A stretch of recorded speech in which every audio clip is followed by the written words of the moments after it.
7:32 stream. We are live right now. It's posted again on Discord for people who might not realize that we're live right now. And people who don't know about time zones, such as a certain Henry. Okay. So, big new update. It's not as big as 7:31, but there's quite a few changes here. You know, changes to most heroes. A couple of item changes, nothing too major as far as item go. But we'll just go through everything here. Test some stuff out, talk about some stuff, and see how long we take. So, Primal Beast is now in Captain's mode. XP change, XP requirements change, so we get levels a little bit slower at the start. But then later on, hold on, no, it's just like slower across the board, so our level times are going to be a bit later than they used to be. Okay, okay. Streak experience has been changed, so we get, holy shit, these polynomial equations here. So we had, it used to be the number of streak kills squared minus the number plus 8, and now it, I guess, doesn't scale quite as fast. Okay, so it'll be, so we'll have a little bit less streak experience, I guess. What, the new one? It's level 11. Wow, I can't read this. Okay, this is not going to change very much. Now we have the Flagbearer creep. So one of the melee creeps starting at the minute 2. In every second creep wave is replaced by a Flagbearer with extra magic resistance and an inspiration aura, which is plus 3 health regen to allies.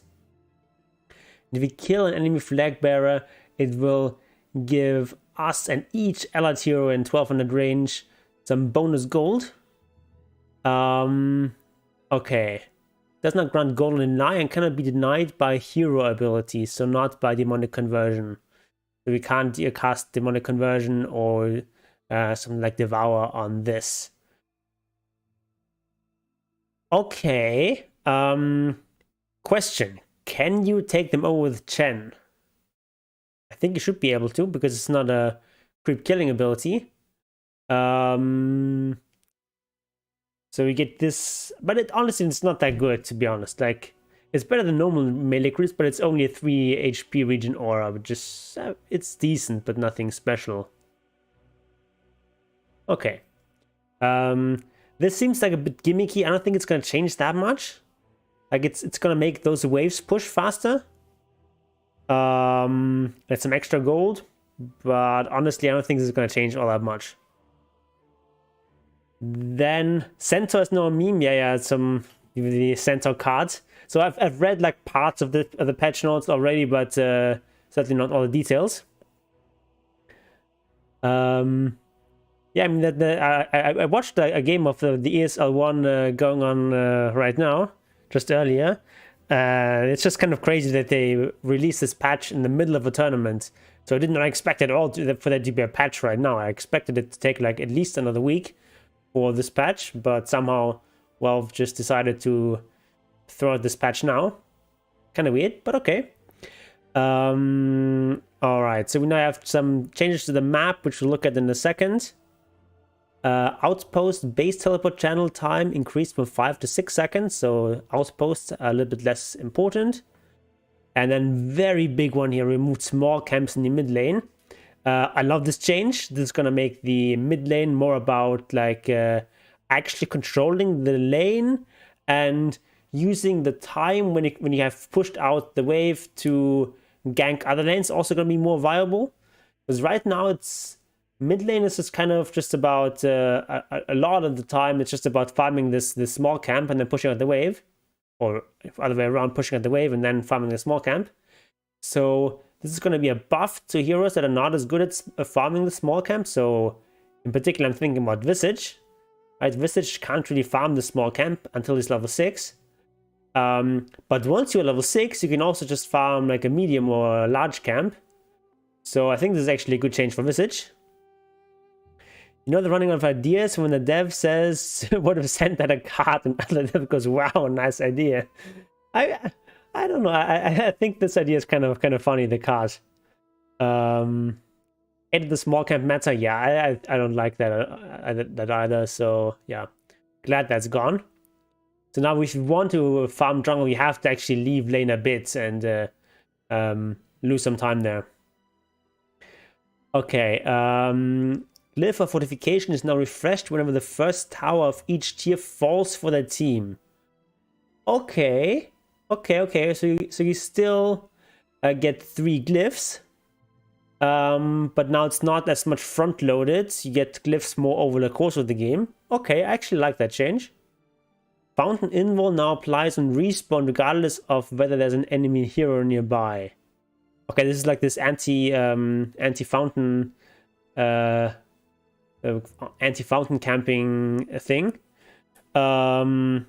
Which, like, the fountain camping didn't, the protection didn't really work because you would lose that as soon as you like move in any way or attack. And since most people don't play with auto attack completely off, the heroes would always just automatically attack someone when they're fountain diving, so, and then lose the invul. So I'm not sure if that fixes it, but yeah. Passive gold per minute decreased by 15%. Okay, so a little bit less gold in general. So some of these changes just seem to like slow down the game a bit. So we get a bit less. We need a bit more experience. We get a little bit less gold. There's also less gold on the map because this small camp has been removed. Yeah. Also, Ancient's armor increased from 13 to 23. That's actually huge. That is a lot of extra effective HP. And then backdoor protection, HP region increased from 90 to 180. So a lot of stuff about slowing down the game. Interesting. Okay, now onto item changes. First one is the really big one. BKB Avatano has a 50 mana cost. This is actually huge. This just makes the BKB in general a much weaker item. Like 50 mana cost is not a huge deal, but still there are certain situations where that's gonna be very important. It also makes heroes that have mana burn abilities stronger. So if you have like a PL or an anti-mage or an invoker who just burns your mana, enemies might no longer be able to BKB. So they have to like BKB very much earlier now, so otherwise they might not be able to. So this is a buff to heroes that burn mana. It's a buff to heroes that don't need BKB as much. Like, BKB is strong on like almost any core hero, but certain heroes are much more reliant on it than others. So if you're a lifestealer, you don't care about BKB. There may be like some edge cases where you might go for BKB even on lifestealer, or like on Juggernaut, but you already have innate magic immunity, so you don't need that item as much. So for those heroes, it's a buff. Hero that comes to mind is Anti-Mage. He burns mana and also is not as reliant on BKB. So I think Anti-Mage is going to really like that change. And also just like tanky ranged heroes like Medusa, she doesn't really need a BKB as much. I mean, there's some games where you want to get it anyway, but heroes like that is going to be a buff. And heroes that are just very BKB reliant, like let's say a Gyrocopter, for example. If you play him as a carry, which I'm not sure it's going to be viable here in this patch, but if you do, you want to get BKB right away, and that's going to hurt you here. Blade Mail gets a bit of a buff, more duration. Alright, we've seen like some Blade Mails, but it's not a very popular item these days. You pretty much, like you see it on Legion Commander, and that's like the only like really hero that really buys that item a lot. So it makes sense to get a buff. Sean says that in Dota when you destroy the enemy fountain, yeah, I mean, okay, that was a possibility, but it was like super hard to do, so it's not really something that's very practical. because it had like a huge amount of HP and regen. Bloodstone recipe cost decreased from 900 to 700. Total gold cost increased by the same amount. And active lifesteal multiplier increased from 2 to 2.5. Yeah, a Bloodstone is an item we see almost never, so it makes sense to give it a bit of a buff. Don't think it's going to change too much. Dragonlance now requires Blade of Alacrity, Belt of Strength, and 450 gold recipe. Same total cost. And it now has 10 extra range, but loses 1 agility, which is about equivalent, probably like a very slight nerf in this aspect. It's going to be a nerf to Meepo, who buys the item just for stats. So, Bloodthorn? Said nothing about Bloodthorn. Bloodstone. So Dragonlance. Interesting thing which I just tested out earlier is that you can actually still disassemble Dragonlance, which is a bit weird. Normally you can't disassemble items with the recipe, but here you can still do it. But you can no longer disassemble it into a BKB to get the Blade of Alacrity back, which is maybe useful if you're going for like an Aghanims or for like Saint Yasha or something like that. But disassembling is going to be less strong now than it used to be. So on the whole, slight nerf to Dragonlance, which I think is very reasonable because the item was bought a lot. Yules now purges first, then applies the Cyclone modifier afterwards. Not sure exactly what implications of that are.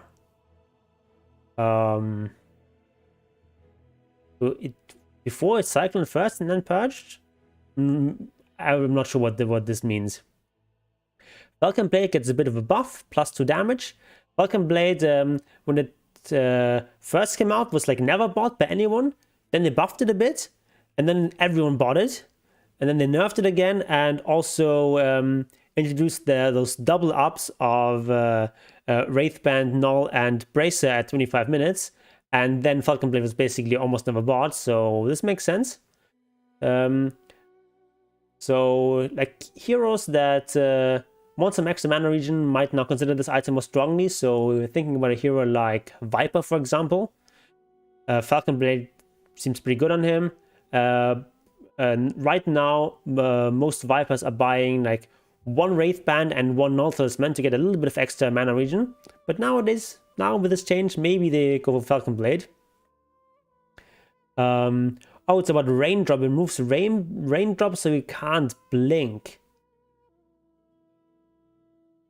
Okay, purges first and applies Cyclone modifier. Not Raindrop. How does a purge remove a Raindrop? What? There were some spells that give you magic block. Okay. Yeah, like for example with Ember Spirit. Okay. Makes sense. Okay, slight buffs to 4-staff. Alright, why not? Glimmer Cape, cast range increased, magic resistance increased, and fade time reduced. So they're buffing these classic support items. I guess they were a little bit overshadowed by some other items in last patch. You had like a lot of supports that were just going for a Wraith Pack, for example, and ignoring these classic save items. Now they get a bit of a buff. Okay, why not? Guardian Greaves. I guess we look at that in combination with mech, so let's look at mech first. Recipe cost decreased from 900 to 800, so 100 less gold, and also lower cooldown, so that's actually a pretty big buff. Mech was not really bought very much. It's like Shen buys mech and like Io, I guess, but other than those two heroes, like almost no one buys mech these days, so a much appreciated change here. Also, of course, for me as a Chen player, that's great. So mech gets quite a bit stronger. And now Guardian Greaves actually has a more expensive recipe, but the heal goes up by 50. So I feel like the upgrade is still going to be really marginal from mech to Guardian Greaves. Because now a big part of the upgrade from mech to Guardian Greaves is also the reduced cooldown. So that's going to be less relevant here. And the cost of the upgrade goes up now by 50. And yeah, an extra 50 heal, but is it really that big of a deal? So I feel like the Guardian Greaves upgrade is still going to be very marginal, but Mech, I think, will see more play. Then Hand of Midas, when it's used on a neutral creep, will secure a neutral item drop if any is available. Interesting. We saw a lot of Midas at the Major. So it's kind of strange that they buff Midas. It's a very minor buff, but still a nice quality of life. Not really quality of life, but like nice like minor buff. Heaven's Halberd cast range increased. I like that. The problem with Heaven's Halberd is that it's best used against ranged heroes, but has fairly short cast range. So this is going to help a little bit. Helm of the Overlord, lifesteal increased from 18% to 20% on heroes, but only 10% on creeps. And I'm very confused by that. Like, how does a creep get the lifesteal from Helm of the Overlord? I actually tested this out with Spirit Bear earlier, and Spirit Bear actually gets the full value from the lifesteal. So I don't really see how this makes sense. Like, I understand for Vlads, like sure, creeps can get that lifesteal too. Yon Spoiled, yeah, I read through some of the stuff earlier. This is not like a complete first reaction. It's just first reaction to some of the stuff. Most of the stuff. It's not really a reread. I just skimmed through some of the changes and tested some stuff out. So like the Vlads, it makes perfect sense. Like, okay, creeps only get half the value. All right. But how would a creep ever get the lifesteal from Helm of the Overlord? I'm not sure how that actually works. Maybe someone in the chat knows what that is all about. But in any case, this is an... Oh, never mind. This is of course also the aura. I'm dumb. This of course is also an aura. It also has the Vlad's aura. Sure. But like here, this is what I wanted to say. Like with Mask of Madness, you still have this wording, and with Morbid Mask here. And like obviously the Helm of Overlord is also an aura. It's basically just the Vlad's aura. But you have Morbid Mask and Mask of Madness. Like those can't be on creeps. Unless I'm missing something. Maybe there's some sort of ability that now lets your creeps share your lifesteal or something? I'm a bit confused by that. But anyway, it's like a buff to Helm of the Overlord. Kind of. It's like more to heroes and less to creeps. I think that's a bit of a side grade. Most of the time you don't care that much about lifesteal on these kind of creeps. I tested in creeps give full lifesteal. No, I tested it on creep heroes, so specifically on Lone Druid Bear. So I tested it with Morbid Mask on him, and he gets the full heal there, rather than the reduced value. So I'm rather confused by this stuff. So for like Helm of the Overlord, and let's look at Vlad as well in that context. Same change here. It's a bit of a side grade. Right, more lifesteal on heroes, especially for the naked Vlads. It goes from 15 to 20% on heroes and 10% on creeps.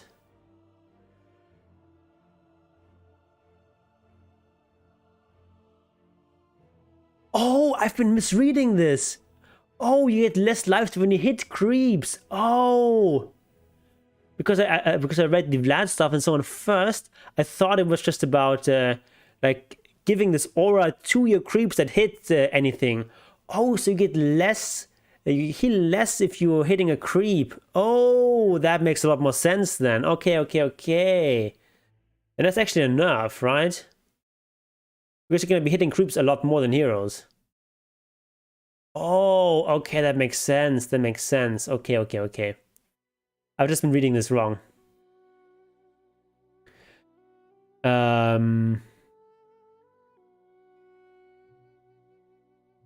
Because like if you like in my defense, if you let's read Morbid Mask on its own or something, then it makes sense. But if you like, what I actually did was expected Vlads to be nerfed. So I first looked at Vlads, like what are changes to Vlads and maybe Wraith Packs.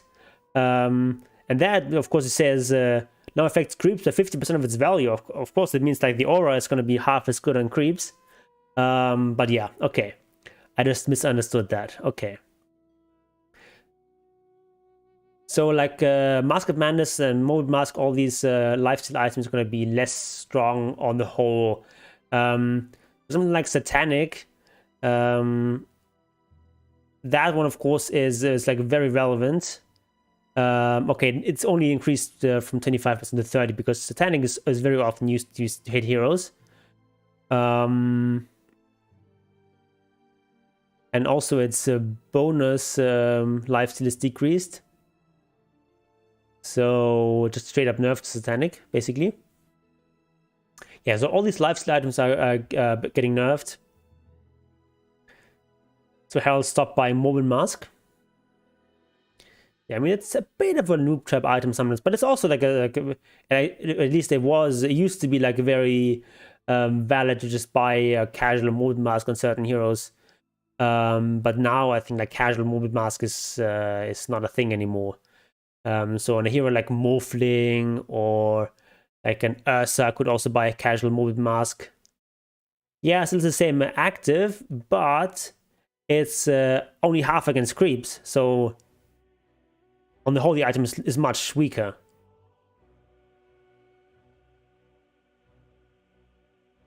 Like if you're hitting creeps with that active, you're still only getting half as much as you used to. So it's only the same against heroes with the active on. So lifesteal across the board is going to be weaker.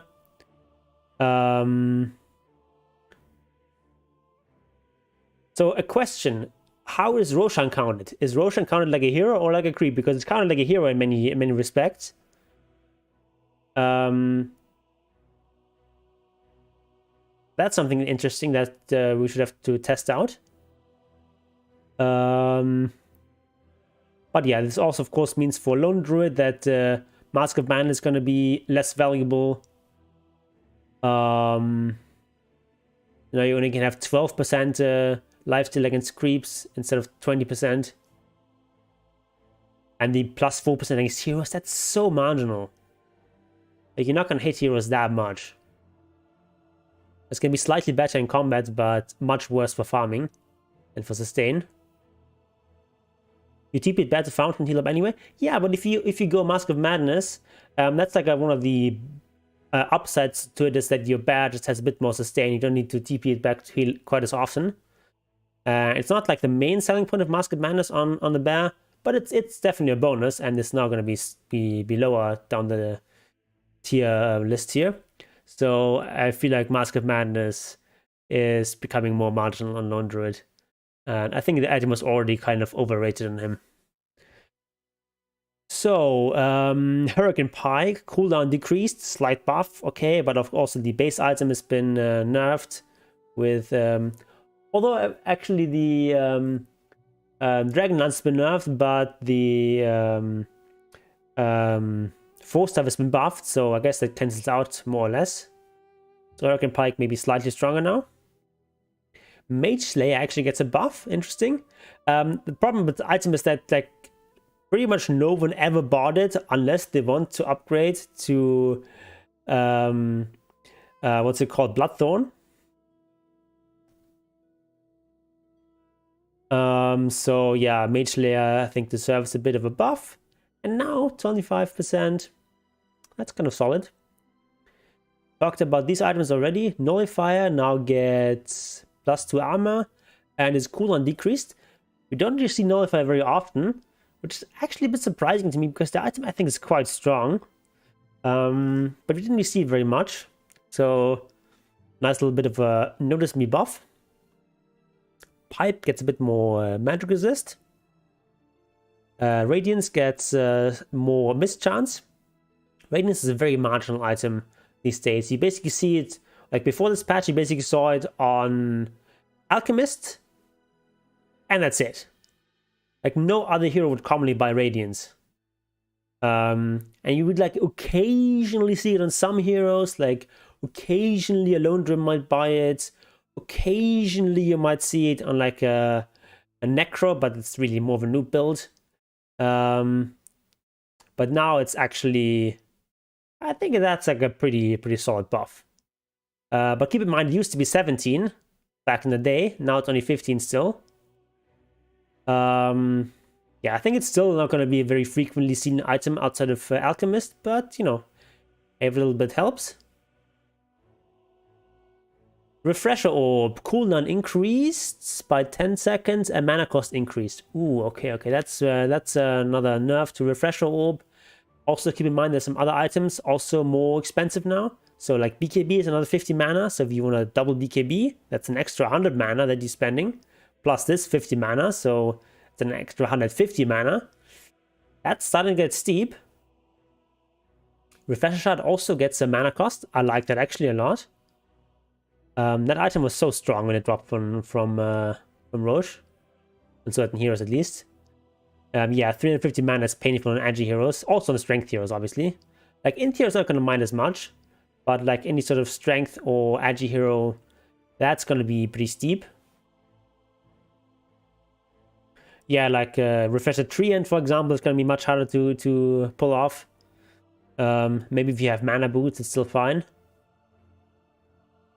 Satanic, we talked about that already. Shadow Amulet now has a 15-second duration, so that's sort of the anti-griefing mechanic. It still has only a 7-second cooldown, so you can still cast this on you all the time, but you can no longer just like Shadow Amulet and go AFK. So that's a positive change, I guess. Vlad, we talked about that. Wind Waker now purchase first and apply Cyclone later, same as with Yules. Witchblade gets a gets -2 int. That's a decent nerf because he like every like semi right-clicking int hero was getting this, so it makes sense. Then Wraith Pack, similar changes to the other stuff. Yeah, so slightly worse, but not by much. Hold on, so we've got here, we're going from upgrading from Vlads, used to go from 15 to 18, and now you go from 20 to 24, so that's makes, so it's still like an pretty much auto upgrade from Vlads to Wraith Pact.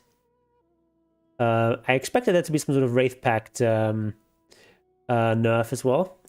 Your own gameplay this stream after patch review depends on how long we take. Actually purposely started the stream a bit earlier today so that we actually get through everything, because I do need to get to bed reasonably early today, because I have to get up early. Okay, now we have some new neutral items. We've got Seeds of Serenity, tier 1 item. It gives plus 100 health. And then the active is Verdurous Dale. Verdurous, what does that mean?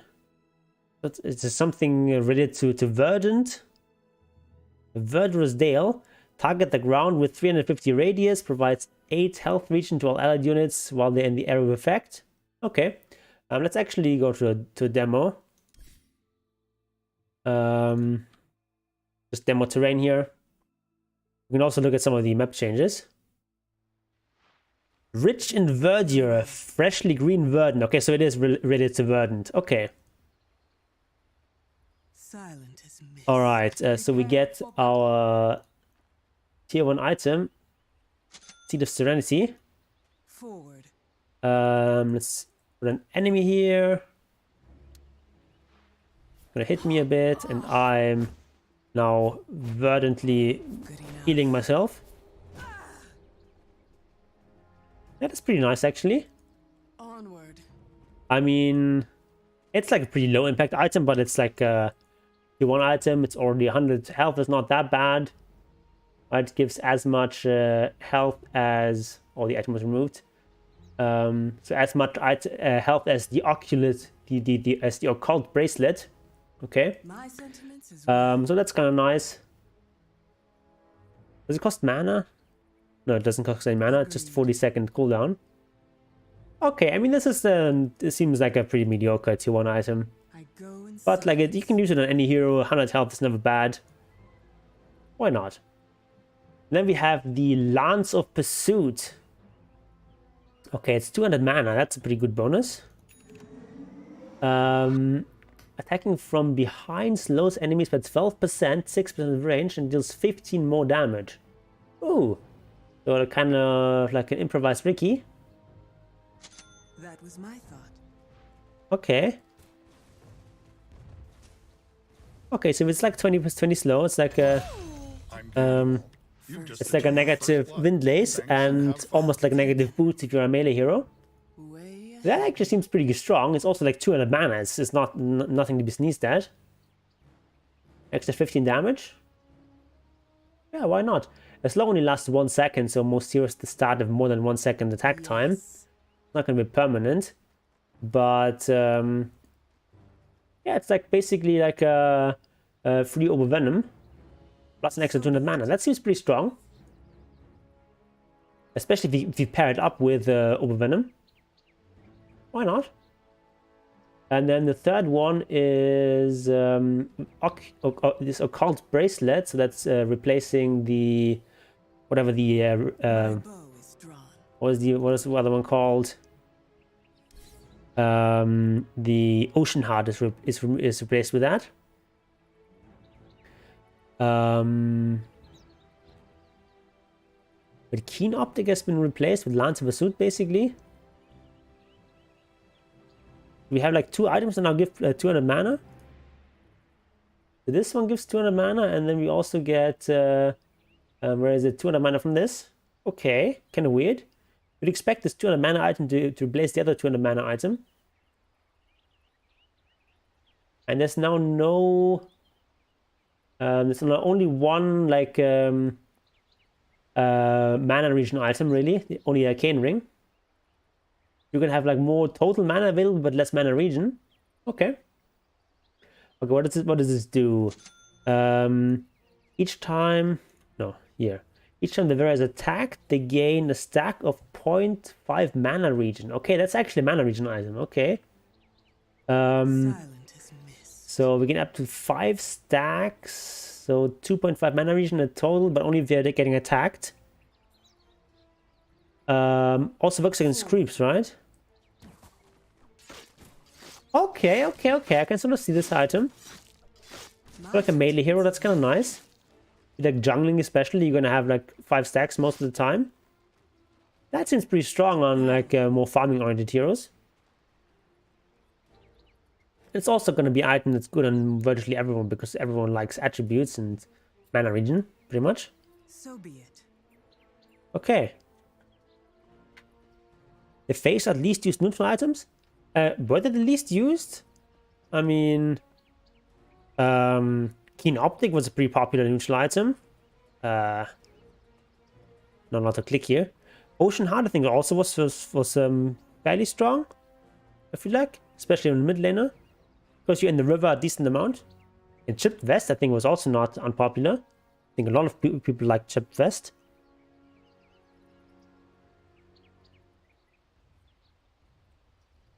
Yeah, of these new items, I think the List of Serenity are kind of meh.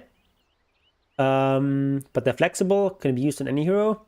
But I think like Lance of Pursuit and Occult Bracelets are both quite strong. Definitely among the stronger tier 1 items. Okay, kind of cool. Then 3 items were removed. And also we get new tier 2 items. Also some old ones getting removed. Quicksilver Amulet, Fey Grenade, and Essence Ring. Royal Jelly was the best neutral item, yeah. But I mean, it was removed for a reason. It was just too strong.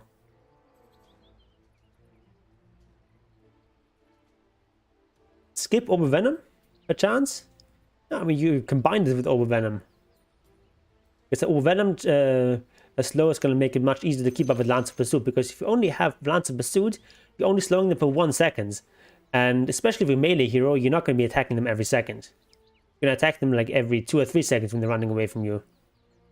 So Lance of Pursuit on its own is not really going to be enough, I think, to keep up with most heroes. It's going to help a little bit. The It's also like strong in combination with heroes that already have a slow, like a Viper, for example. It's gonna like this item. Mana is great on him. And then you can just slow people down even more. Because especially if you're stacking up several slows, that's very powerful. Because it's stacked additively. Okay, so Eye of the Vizier. New tier 2 item. Plus 125 cast range. Minus 20% max mana? What? Okay, like compare this to Keen Optic. Which is, okay, a little bit less cast range, but also mana regen. So basically this is like a tier 2 item that's about as strong as a tier 1 item, an old tier 1 item. And also has a drawback. Whoa.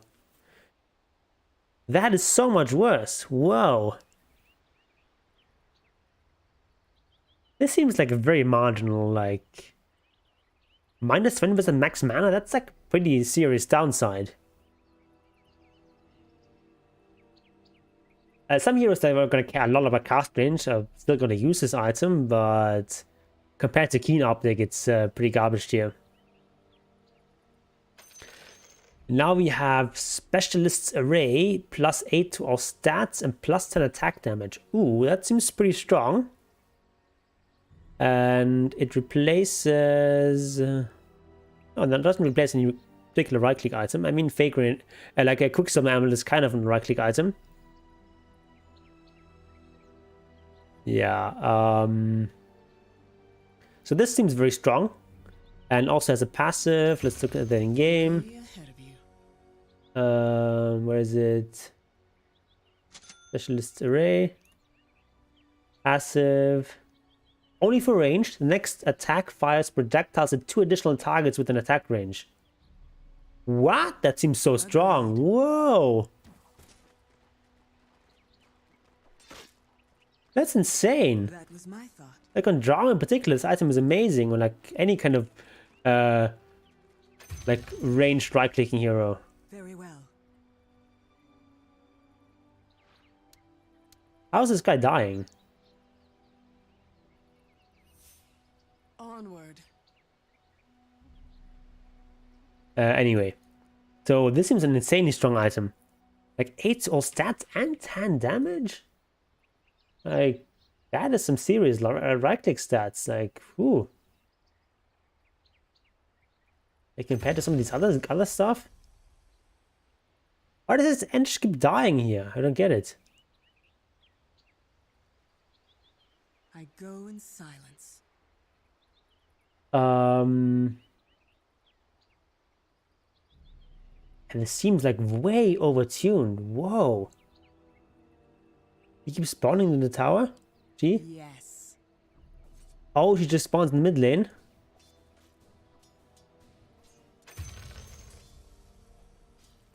Oh, she's down here. Right. That's where she spawns. Okay. Because I spawned her there at the start. Okay. Let's move out of the way. Good enough. Okay. Yeah, this seems insane. It's also like 8 attributes that's gonna great on heroes that really care about attributes like a Morphling or Meepo or something like that. Might be so strong on Morphling. Whoa. This is insane, this item. And then the other new one is Dagger of Ristool and attack speed, and then we can consume 100 health, temporarily gain 40 damage. Ooh! Ooh, I'm thinking Lone Druid item.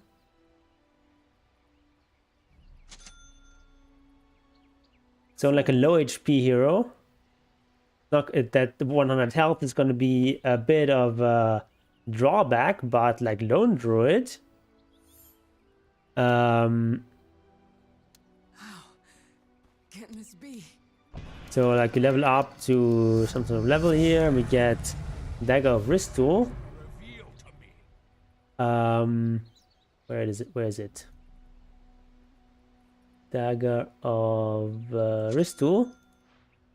I mean, at this point, the bat doesn't have that much damage, right? Well, I guess you have Dash at this stage of the game. It's 17 minutes. So you've got like maybe something like this. But yeah, getting 40 damage extra is actually amazing. That seems pretty strong. On most heroes, I don't think it's as strong as the other right-click options here available in tier 2. Like we still have the Brigand's Blade, which honestly is probably superior to Dagger of Wrist Tool, even on Lone Druid. But that just shows you how strong Brigand's Blade is. But like most heroes, I think gonna want this if they're right-click, especially if they're ranged. But now we've got like a third right-click option available on at tier 2. Of course, you're not gonna have the choice much of the time. So, yeah, this one seems a bit mediocre. This one seems amazing. And this one seems kind of crap. Like, it's very marginal. Heroes that care a lot about cast range, but have plenty of mana anyway. I don't know. Alright, and what's removed? It's gonna be Fake Grenade, Essence Ring, and Quicksand Amulet. Okay. Essence Ring. We're seeing this continued theme of like mana region stuff being removed. Essence Ring gave a little mana region. And in combination with all the increased mana costs that we've seen so far, I'm thinking that mana region items are going to be more popular. Things like Null Talisman, Mana Boots, Soul Ring, things like that. Interesting. Fake Grenade removal is also like a bit of an indirect nerf to a lot of ranged heroes. It's a bit of an indirect nerf to Hurricane Pike, because you can Fake Grenade and Hurricane Pike someone. The problem with Hurricane Pike normally is that you lose vision if you push them away too far. But with Fake Grenade, that's not a problem. With that now being removed, bit of a problem. Click some Amulet. Okay, I mean that item was kind of stupid anyway. And that passive was kind of... I don't like that passive. Okay, tier 3 items. Ogre Seal Totem, 12 strength. And the Ogre Seal flops forward like an Ogre Seal 2 times, dealing 150 damage, slowing enemies in a 225 radius. That's kind of fun. And yeah, also it used to break Lincolns. That's an important point. Okay, let's look at the Ogre Seal.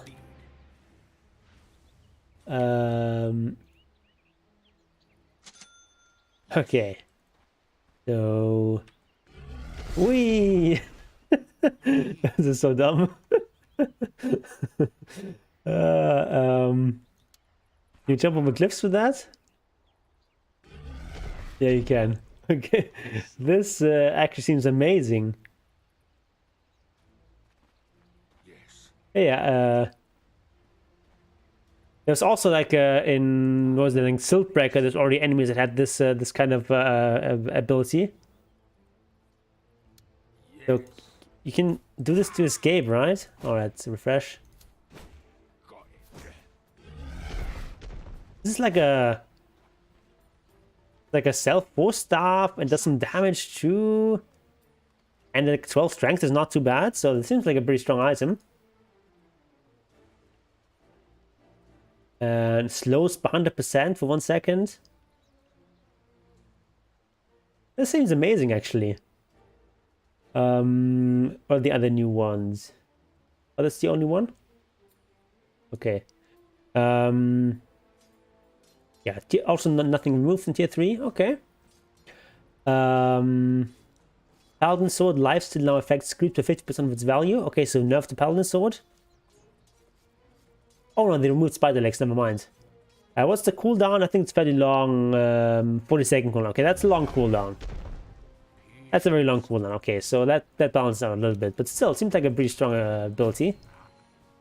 Like having a reliable escape like that on a tier 3 item is already quite nice. And let's kill here this Flagbearer creep. Whoa, so strong.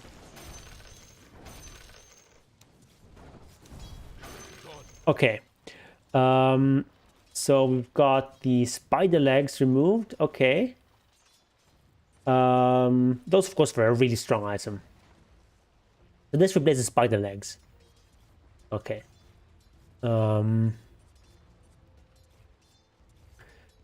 And Alden Sword gets nerfed. Leveler has been removed, but Havoc Hammer has been returned. So wait. Havoc Hammer is a tier 5 item, right? And Leveler is tier 4, so it's just one less tier 4 item. No, this is a tier 4 item, never mind. Havoc Hammer.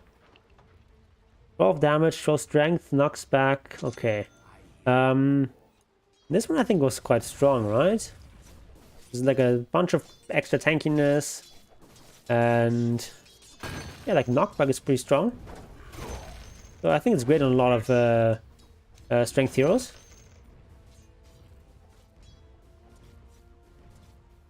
Also the kind of item you would like to buy on Lone Druid, or like to get on Lone Druid for your hero.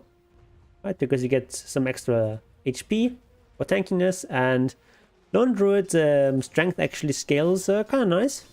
It's got 2.5 strength gain, which is pretty good. Okay. Then Ex Machina now has a 350 mana cost. Damn. And combine this with a lot of items now costing more for mana.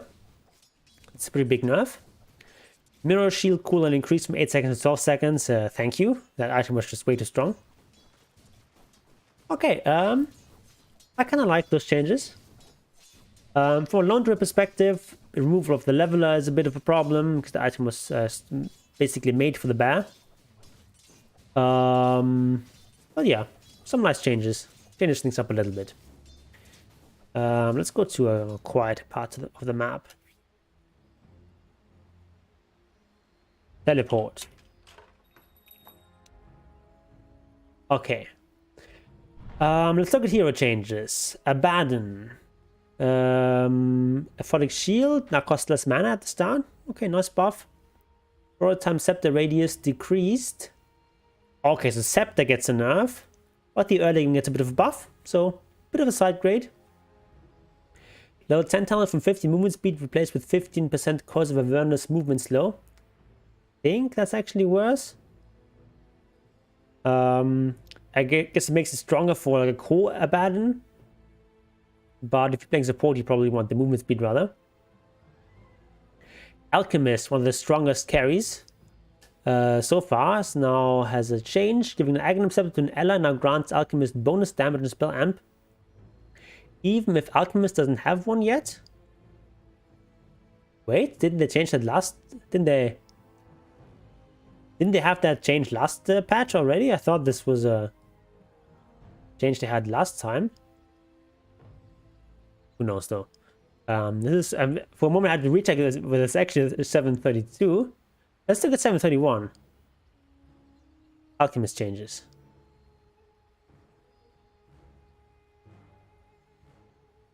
Am I just misremembering stuff? I thought they already applied that change. Was one of the other patches? I don't know. Let's not do that. I remember this change already being there in some patch, but maybe I'm just misremembering something.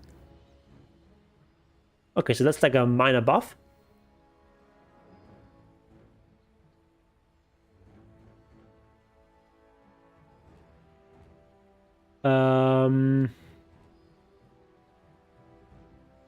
So a level 10 talent from 15 attack speed now is +1 acid spray ammo reduction. The other one is unstable concoction radius. That's a bit of a nerf, I guess. Let's try this. It's easy to look here. Not sure what you're talking about. Oh, you posted a link. Sorry, live chat. No? Not sure what I'm supposed to try. All links are blocked? Even in live chat?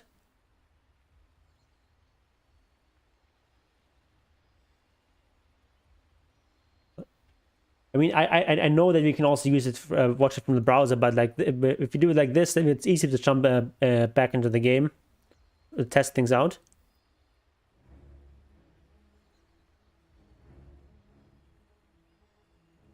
Oh, all Alchemist changes in one page. Okay, okay. That's kind of cool. but for some reason YouTube chat doesn't allow you to do that. Okay. Maybe there's some sort of setting where I can change that. But anyway, oh, we jump back to the start. Where are we?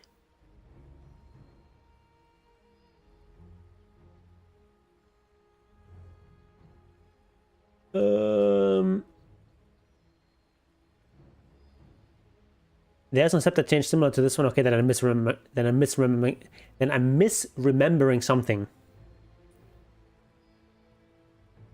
I don't know what I'm thinking about. Okay, so acid spray also grants armor to allies. That seems kind of nice.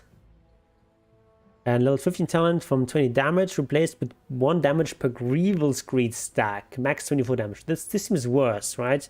Because in the middle of a team fight, you're often not going to have full Grievous Screed stacks. So I think the talents are a little bit worse. But this is like a minor buff to Alchemist. And since Alchemist was one of the strongest carries, he's really getting away with something here. All the removal of the small camp and mid hurts him because Alchemist likes small camp stacks. Because he can get lots of stacks from Grievous Screed there. But yeah, probably on the whole minor nerf to Alchemist, but not much. AA Shard now also slows attack speed for the same amount as movement speed slow. Radius increased, duration decreased. This shard was already quite strong. And now it's getting stronger. Okay. Chilling touch, slow, duration increased. Ooh, that's a pretty nice buff as well. I mean, it's still the max level is still only 1 second slow. But still, nice buff. And okay, talent changes, don't care. So this is gonna make AA stronger in general. A bit of a niche hero right now, so it makes sense. Anti-Mage. Scepter Blink Fragment mana cost decreased by 5. Okay, pretty minor. Blink mana cost decreased from 60 to 45. Ooh, that's actually a big deal. Range rescaled. So less range at level 1, but more range at max level. And cooldown decreased. Whoa, those are some major buffs to Anti-Mage. Like, this actually matters a lot. Like, Anti-Mage has mana problems. So, like, reducing your most spammed spell by like a quarter of the mana cost? That's huge. Counterspell mana cost decreased. Okay, it's 45 at all levels.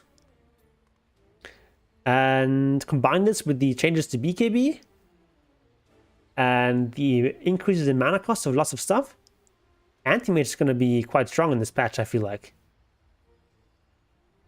Like, he goes from a very low tier carry to one of the stronger carries in this patch, I think. Those are some nice buffs. Arc Warden, Flux, slow decreased. Okay, at all levels. It's only 50%, it's only 35% now at max level. It's actually a big nerf. And slow is now always applied. Okay, damage is only applied if there's no allies nearby. Okay, then it's actually maybe a buff. Because you always now get 35% slow. Okay. Probably actually a buff. Axe gets quite a bit less strength gain. And also less agi gain. Berserker's Call cast point improved, so it's a little bit easier to land that. Battle Hunger slow increased at lower levels. Counter Helix Shard gets more max stacks, and damage reduction decreased from 20 to 15. Let's look at this.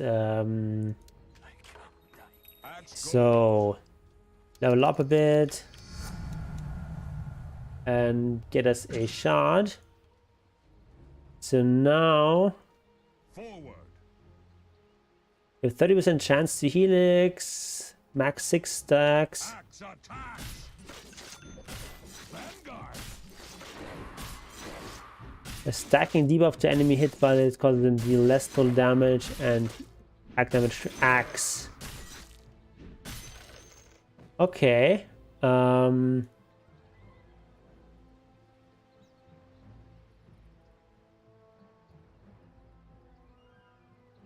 So a bit of a side grade, you have more max stack. I think it actually makes the shard slightly worse. Culling Blade, cast range increased. Nice little buff. Not very minor though. And level 10 talent from 1.5 mana region to 8 Berserker's Call armor. That's so much worse. That's so much worse. Like the mana region was so important on Axe because Axe actually has quite a bit of mana problems. But there's not really any mana region item you want to buy. Like, what kind of mana region item do you want to buy? Like, maybe Lotus Orb eventually? But there's so many items you need to buy before that. To the enemy.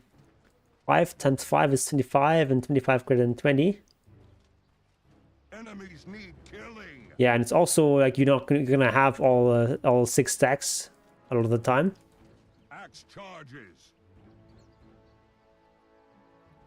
So yeah, I mean, mana items on Axe, what do you actually buy realistically? Like, I guess you can buy like an Urn of Shadows. And I suppose you can buy Soul Ring. You just have to buy Soul Ring every time you buy Urn. Says Seb, yeah, I mean, and that gives you basically the same mana region. And Urn is a decent item anyway, so yeah, just buy Urn, I guess. But still, like, even with the 1.5 mana, X still has some mana problems. So previously we could just buy Urn and get the talent. Definitely a nerf. Sobi Mask, yeah, I mean, you have mana, you have slot problems in X, so you can't really. Then we have, what else do we have? Yeah, but, yeah, so on the whole, Axe definitely going to be quite a bit weaker. Kind of a bit weird. Heroes, hello, heroes? Was Axe that strong? He's already fairly mediocre win rates. So it seems really weird that they give these nerfs to Axe. Bane, 20% enfeeble cast range reduction. Okay, so if you enfeeble someone, they get less cast range. And this 5 armor replaced with nightmare damage heals Bane. This also includes damage dealt into nightmare enemies. This actually seems kind of nice. Yeah, I like that talent. Although 5 armor is also kind of nice. The old talents were like really boring. Like 12% magic resistance and 5 armor. Both kind of meh. And these new ones are a bit more exciting. Whether they're better remains to be seen. I mean, like, if you somehow make a core Bane work, like maybe offlane Bane, this second level 10 talent seems to be quite strong. Bundle support, you're not going to get that much value out of it. Bat Rider, sticky napalm, now deals some damage when applied. And also increases damage per stack. Ooh, that's kind of nice. Also, disabling blink is nice. Duration decreased from 7 to 6. Radius also decreased, so no longer scales. Damage per stack is also decreased. Shard now plus sticky napalm every second attack. Ooh. So the Bat Rider seems like a pretty good shard. So now you can lesser someone and attack them, and get extra stacks of sticky napalm. Seems like a pretty good chart.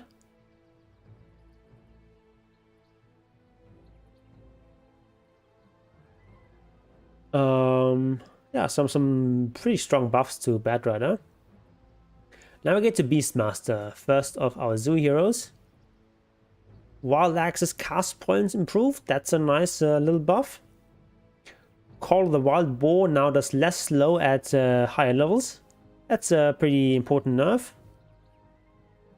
Oh yeah, Witchblade Bat. That seems really strong. Like just go mid, get Witchblade, get Shard. It's very powerful. And of course, Witchblade already synergizes quite well with Bat with the multiple damage instances. Okay, Call of the Wild Hawk. Shard now allows us to put the ability on auto cast, and this will make all hawks instantly and automatically cast Dive Bomb on the first target in range. And Shard cooldown reduction is increased, so these are two buffs. But here comes the big nerf. Dive Bomb now roots for 2.5 seconds instead of stunning for 2. Of course, roots are just so much weaker than stuns. You can still attack while this is affecting you. You can purge it off with a manta or something like that, and you can cast BKB when this is this is on you. Also has less range. So on the whole, the shard becomes easier to use, obviously, but also much weaker. Inner Beast bonus attack speed decreased. So it's now only 10 per level. So yeah, the shard was extremely strong. So it makes sense to nerf it, but of course it's a nerf. Also here, Inner Beast gets worse. Now it's only 10 per level, no longer 10 plus 5 per level. And now we get a new scepter. Instead of removing the cooldown from axes, now we get the Drums of Slum. Let's try these out. Drums of Slum. Where is our Beastmaster? He is a strength hero. There we go. So we'll get an Aghanims. Aghanims. Now Drums of Slum. Okay.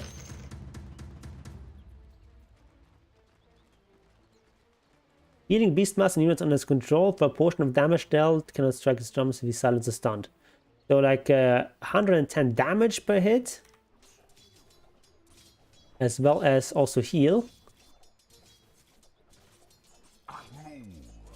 So we have a bunch of summons.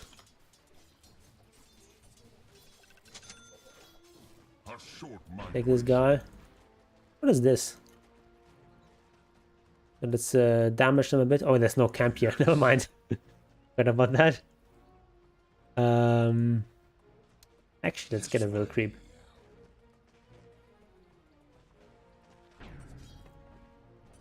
Swoop to battle. Come on, hit me, hit me. Then we're gonna be slumming. Actually, we'll go into power range. Yeah, that's better. To battle.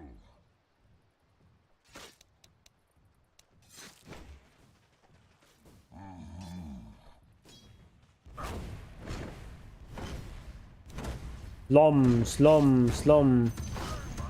Okay, the heal is rather mediocre. Maybe we have lots of enemy units. That seems kind of cool. Seems like a nice ability. Let's go into this this wave of lots of creeps.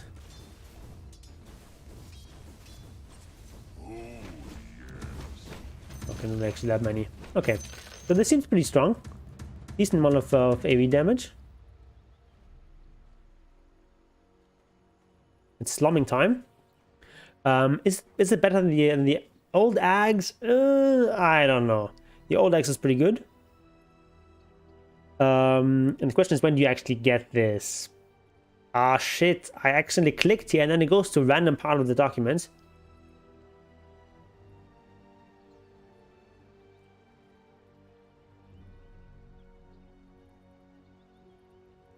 Because it interprets clicking here as if you're clicking. No, it doesn't do it. What? That means it just randomly goes somewhere. I don't get it. I'm not clicking here, right? I know that. If I click here, obviously it goes there, but I don't think I was clicking there. Never mind. Dota works in mysterious ways. Where were we? Yeah, I mean, level 10 talent plus 10 inner beast attack speed. That's so little, though.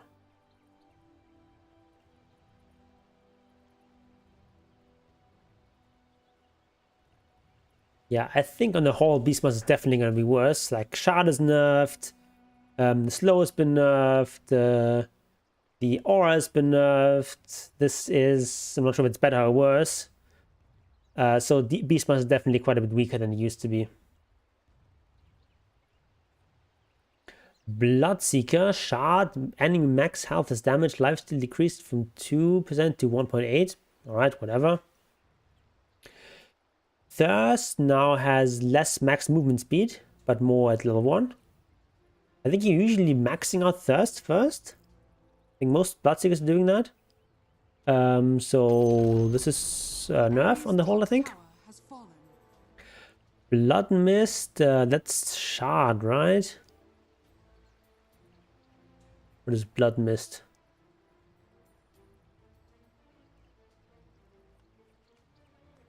Forget 1/2 of this info later anyway. I mean, there's so much info there. It's not like I'm gonna remember, oh, now it's like 40% instead of 44%. But like, you need to read these numbers to get an idea of whether it's a nerf or a buff and so on.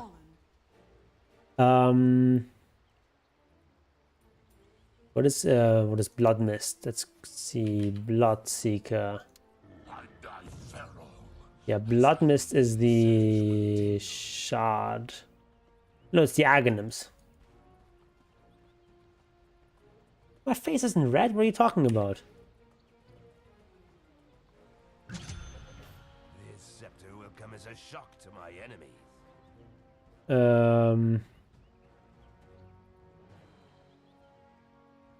As the winds direct. Okay.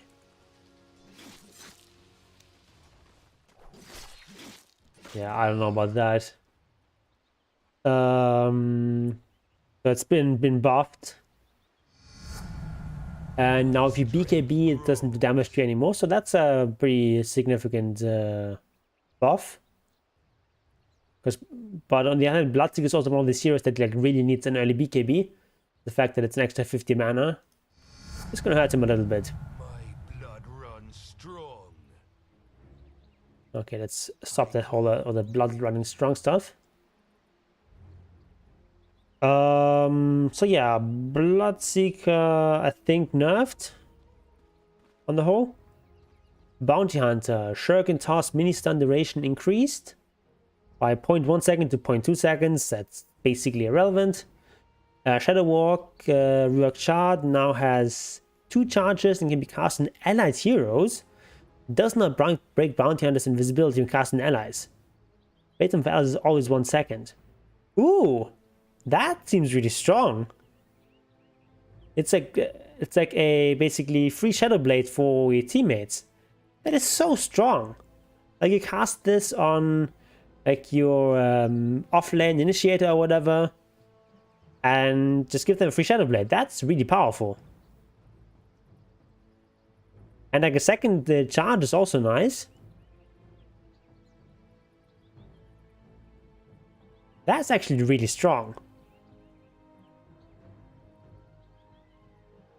They also get the slow on attack, right? I would assume so, right? So, great hero, bounty. Don't need ally here. So we get a shard.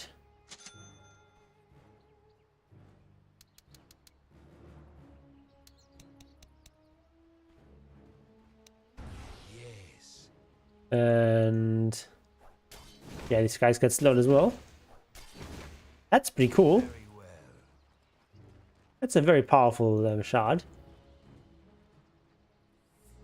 And level 15 talent plus 50 shuriken toss damage replaced with 2-second silence and hit with shadow walk. Ooh, I like that one.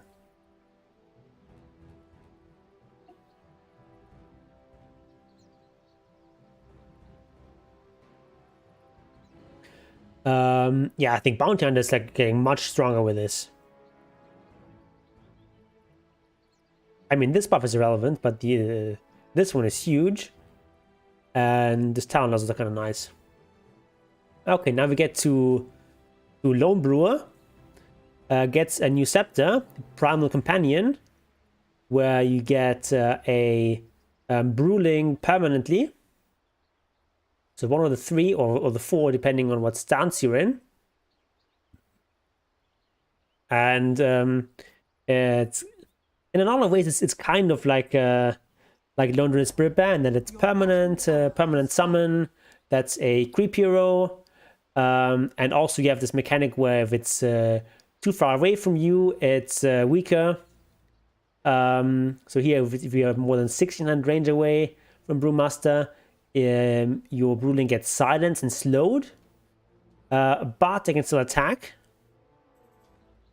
And yeah, similar to Lone Druid, if the Bruling takes damage from heroes, so hero-controlled units, a new one can't be summoned for 3 seconds, just like with Lone Druid. And if the Bruling is killed, then the ability goes on cooldown for 70 seconds. Okay, so it's important not to lose these guys.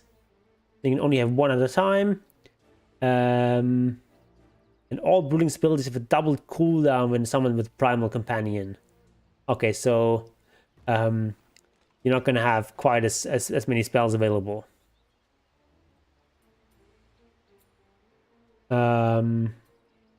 Better than 2 Primal Splits since you only cared for Wind Brulings anyway?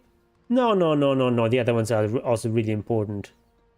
Like the one with the stun. I mean, like 2-second stun on a 5-second cooldown. That's amazing. And the fire one is also really strong. Just deals a lot of damage. So like I feel like this is a pretty powerful Aghanims, but it might not be as strong as the old Aghanims, right? Like the old Aghanims was completely bonkers. Like it's just basically the core thing that made the hero playable, pretty much. But this new one is like kind of cool, but I don't think it's quite as strong as the old one.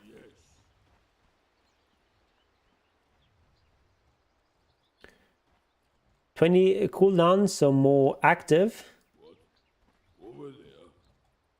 Yeah, so let's level up here a little bit. Get some stuff, whatever. And then we get our Aghanims. And so we get your new ability, Primal Companion, costs 50 mana. Summons here an Earth one, because I'm an Earth stance.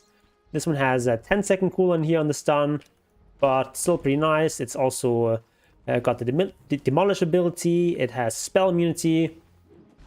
So this one is great if you're taking down objectives, and also it's very robust, so you can send it into combat, not have to worry about it dying because it has a lot of HP and has magic immunity.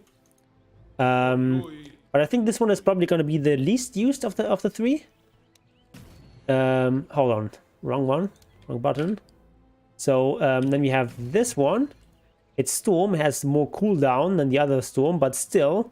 Cyclone lasts for 6 seconds and 16-second cooldown, so you can disable an enemy hero, take it out of the fight for a good portion of the time. Has the spell magic, 8-second cooldown is still very low, and then Windwalks also only has 10-second cooldown. And you can even do like stuff like this, where you can get a double hit here in. If you time it just right, you can get a double bonus damage from one cast. So I think this is going to be the primary one used in fights. But then for farming, I think you use this one, the fire one.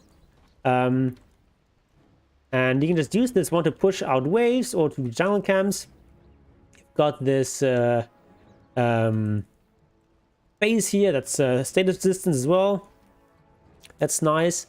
but you got permanent immolation, and also you do actually do a lot of damage. So you can just kill creep waves on your own. You can do this on the other side of the map. And this guy is pretty slow, but as you can see, with level 2, you can easily take out a pretty big creep wave here. And at 43 minutes, you're usually going to have level 3 anyway. So you at if you have level 3, you can easily clear 2 of these creep waves. And you can also, at this stage of the game, like when you're only level 2 in your ultimate, you should be able to clear out 2 of these smaller creep waves as well with that fire guy. So really strong farming ability. But big downside is Brewlings now don't refresh their abilities if resummoned. Abilities within cooldown if the required time didn't pass, even if Primal Split was refreshed. So no longer double ult with Aghanim's, and also refresher is now useless on Brewmaster pretty much. And not useless. It's still gonna have some uses. Like you're still gonna get your stuff much earlier, but refresher is now gonna be much less strong on Brewmaster, right? So on the whole, I think this makes Brewmaster quite a bit worse. This is really cool. Like I'm certainly want to try this out. But on the whole, I think it's going to be worse than the old brew. Then move on to Bristleback. Viscous Nasal Goo. Scepter radius changed from 800 to current cast range of Viscous Nasal Goo. So that's a nerf, because it used to give an extra 100 cast range. I think it was 900 cast range. Oh no, never mind. It was 800, and then the standard range is 700. But you know, if you have like some extra cast range, then you get more range with the scepter as well. But you don't really buy cast range items on Bristleback. So this is effectively a nerf. And Warpath also gets worse at every level. -5 damage per stack at every level. So yeah. Octa is better on Brew, I guess. Yeah, but do you really want to buy Octa Core on Brew? I think actually the way you build Brew now is you get like a fairly early Aghanims, and then you buy like aura items. So you buy like Wraith Pack, like a Blink Dagger probably at some point. You can buy stuff like Shivas.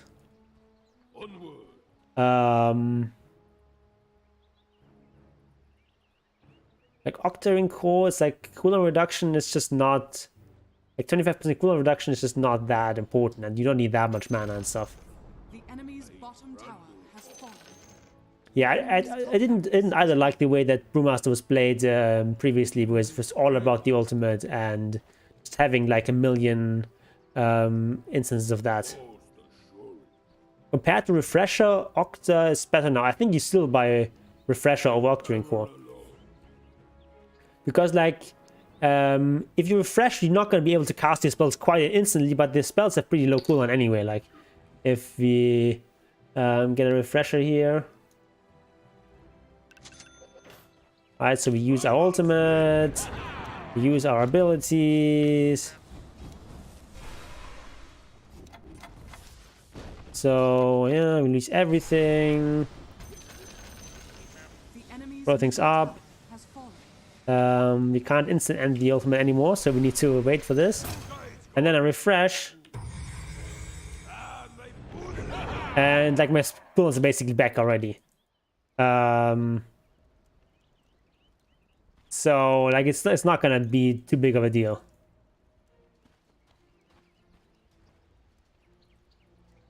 Yeah, just the resummoned prunes don't get refreshed. But it's honestly not a huge deal. It's more that that the Aghanims now no longer refreshes everything. Wait, can you have 2 of a Bruling while Ag's ability and ulted? No. When you ult, your Ag's Bruling disappears. If Brewmaster uses Primal Split, the existing Bruling disappears. You just get the regular 3. Or 4 if you have the shard. So like now when you refresh, like you might have like an ability on one of the Broodlings up on like 3 seconds cooldown or whatever, but all their cooldowns are pretty low anyway, so this is not the biggest deal.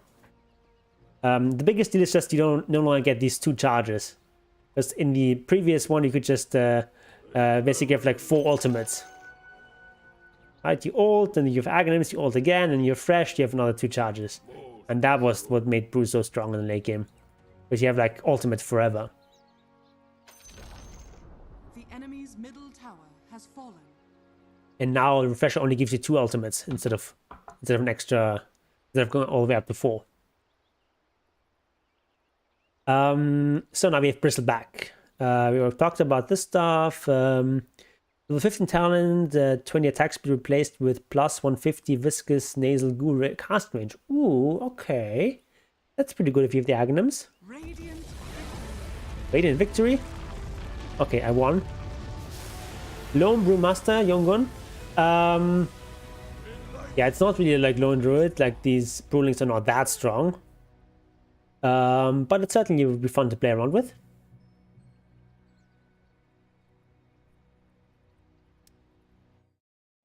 So I looked at like Dota buff, and we see like pretty drastic decrease in win rate for Bristle. Can we see this here? Oh, not from Bristle, but for Brewmaster. Yeah, you can see this win rate. Look at this: 55%, 47%. Okay, at Ancient's not as drastic, so it's maybe just low sample size. But yeah, like this is definitely much worse than the old one. But like conceptually I like this a lot, these changes. Maybe this means that we can see some buffs to Brewmaster soon. Look at this again, I clicked here and then it just takes me to something else. So weird. And now I definitely I'm 100% certain I didn't click here. So weird.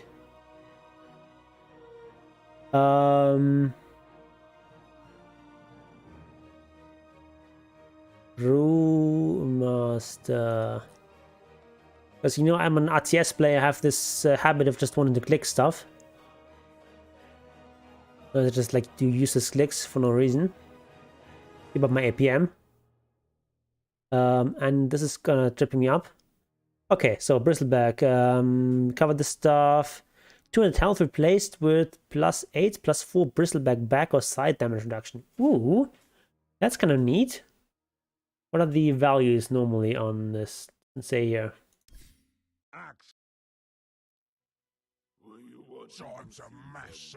So it's 40 and 20. They're going from 40 to 48. That's kind of neat. But I think you want to go for the goo cast range. I think that's whatever was more important. But we'll see. Level 25 Warpath damage per sec decreased from 25 to 18. So a bunch of... But definitely on the whole is a nerf to Bristleback, which of course is much deserved. He was one of the strongest carries in the last patch. So yeah, it makes sense, these changes. Now we get a Brewmother.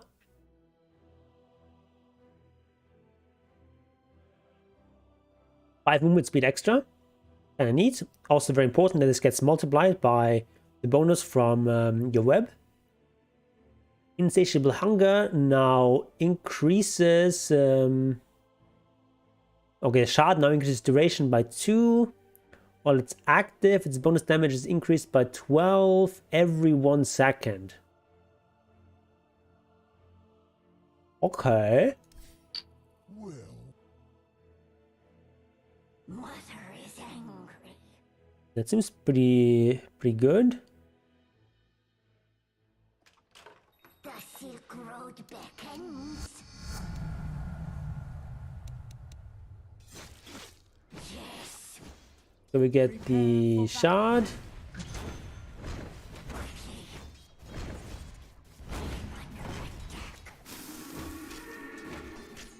Okay, we get like a lot of bonus damage. Like, ooh, if we get the shard early, that's so much damage. Ooh, look at that bonus damage. Oh, Oh ho ho!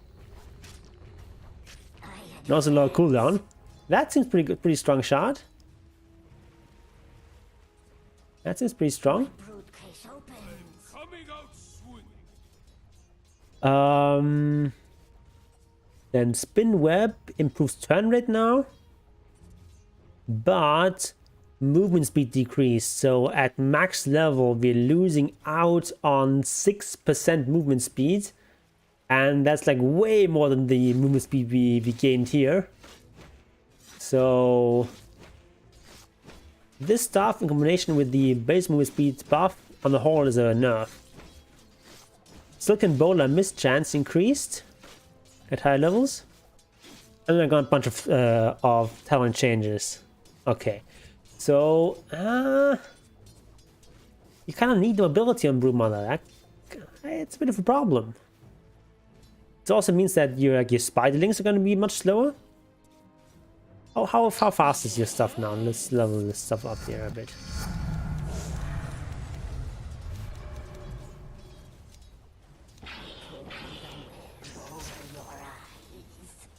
So Broodmother herself is at 421.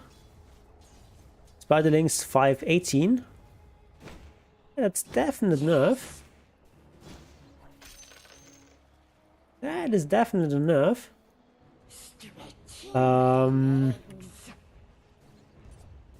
Yeah, I don't think this is actually good for Broodmother. And like, keep in mind, Broodmother was already like a fairly marginal hero. So getting these nerfs.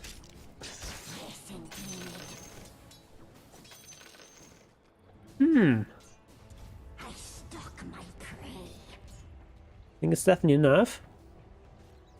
And yeah, extra mischance is nice and all, but yeah, I think Broodmother is weaker in total from this. Centaur now gets some fun stuff. Extra base armor reduced by 3, but it gets lots of extra base health regen. So we'll change to Centaur. My spiderlings also disappear. Guess I'll cast this. Nice. So we've got like 0 base armor now, but we've got a lot of base regen, like 6.7 base regen level 1. That is so much. So yeah, like now you start with the ring of protection, like always, pretty much. So you need some armor here. Obviously you can buy Eternal Shadows, which is like decent item. Maybe even Soul Ring. You don't need that much mana on Centaur, I guess. You don't really want Buckler. It doesn't really build anything that's particularly good for you. Doesn't even build into Crimson Guard anymore. But yeah, I guess you can buy like Eternal Shadows. You're gonna be in fights anyway. And mana regen is not that necessary, but it's nice. And yeah, I think like Phase Boot's also gonna be strong now. Get some extra armor somehow. Okay, return damage is decreased at higher levels. Okay, so this scales worse. Stampede now instead of now does a little bit. Okay, so level 1 does a bit more damage, level 3 does a slightly less damage. Okay, pretty irrelevant. Slow duration increased by half a second. Okay, that's like a slight buff, I guess.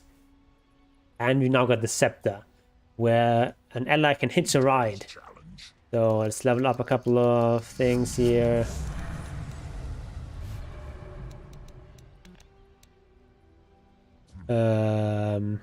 Even more health regen. Now I'll get the movement speed. Okay. Okay, we'll have an ally here. And an enemy. Let us run together.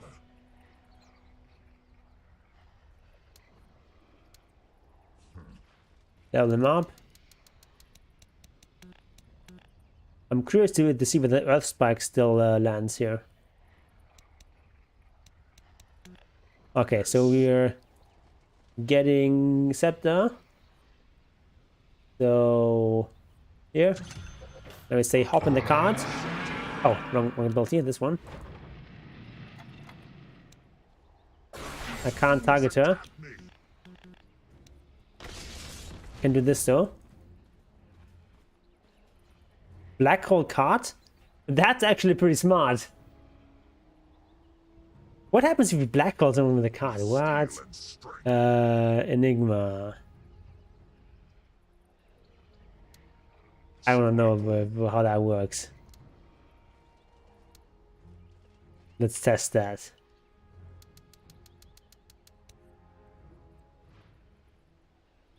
Okay, so we're doing this.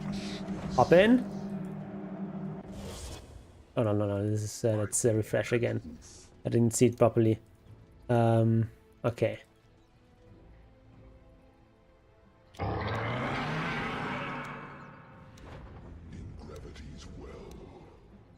What?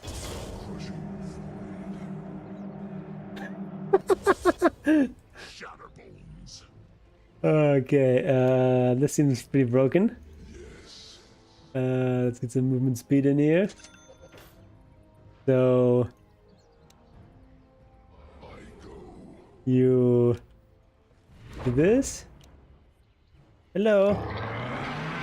Oh, you have very little range here. You just black hole and drop everything in Enigma. You pull people up with Chrono as well. That's cool. This seems really broken. There's so many great combinations with this. I think we're gonna see this a lot in pro games. If Sensor is viable enough for that. But this seems so strong. Like you can just like black hole someone and just drive away your Enigma. They can't do anything about that. You can do like a drive-by black hole. Let's put in like a couple of enemies here.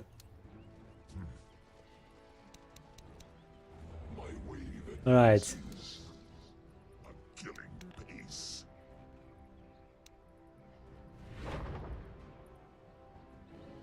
What? What am I doing here? No, this. Oh, what? Oh, I'm using the wrong one. No.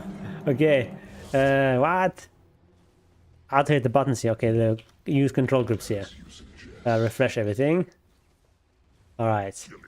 So, does it work with Blink Dagger? Let's get a Blink Dagger. So we blink here. Okay. So we hitch that guy up. Oh no, it doesn't work with Blink Dagger. Okay, never mind. Okay, Blink Dagger doesn't work with that. Okay. Alright, right. Let's do refresh again. We can't use Blink Dagger. But we can do this.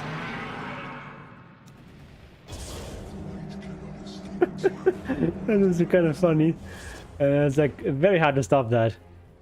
Doesn't work with Blink Dagger though, unfortunately. Okay. This is kind of cool. Definitely very funny ability. Okay, Chaos Knight. Level 10, relative pull distance increased, whatever. This is a very bad talent anyway. Chaos Strike lifesteal increased by 2%. Okay, that you still take the other one. So the thing about this talent is, a Reality Rift pull distance, you might think this extra cast range basically on Reality Rift. No. Same cast range, just the distance at which someone is pulled towards you is increased, which is like pretty fucking useless. Yeah, it's a pretty weak talent, so I would pretty much always take the other one, Chaos Strike Lifesteal. And this one gets stronger as well. And then level 15 talent, plus 12 strength replaced with minus 57% phantasm illusion damage taken. Ooh, how much do they take regularly? Chaos Knight. Normally they take 325 and now goes down to 250. Okay, that's not that strong actually. Not actually that strong. I think I'd rather have 12 strength. Okay, so like on the whole, maybe like a slight buff to Chaos Knight, whatever. Because the minus 3-second Chaos Bolt cooldown is also a very strong talent. Not sure which one you take at level 15. Now we get to our boy Chen. Penitence gets a bit of a nerf. Now only 25% or 25 attack speed instead of 30 per level. Alright, bit of a nerf. Holy Persuasion now grants persuaded units, like the Scepter, now grants persuaded units the ability Martyrdom. They sacrifice themselves to perform a single target Hand of God on any chosen ally. Global cast range cooldown 8 seconds and shared between all creatures. I don't know how strong this really is. Like, you can heal up 100 people, that's nice. Is it worth getting a Scepter for that though? Like, Scepter is pretty expensive. That's like twice as expensive as a mech. Or more than that. And like for the cost that a Scepter has, you can just get like a mech plus a Holy Locket. It's even less than the Scepter. And you're gonna get much more healing out of that, I think. Without having to sacrifice your creeps. So, so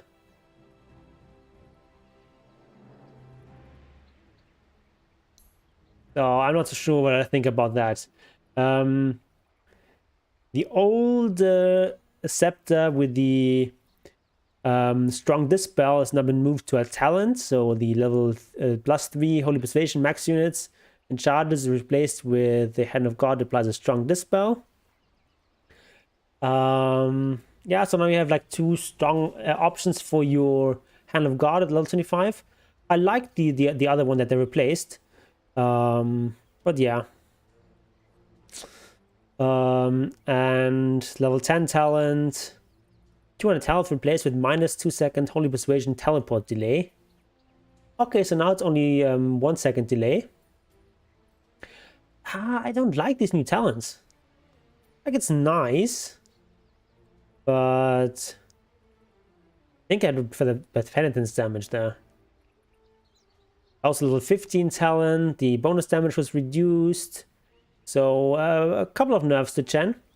Nothing huge. Like, Chen is still going to be very good after these changes. But definitely some nerfs here.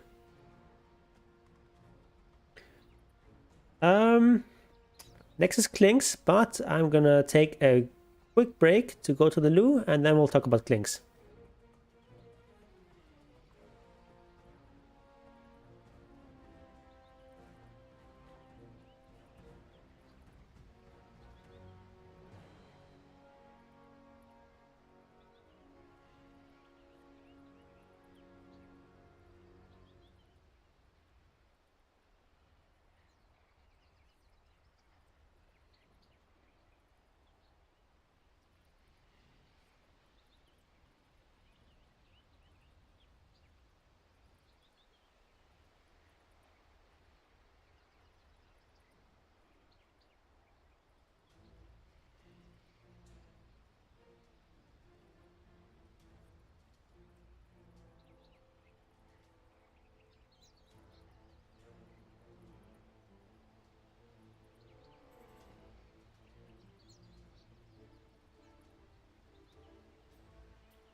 All right, let's keep going here.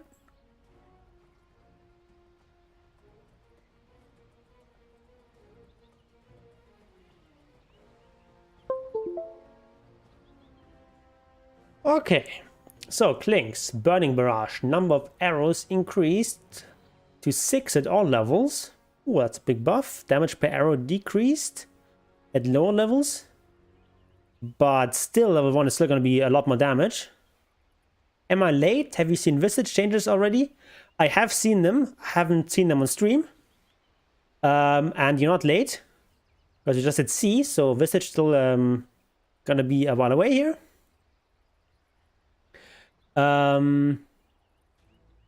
Okay, so Burning Barrage, Channel Time Rescale is now 2 seconds in all levels. Okay, so this is definite buffs to Burning Barrage. So at max level, it's gonna... You shoot at the same number of arrows in a shorter time. And at level 1, you spend a bit more time, but you also do more damage. And like your right-click damage you miss out on by channeling at level 1 is not going to be that significant. I think in the whole is stronger. Skeleton Walk, slightly more expensive. And level 15 talent, Death Pack bonus health decreased from 25% to 20%. Alright, minor nerf there. So on the whole, links should be a bit stronger now. Then we've got Clockwork. New Scepter. No longer flashes all of Clockwork's. Okay, there's new Scepter. Other stuff is gone. While overclocking is active, all of Clockwork's abilities are supercharged. Battery Assault damages and stuns all enemies within its radius. Power Cogs increases attack speed by 250. What? 250? Carry Clock? 250 attack speed? What? Rocket Flares' cooldown decreased to 3 seconds and shoots 2 additional flares to either side of the target area? What? Increases hookshot stun radius and duration by 50%. When overclocking expires, Clockwork is okay, stunned for 3 seconds. Okay, so there's a drawback there. Okay. That's a pretty serious drawback. 3 seconds stun on yourself. It lasts for 13 seconds. Cooldown 50 seconds. Let's try this out. Let's just reset here. What? I want to reset. Okay, wait. Let's quit here. And look at clock.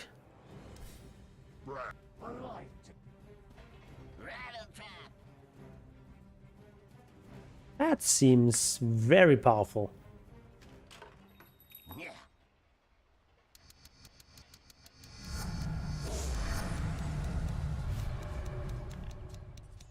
Prepare for battle. Okay, Go up again here and do this. Let's put in some enemy, I don't know. Axe, for example. Very classic. And we'll give them each a heart or two.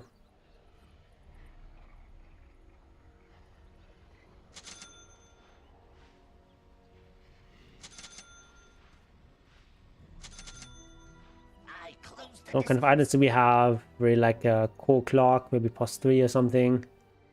We've got like phase boots, maybe a soul ring. Got our agonyms. Maybe this. Maybe probably not both of these. Whatever. We've got this. And then we use our overclocking. We charge in here. Boom, they're stunned forever.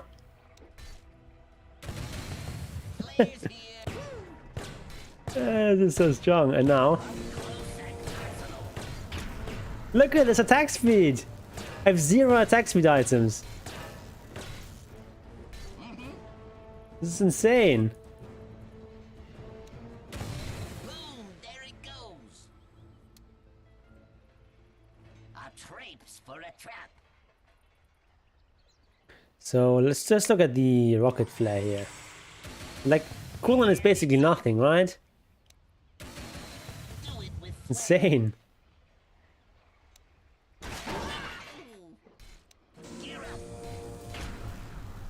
Oh, now we're stunned. But also, like, the fact that this hits everything now means that we're so much stronger in teamfights. Like, if you hit everyone with battery assault, it's so strong. because you get stunned yourself for 3 seconds, it's probably not something you want to carry, but like offlane Clockwork should be pretty strong now. The turtle wins the race. Maybe mid Clockwork. Just get like level 6 and you start ganking everyone with hookshot. Seems pretty scary.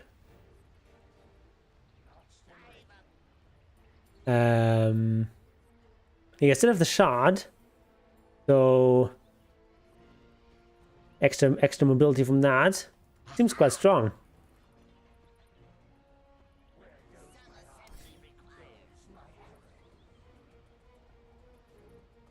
Crystal Maiden, Arcane Aura no longer restores Elateira mana on Crystal Maiden cast. Wait, it did? Allies within a 1200 radius of Crystal Maiden receive 2 times the mana region. Okay. Mana region bonus rescaled. Okay, it's actually higher at level 1. Whoa. So like your lane partner level 1, if you get like level 1 aura, your lane partner is gonna receive 1.2 mana region. That's pretty strong. Pretty strong. And self bonus factor increased from 3 to 4. So previously you got 6 mana, and now you still get 6. Okay. And I'm assuming this does not apply to Crystal Maiden herself. Okay, that would be insane.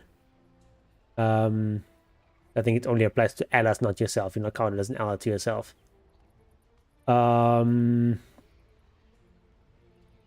Definitely a buff. Freezing field cooldown increased. Okay, that's pretty minor. And okay, level 15 talent to Cat. Nice buff to Maiden. Darkseer Iron Shell cast range increased. Okay, pretty nice. Surge reworked shard. Surge units leave behind a 150 radius trail that lasts 7 seconds. Slows enemy units around it by 50% and deals 35 damage every 0.5 seconds. Ability can be put on auto cast to disable the trail. What? That's such a weird stuff. Okay.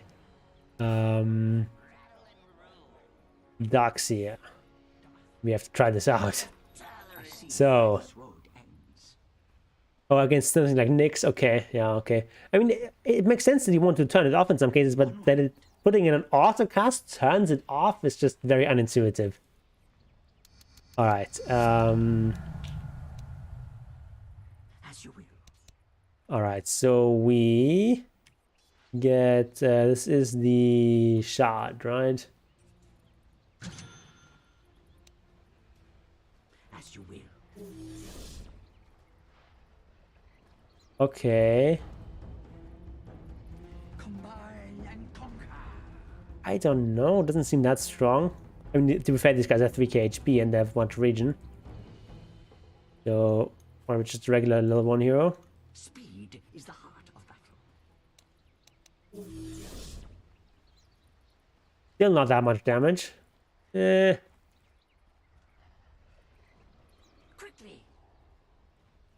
I don't know. This seems rather marginal. Damathlix guides me.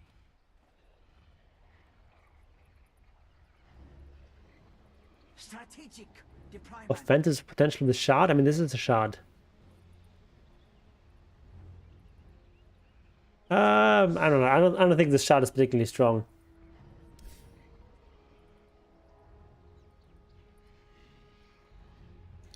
Normal punch. Oh, they changed it around. Okay.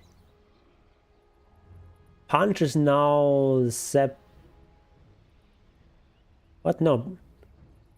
Normal punch ability is now granted by Scepter. Illusion damage equals replica damage with the current level of Wall of Replica. Min damage. Just joined as a brew spammer. I actually think Brewmaster's Axe is really good. It allows for tower taking, split pushing, and ganks without ulting. I also think it's really good, Sammy. Problem is just that the old Aghanims was absolutely amazing. And this one is just like pretty good. You go from having like the best Aghanims in the game to having an Aghanims that's pretty good. So I think it's definitely a nerf to Brewmaster on the whole.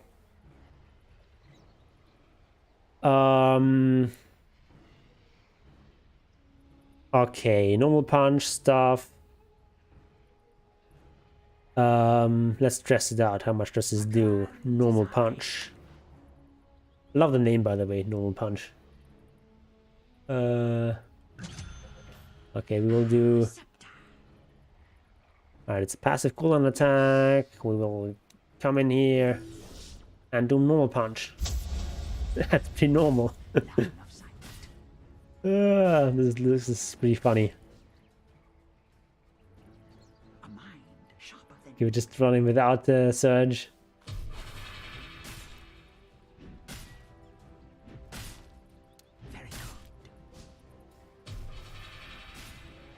It's from a little well-known anime OPM. Yeah, I don't know it. Did say it's little known, so fair enough. Yeah. The problem is like, do you really want to run in like that most of the time? Not really something that Daxia normally does, even though it's called normal punch. So, eh.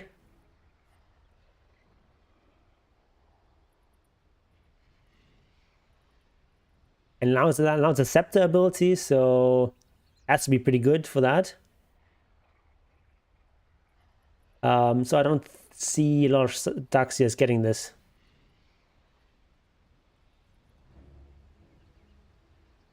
All the good Ags are now level 25 talents. Yeah, seems like it. So I don't really like these this shard and this Aghanims too much. Seems a bit marginal. Dark Willow, the greatest oversight. Was it the biggest oversight? The biggest oversight. Bramble Maze spawn delay decreased from 0.5 seconds to 0.3 seconds, so your brambles appear faster. Cursed Ground mana cost decreased at higher levels. So some minor buffs here for Dark Willow. And level 25 talent. 1.5 second terrorize duration replaced with Bedlam Pierce's spell immunity. Ooh, that's pretty strong. That seems pretty strong. Alright, that's a good level 25. Definitely better than this terrorize stuff.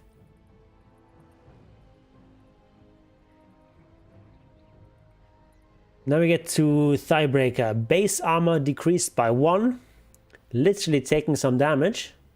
In casting Starbreaker with Shard, Dawnbreaker will start moving towards the target area instead of standing still. Still has free movement. Okay.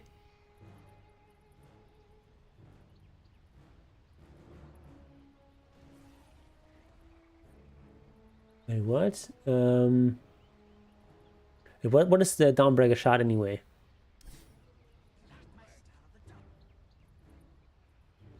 Ah. There we go.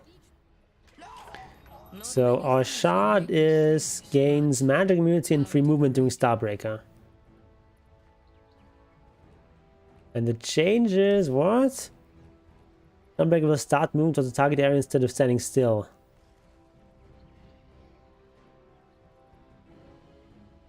What? Why didn't they do that already? I can't be stopped. Seems kind of weird.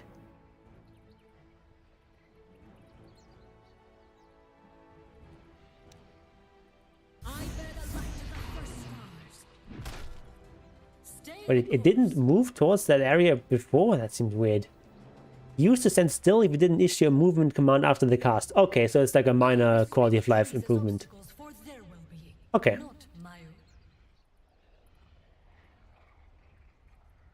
Celestial Hammer. Cast point improved slightly. Cast range decreased at lower levels. Pretty hefty decrease at level 1. And Solar Guardian. Scepter now allows to move. The target area now allows to move Target area with a speed of 200. Okay, so we can move the target area. Okay, first of all, I thought it was a grammar mistake. That they wanted to say move to the target area, but it's actually moving the target area with a speed of 200. Follow the sun. Alright, so let's get a scepter. Of strangely high quality for this realm.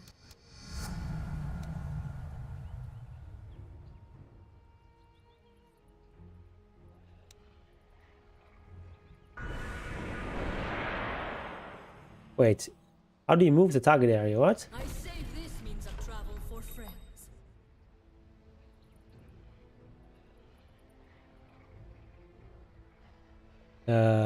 Did I do it wrong? Oh, like this. Okay. I just need to select my hero. Okay.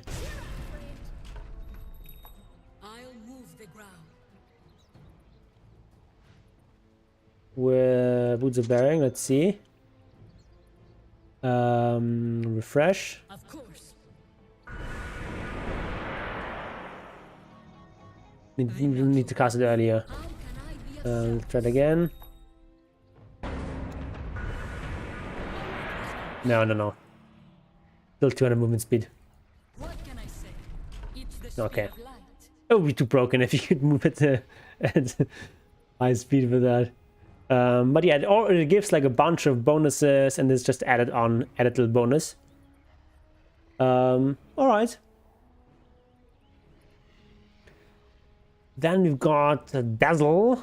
So like on the whole, Dawnbreaker definitely nerfed. But he's also a hero that was like picked all the time at the major, so it makes sense. Dazzle should also probably get some nerfs. Duration and Shallow Grave decreased. 0.5 across the board. Shadow Wave, heal and damage decreased. Okay, by 20 at level 1. That's a pretty big deal. And then it's 15, 10, and 5. Okay. So yeah, Dazzle is just a bit overtuned, so it makes sense to give him some nerfs. But the shard is still amazing. 350 attack range against poison-touched enemies. Ooh, that's kind of fancy. Is it also for allies that attack the poison-touched enemies, or just for you? I think it's just for you, right?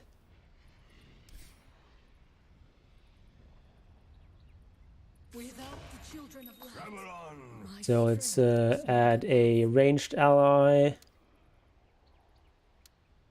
I go. You level up a couple of times.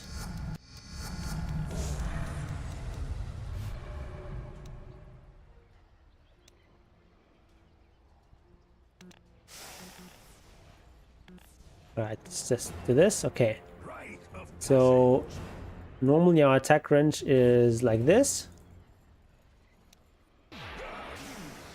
Now our attack range is very far.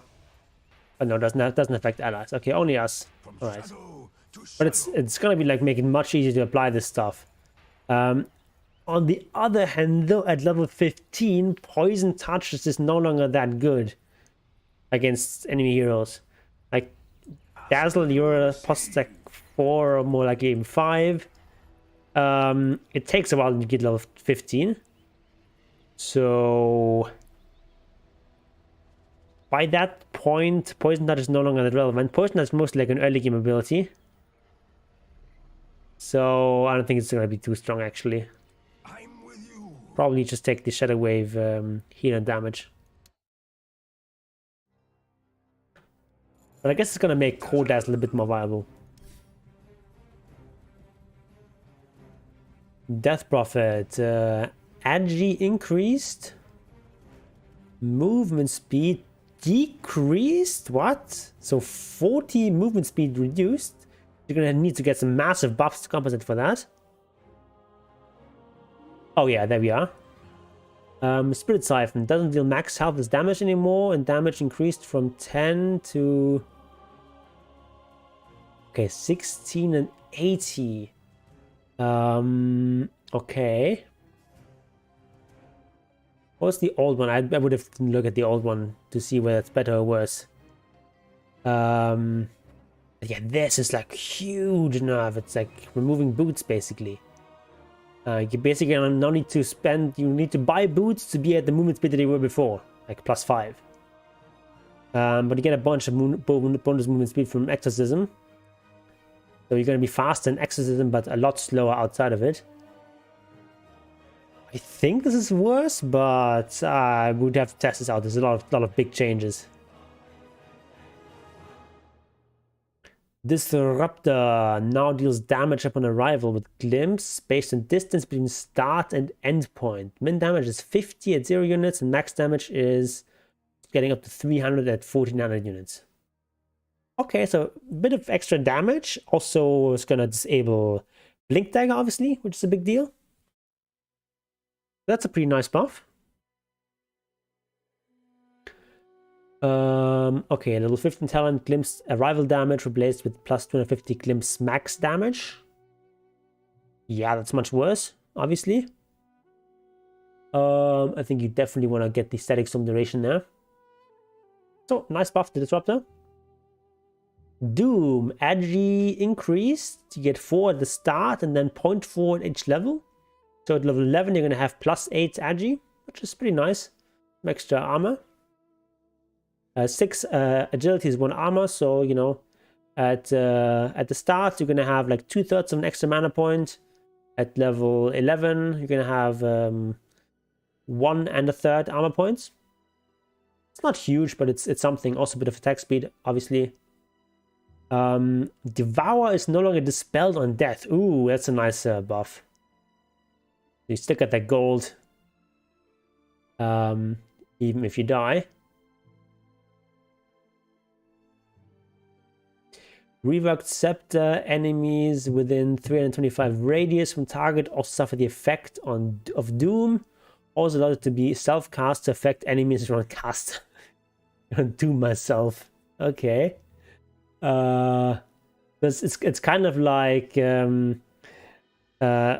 the silence from Night Stalker, where you can cast on yourself and sort of just be in the middle of opponents. Seems like a decent scepter. Of course, if you cast on an enemy, they can just run away from their allies. I assume it works like the Doom is removed if you move out of the range. Let's test this out.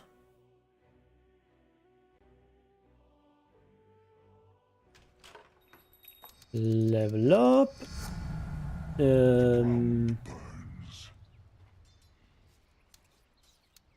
Prepare for battle. And we get a scepter. My scepter at last. Yeah. Immediately loses Doom when you go out of the range. Also no linger duration. Okay, I mean this is like a decent scepter. Probably not super high priority. Damnation come.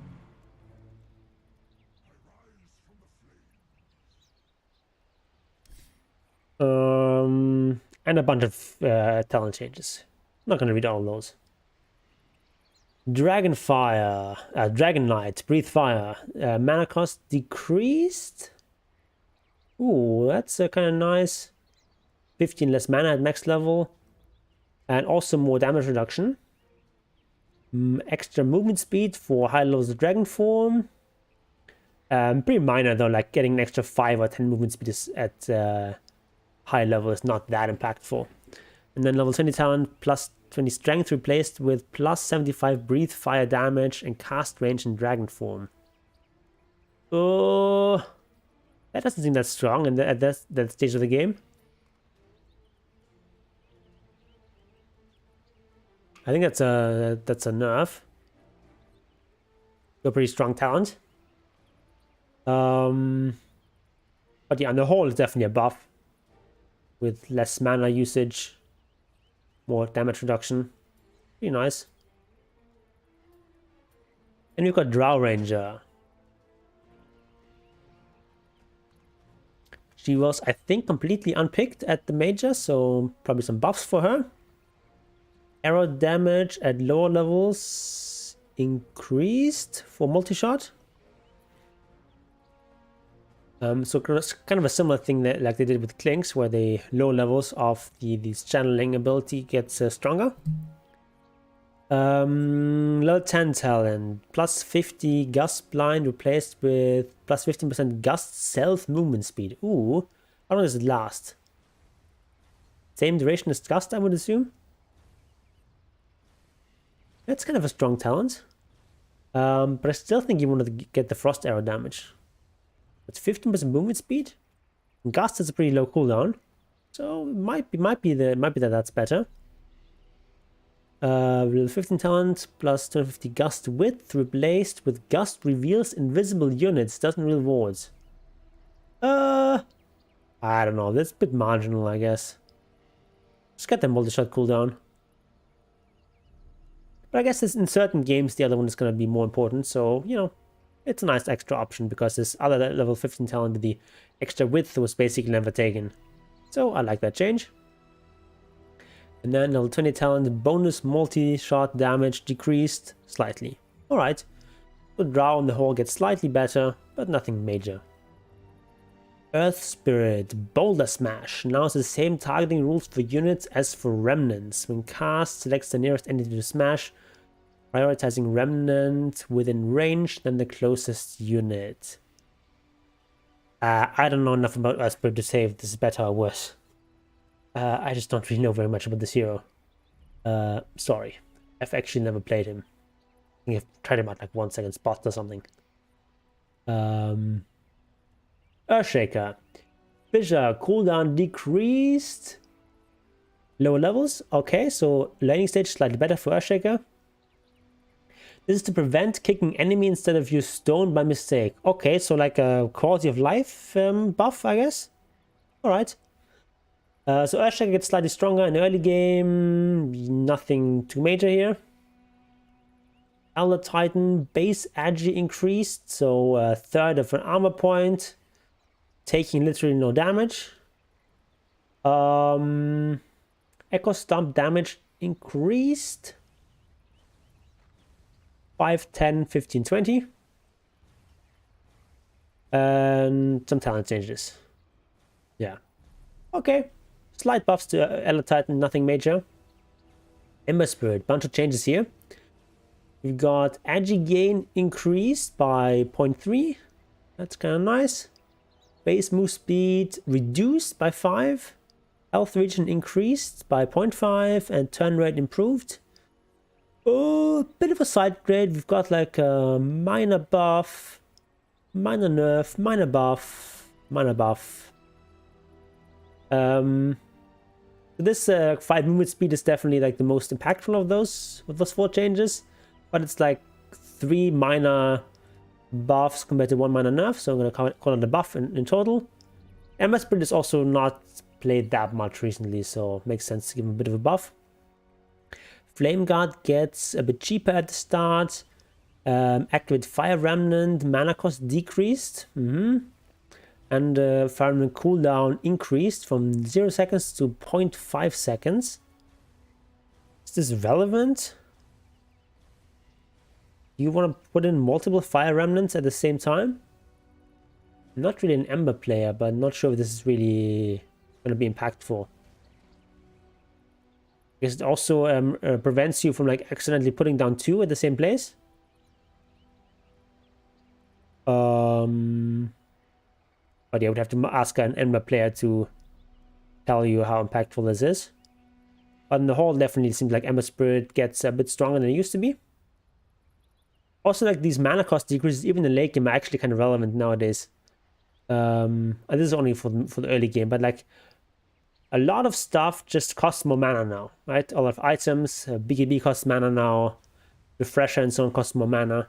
So all these mana buffs are kind of nice to have on heroes. Then we've got Enchantress. Nature's Attendant, which is a heal, duration decreased. Okay, so nerf at lower levels. And now has a new shard. Grants the ability Little Friends. So all creeps, enemy, ally, and neutral within 1200 range of the target will attack the target with 100 bonus attack speed and 100 bonus movement speed for 6 seconds. It's like a great ability in both if you are running like a Sue build, but also especially as a counter to a Sue build. So playing against, you know, Lycan, Beastmaster, Chen, these kinds of heroes. So it says creeps. Does it count summons as well? I would assume so. Let's test it out.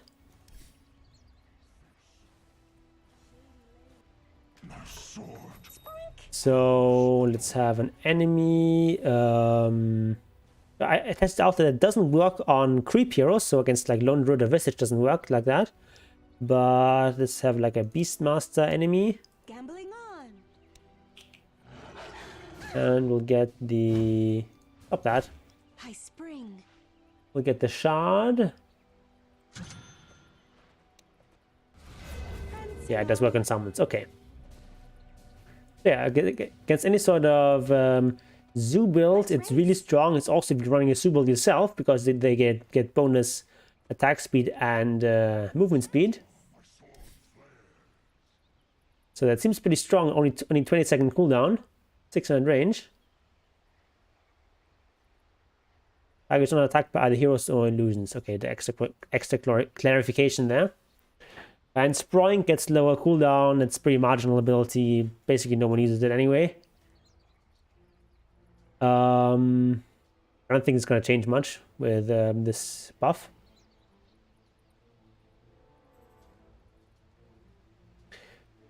But yeah, this shard seems really strong. I like it. It's of course situational. But of course also works on jungle creeps, so sticking all the jungle creeps in someone is nice. Does it work on Roshan?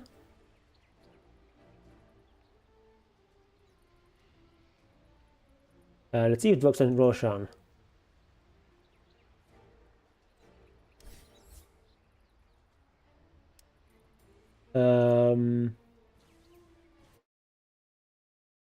Let's see if that works on Roshan.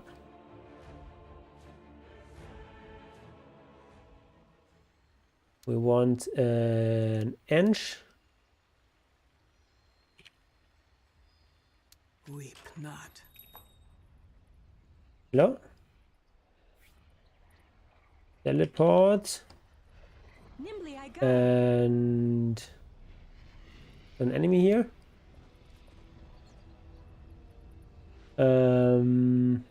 We'll get the shard.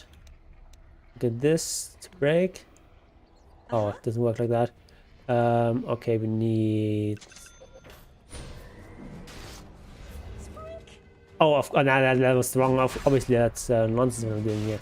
Refresh, I want to target the Beastmaster, obviously. Let's target the Beastmaster. Mr. Martin. No, it doesn't work on Roshan. Okay. It would be, I guess, too strong for Roshan. If it works on Roshan. It doesn't work for him. Okay. Makes sense. But yeah, it's a very strong anti-Zoo ability. And Ench is already good against these kinds of heroes. Like Ench already like dominates Beastmaster in lane because it forces him to go for Axe build, which is not necessarily bad, but you know, against a lot of lanes you don't want to go for the Axe build. But with this, you basically force him to, because you can just take over his summons and get like a much stronger version of them. And similar thing for like Lycan. Like it's Lycan, you don't really have an option. You have to go for the wolves, and the Ench is going to steal one of your wolves. So yeah, I think Ench is going to be like a strong counter pick now against these kinds of heroes. Enjima, Malefice, rework chart increases Malefice stun duration by 0.35 seconds, and at every tick on an enemy hero creates an Eidolon which cannot split but still gets the refreshed duration after a set of attacks. Set amount of attacks. Okay. The shard now makes Malefice a lot stronger. Like, that seems pretty strong. Like, let's return to demo here. Why did it take so long to load? Come on. Oh no, it starts a new demo. Okay, never mind. Enigma. I range. Alright, so Malefice is every 2 seconds. So if we level up a bunch, we have like an enemy here who is also level 10, let's say.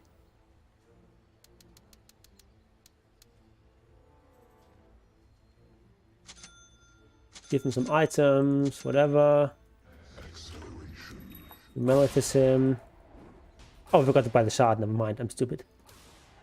Right, let's buy a shard.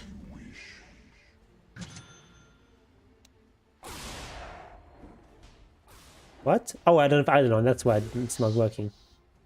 Makes sense. Alright, third time's the charm. Can I control these guys? Yeah. That seems pretty strong, to be honest.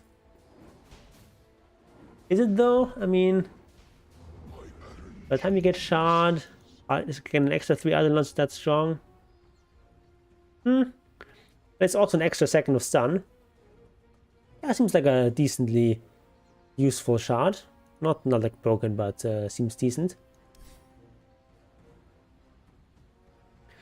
Reworked Scepter as well.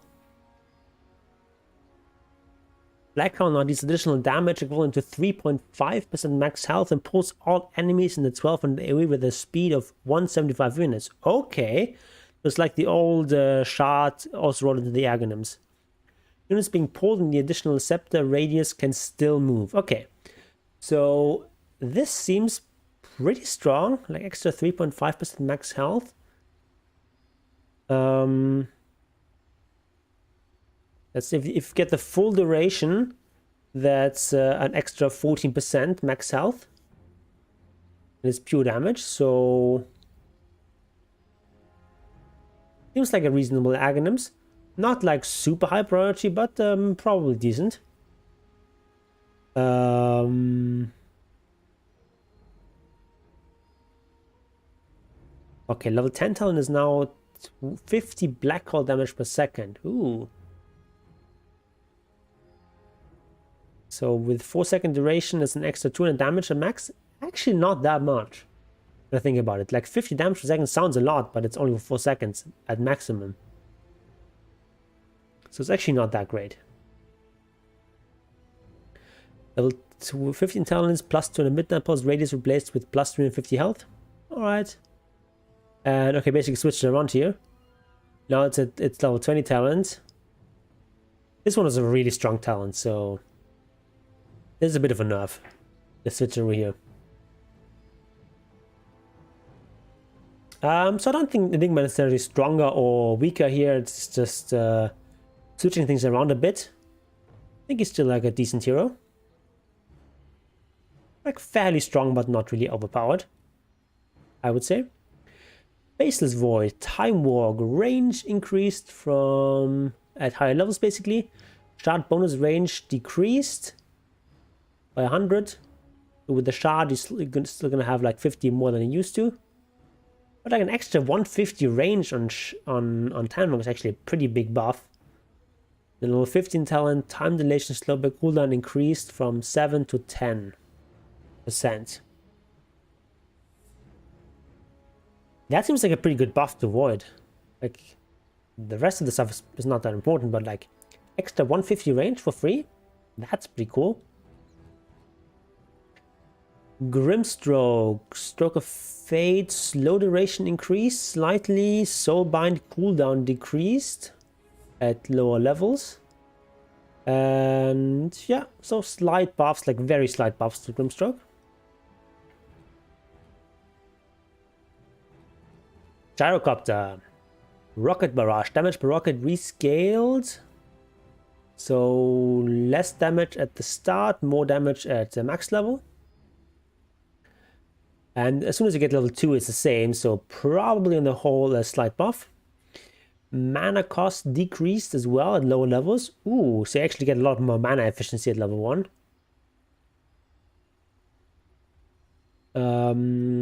Plus 300 flat cannon range replaced with 30 movement speed. During Rocket Barrage. I thought before just like 30 movement speed. That's amazing. That's only during Rocket Barrage. Maybe you want the health instead. And then level 20 talent, 30 movement speed replaced with plus 40 flat cannon damage. 40 extra damage, not that bad, but I think you'd rather have the 30 movement speed. Yeah, I think just go for the flat cannon attacks then. Oh, it's level 20. Level 20.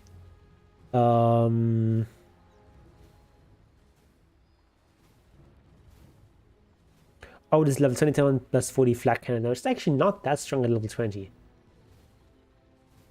You'll probably still go for it though. This Rocket Barrage at level 20. Okay, so some minor buffs to... Like, not so minor buffs, but like decently sized buffs to Gyrocopter. And he's a very underplayed hero right now. Not underplayed, but like a rarely played hero right now. It makes sense to get some buffs. Is he going to be strong enough with these buffs? I don't know. Maybe. Alright, let's look at Hoodwink. Acon Shot, initial projectile speed increased by 100. Okay, slight improvement there. And Bushwhack, also faster projectile. Okay, whatever. Shard is now Hunter's Boomerang. Damage decreased from 350 to 200. I guess this was the... Was this the Scepter before? I think they switched around the Scepter and the Shard. So his Shard is now Hunter's Boomerang, 200 damage, Spell Amp is 20%. Okay, let's just try this out. Where is our Brill? Alright, so we got the Shard. No, Tobias. If you're hard, if you're alive. Oh, that's a lot of damage.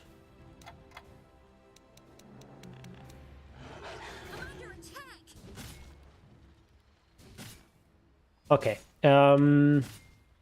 So to the Shard, tosses a boomerang and an arc upon contact and returns to Hoodwink. Damage is passed through or hits enemies.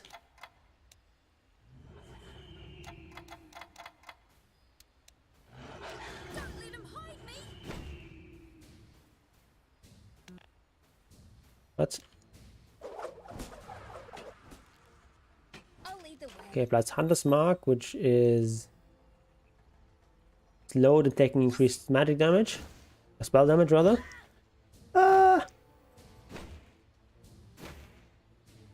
That's not bad. Cooldown is not that high. Seems decent. And Decoy is not a Scepter. When it's cast, turns Hoodwink invisible, increases the move speed by 15%, and creates a decoy effect that starts charging up Sharpshooter, aiming at nearest visible enemy in 3000 range. If attacked or targeted by a spell, the decoy is destroyed and lesser Bushwhack is cast towards the attacker. Okay. So, need Sharpshooter for this. So we'll do a decoy. Alright. I mean, it's an invis. 30-second cooldown.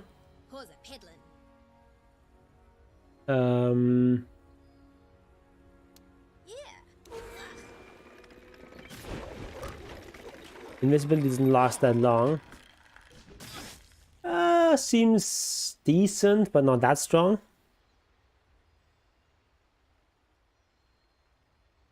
Because like one attack is gonna destroy the whole thing. Okay, Huskar gets an extra base armor. Fixed Aghanim shards mistakenly granting plus 65 damage. It did on Inner Fire. Didn't know that. Berserker's Blood's max strength is health regen increased at lower levels. Max is the same. Life Break gets the Scepter gets slightly weaker. Okay, so this is like a bug fix, but still a nerf. Now I've got another nerf. A buff, I mean. There's a buff here, there's a buff here. Slight nerf there. So probably Huskar slightly stronger on the whole. Invoker, Deafening Blast damage increased by quite a bit. Especially at the start. So it's like a plus 40 across the board. Ghost Walk, cooldown decreased, duration decreased. So that's a bit of a side grade. Slow radius increased, mana cost decreased. Next slight buff to Ghost Walk. Just being able to use it more often is probably more important than having longer duration. Because you're not really going to use that 100-second duration anyway most of the time. Sunstrike damage increased. Alright, plus 20 at the start, scaling to plus 5 at the end. Okay, so the low level Sunstrike is stronger. Does Invoker need buffs? Definitely there's some buffs here. Some pretty big buffs in total. Like a whole bunch of like small buffs added together. But IO, heal and mana transfer decreased at the start. So it's only 60 at the start instead of 75. Spirit's mana cost decreased. Right, by just 20 across the board. That's pretty big buff. Attack speed rescaled, so it's slightly higher at max level. The same at level 3 and a bit. Actually, I'm looking at the wrong way around. So it's slightly better at level 1 and 2, and slightly worse at level 4. So on the whole, that's probably. Is that a buff or nerf? I don't know.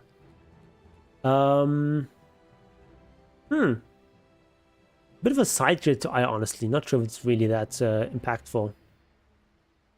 Shakiro gets less strength gain. Shakiro, I feel like, is a very strong support right now. Ice Path now stays on the ground. For how long did it stay on the ground before? So longer than before, I guess. So that's like a buff. But previously disappeared, like not instantly, but like pretty fast. That's a buff. Cooldown decreased. That's another buff. Liquid Frost max health damage per second decreased from 2.5 to 2. That the shard? I think that's the shard, or is it the scepter? Either of those. So this is the buff to Takiro, because Ice Path is now a lot stronger, I feel like. Weird. Juggernaut base move speed decreased by 5.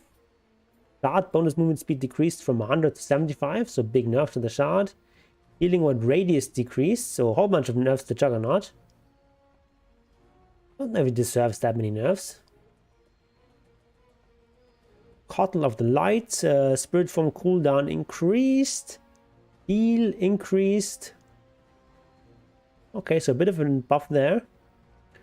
But the cooldown is it's gonna hurt a bit.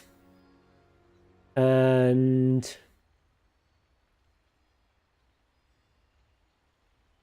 yeah, you have also the fact that the small camp gets removed makes Coddle a bit weaker as a mid laner. But on the whole, it's probably still decent. Kunkka, the Admiral, damage on Torrent increased by 5, 10, 15, 20. Movement speed slow increased to 40 across the board. So some buffs to Kunkka. We never really see Kunkka these days, so it makes sense to give him some buffs. Legion Commander. Shard gets stronger. Duel gets some extra cast range. Ooh, it's actually like a lot of extra cast range level 3. Extra 150 cast range. That's kind of nice. But level 10 talent with the dual cast range is removed and instead gives plus a bonus dual damage. Replacing on the level 25 talent with plus 30. I think this is actually a lot stronger as a level 10 talent because I just have it much earlier. I think I like that talent.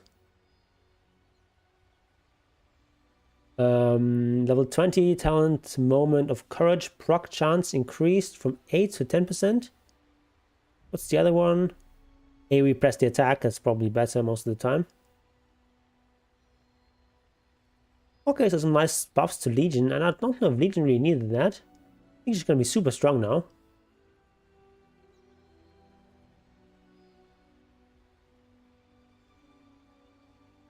Leshrak gets plus 2 base damage, which is very nice because his base damage is very low, so his last hitting is actually abysmal. So this is going to help out a bit.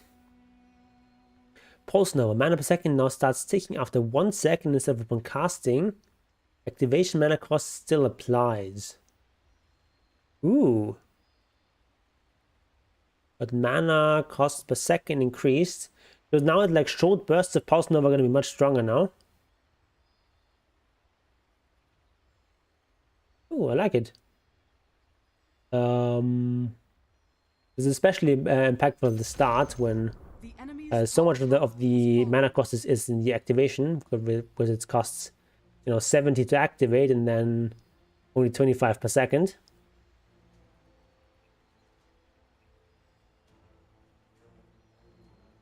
So yeah, you're basically saving like one mana's worth of mana every time.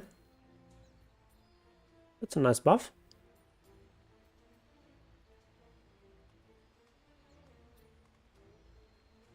But if you keep it going for a long time, it's gonna drain more mana. So on the whole, Leshrak probably slightly stronger. We've got Lich with Sinister Gaze, Duration, rescaled, so slightly worse level 1, better at high levels. Mana costs been reduced, lower levels.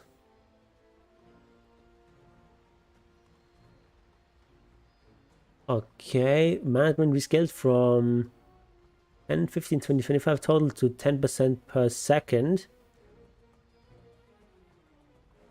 Ooh, that's a buff, isn't it? At least a buff at lower levels. At high levels, that's a nerf because we only get a 25% if we channel it for the full duration. Okay.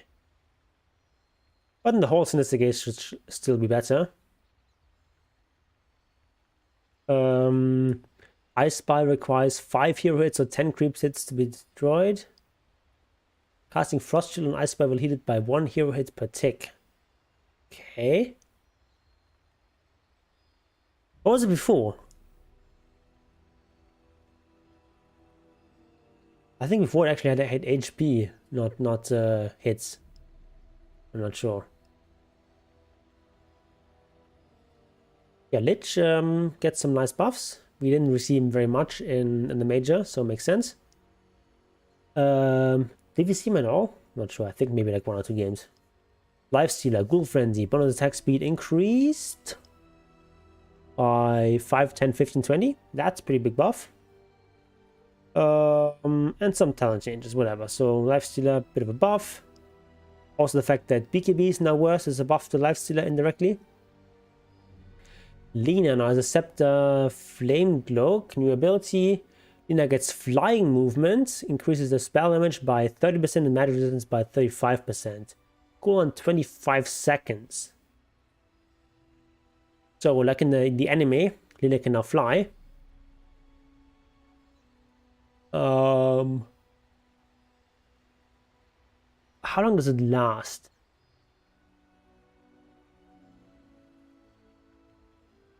Let's do Lena. Toss that one in the dunny. On it.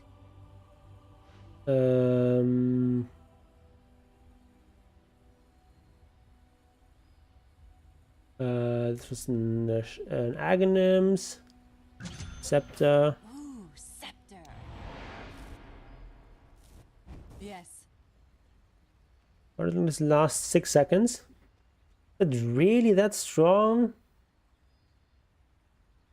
Cooldown is 25 seconds. I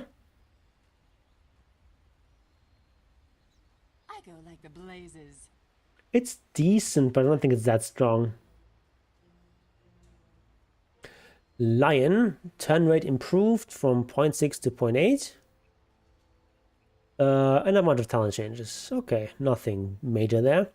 And then Lone Druid gets a slight nerf to Savage Roar at the start. Yeah, I mean, this is nothing too major.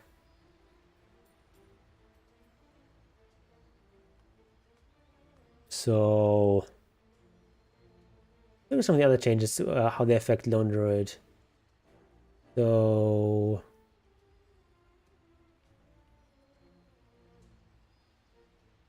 removing the small camps probably good for Lone Druid. He can do small camps, but he's not that good at it.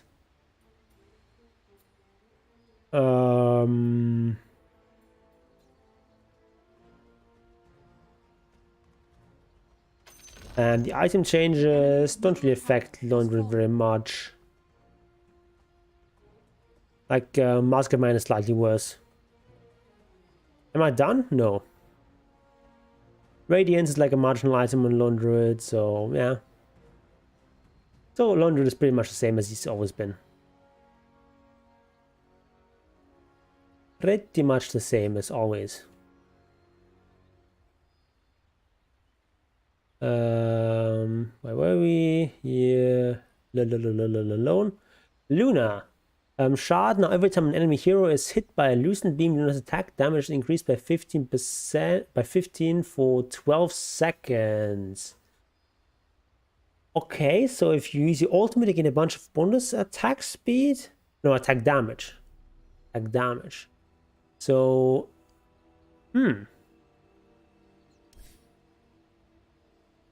heroes, I said. Luna. How many is this? This is 6 beams, 9 beams. So you like cast Loosened Beam, you cast Eclipse level 2.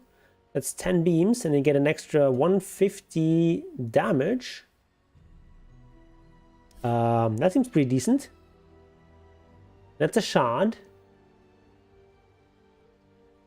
Not that bad. Okay, this is assuming that all the beams are on heroes. If that's not the case, then it's less. Why are Icelandese so attractive?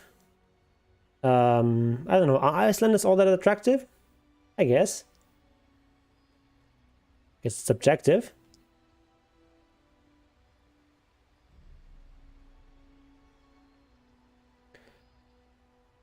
Lunar Blessing now receives global radius at night time.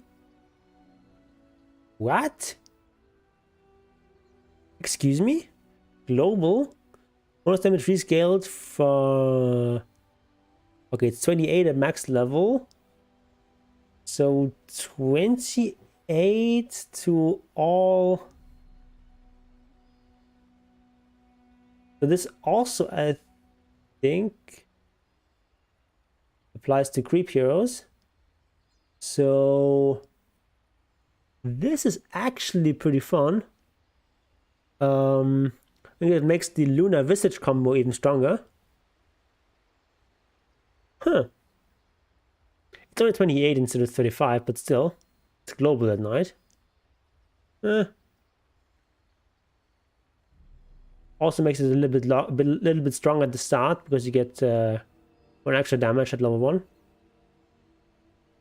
And like during the first night, you're gonna have like maybe 2 levels in this, and at 5 minutes getting 14 damage on all your heroes across the map. That's kind of nice. It's actually gonna help out in the second part of the laning stage. Oh, that's kind of cool.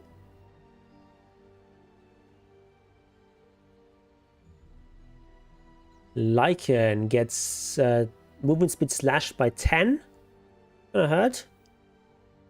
Some involves magic resist is decreased at the start. Still 70% at max level, so not a big deal. Cripple now stacks with each proc, which seems pretty strong. Because the stuff procs pretty often. And permanent invisibility fade today increased from 1.7 seconds to 2 seconds. Not a big deal. Howl is now global when cast during night. That's pretty cool. Across the entire map, decreasing attack damage of enemies by 40% and armor by 7. That's pretty good. Temperature rising. Level 25 talent plus 30% shapeshift crit replaced with Howl reduces total attack damage. I think that's enough. Just get the 2 wolves, I guess, now.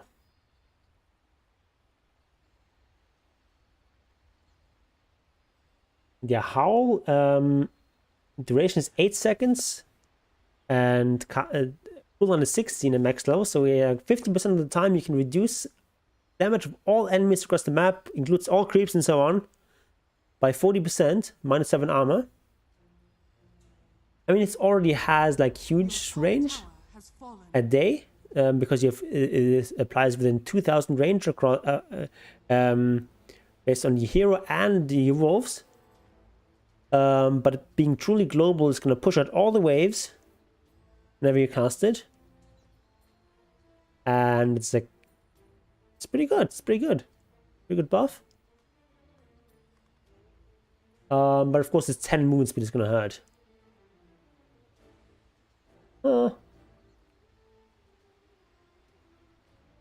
Let's try out actually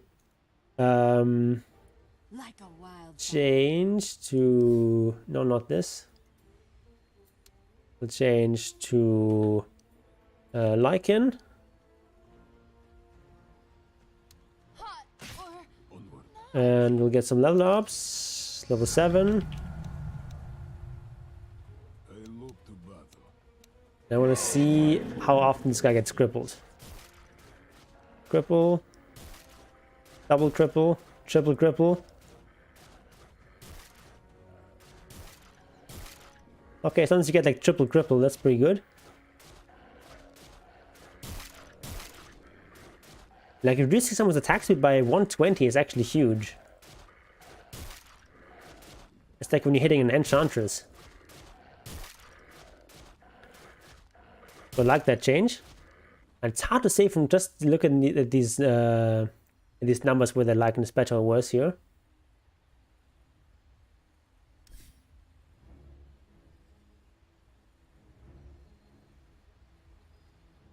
Let's look at Magnus. Base mana region increased. That's a nice buff. RP cooldown reduced. Low duration increased on Horntas. Some nice buffs to Magnus. Marcy now gets hit with a nerf hammer, I would guess. Haven't read this yet though. Dispose now slows for 20, 30, 40, 50% for 3 seconds of stunning. Oh, that's a big nerf. Distance decreased. Rebound now stuns enemies in the final area for a couple of seconds. Ally movement speed decreased. Landing damage decreased. All sorts of nerfs and nerfs and nerfs. Pulse no longer slows enemies. Each strike now slows movement speed of the target by 30% for 2 seconds. Okay, instead of the pulse during the slow, you now have to attack. Each strike now slows base attack speed of the target. What's the difference between slowing attack speed and slowing base attack speed? What? I don't see how that's the difference. For 2 seconds.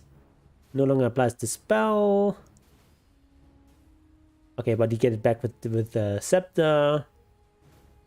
Oh, okay, like a whole bunch of nerfs here to Marcy. Well deserved, obviously. Maybe it's too much, but we'll see. This hero was OP, definitely. Now let's look at Mars. Gets lower mana cost on Spear of Mars by 10 mana across the board. God's Rebuke, slow duration increased. Okay. Bulwark, active redirect, no longer uses a radius centered around Mars. Now only works if projectile targets are in a cone behind Mars or are within 100 range of him. What?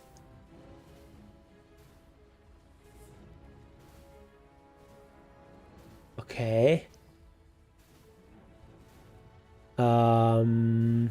Redirect range increased. So I guess this is a nerf, this part. Not sure though. Redirect range increased from 800 to 900. Whatever. Arena of Blood. Spear damage rescaled. So... redirect 70% of attack broadsides aimed at Mars allies towards Mars instead. Oh, okay. That's the idea.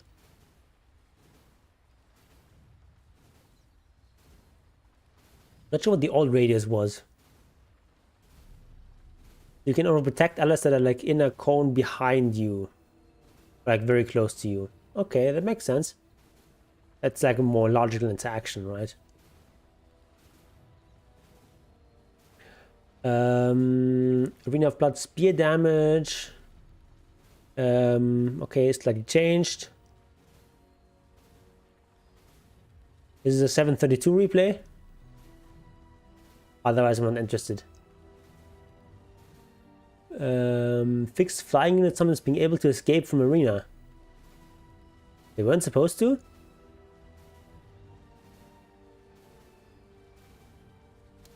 To Mars.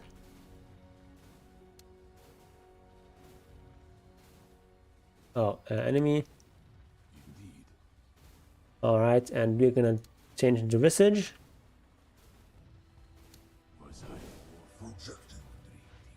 Level up.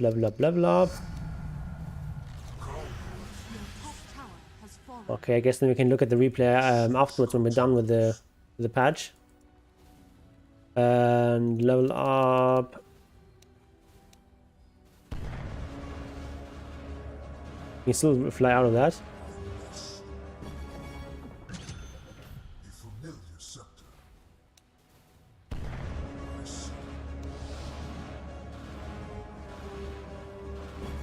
What? But I don't understand this change then. Aren't flying units supposed to get out of there? Weird. On this weird thing again. Mars. I don't understand this change. But yeah, Mars should be stronger now on the whole.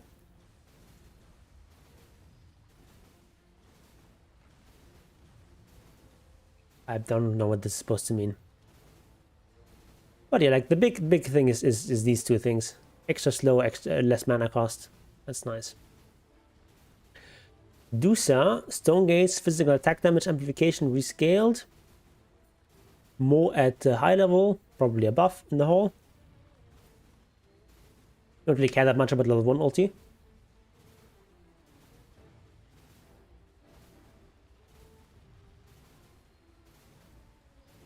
Okay, Meepo strength gain increased from 2.2 to 2.5. That's kind of a nice buff for Meepo.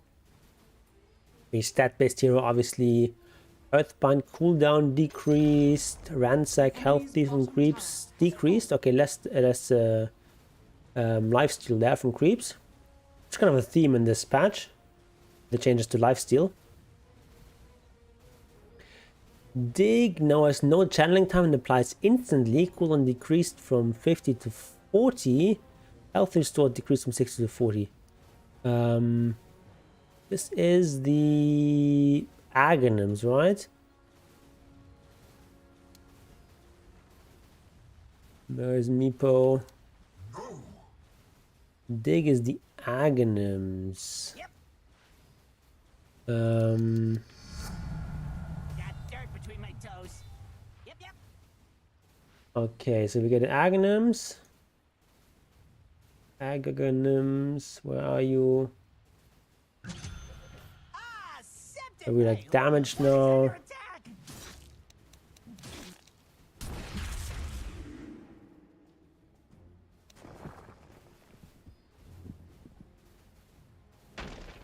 Alright, this is like instant now. Hey, why not? This is pretty strong.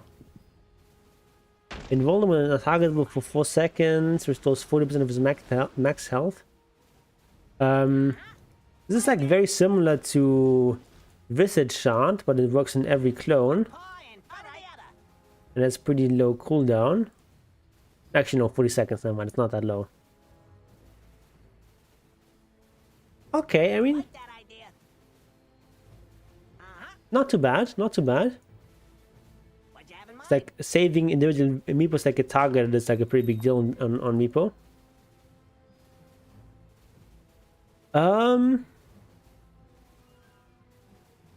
The fact that it channeled before just made it very hard to use. Now it's instant, so pretty good. Meepo definitely stronger than it used to be. Is he good enough now? I don't know. I still think it's rather niche.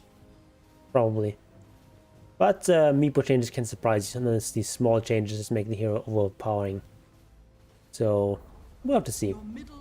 Mirana Agi gain decreased by 0.3. This means at level 11 she loses 3 Agi, at level 21 she loses 6. Not the biggest of deals. Starstorm secondary target surge radius increased. Okay. That's a buff, I guess. Leap speed bonus duration increased to 4 seconds. Shard wave and radius increase. Speed increased, so Shard gets buffed. So some minor buffs to Mirana, nothing too huge. Monkey, reworked Shard can be put on autocast to quickly leap to the opposing end of the staff as it hits the ground. What? I guess. It's more like a marginal shard. Okay, Morphling. Attribute shift. Shard has been reworked now, causes attribute shift to work while stunned. That's a huge deal. And increases bonus agility by 6. And bonus strength by 6 as well. Okay, that's a huge shard. Like, just +6 agi and +6 strength with no for an item that doesn't take a slot is already, you know, kind of nice. You're probably willing to pay like 800 gold or something for that on Morphling. And then you can attribute shift works while you're stunned. That's such a huge deal for Morphling. That change is going to make Morphling much stronger. Stat shift per second though is a little bit lower at max level. Okay. And also costs more mana at higher levels. Oh, okay. Yeah, silence would still work. But it works if you're stunned, so that's a big deal. But it's now extremely expensive on the mana, like 20 per. Wait, now we paid 20 mana to change 20 stats. Previously, you paid 10 mana for 24 stats. It's much more expensive. And Scepter is stronger. The enemy's top tower has fallen. Bunch of extra status assist, attack speed, spell damage amp. Okay, this is a huge buff, the reworked shard. But the other change is here that the shifting is now much more expensive and it works slower. It's a huge nerf as well, so it's hard to say how that's gonna affect Morphling. Like so expensive on the mana. And keep in mind that other items are also more expensive now. Like if you want to get BKB, that's an extra 50 mana you have to pay. Oof. Can you really afford that? This very expensive stat shifting there. I honestly want to say that overall Morphling's probably slightly weaker with that because this mana cost thing. That's such a huge deal.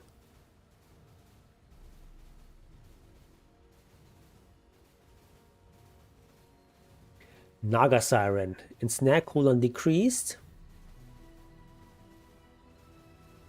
Scepter no longer decreases Ensnare cooldown, but still allows you to target spell immune and sleeping units. Scepter no longer increases projectile speed by 50%. Alright. It's harder to dodge. Silence and mana burn still classic ways to deal with Morphling, yeah. I mean, for a while, Morphling didn't need any mana to shift. But yeah, with like 20 per 20 attribute shift, that's a lot of mana that you need.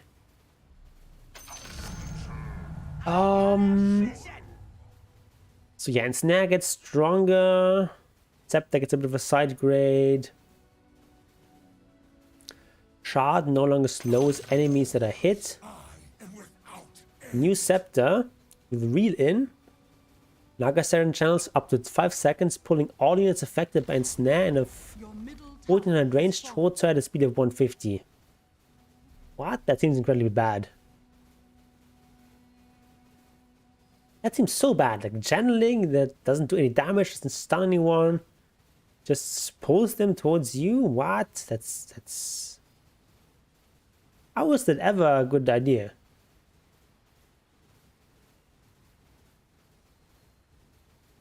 I like the Reel In. You don't understand the channeling stuff though, you're gonna attack people.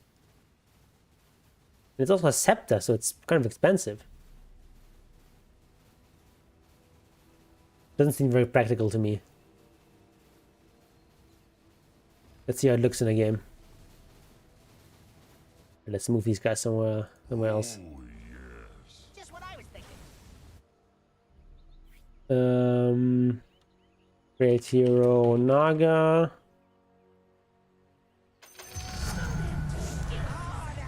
Oh. More losses. A step towards victory. Okay, so level up. Got a bunch of nets here. Oh, it's on top of the thing it had already. Okay. That. Oh yeah, I forgot about that. It already has like a really strong Aghanims. Yeah, then it's actually amazing. Forgot about that. So you do this. You can't really have more than one person at the same time, more or less. It's pulling all insane. How do you have more than one ensnared unit? Unless you have like refresher or something.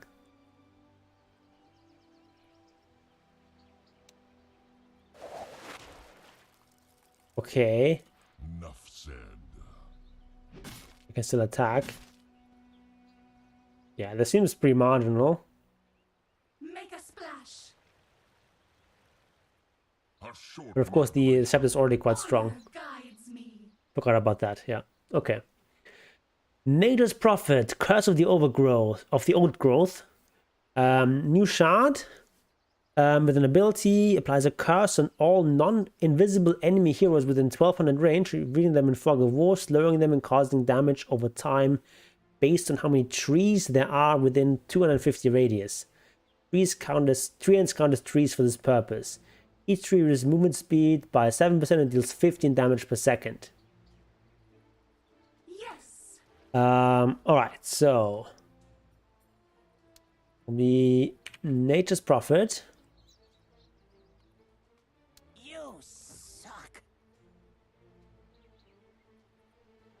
Hello? with a wild spirit. Teleport here, leveling up a bit. Oh, and this was the shard, right?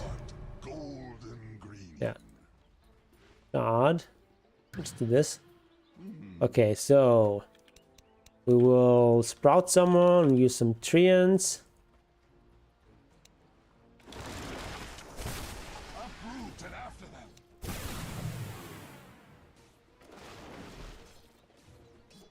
Okay. There's like a nice amount of slow in there. Naturally. Yeah, it constantly updates in how many trees are in the area, so you're running away from the trees, it changes. With pleasure. Let's just do 3 spells here. Now I have 288, now I have 310, now it's 240. More trees now it's gone. Okay, it's only a shard, and it replaces a shard that was really strong, right? The old shard was incredibly strong. You have to keep that in mind.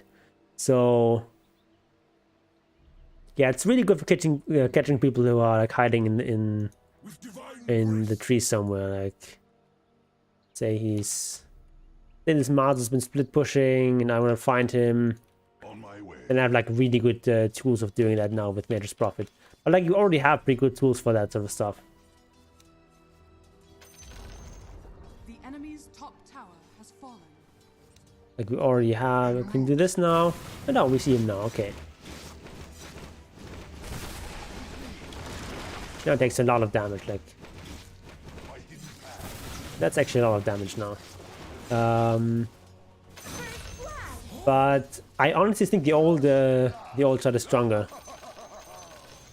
Because like they already have good tools of catching people who are hiding in the trees. Like you just do this. Or we do this. I go. So we already have good ways of finding people. This is only for heroes, right? Yeah, only for heroes. I think the old shot is actually stronger than this. Sylvan shade.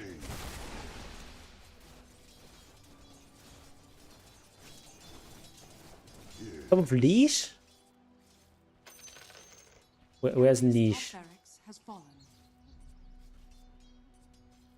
I don't think there's any leash here. Leash talent? Oh, I definitely need to sprout leeches. Yeah, okay. You actually take that over the 100% miss chance? I guess depends on what kind of heroes you're facing. Leaving. So I think this is actually worse than the old shard. But I could be wrong. It seems pretty strong, like you can really chase people quite nicely with this. If you get like... if you had like... It's very easy to get like 10 trees in there. Like, what is Sprout? Casts 1, 2, 3, 4, 5, 6, 7, 8.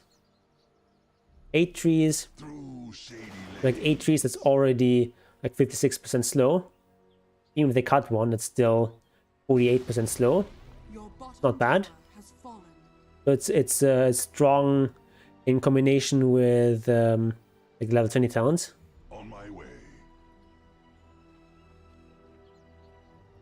Leash pierces BKB for some reason.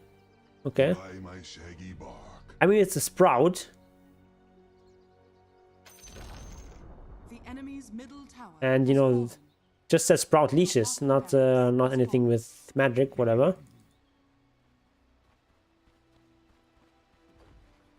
Your bottom barracks has fallen. Yeah, but like if there's no other evasion, then we force the enemies to buy MKB. That's also like a win. Especially against certain heroes that don't want to buy MKB. Let's say you're playing against Calls. like let's say you're playing against like a Meepo or Natural. what's his name, Phantom Lance or something like that. It doesn't want to buy MKB. Shade. Might be good. Yeah. Have to see how strong this actually is, but I think the old chart is actually better. Necrophos, Reaper Scythe cooldown decreased. Slight buff here, but mana cost increased. Level 3 is the same. Level 1 is gonna be a bit painful.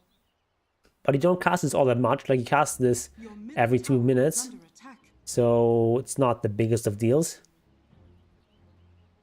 Your middle tower is under Yeah. attack. So like slight buff, slight nerf.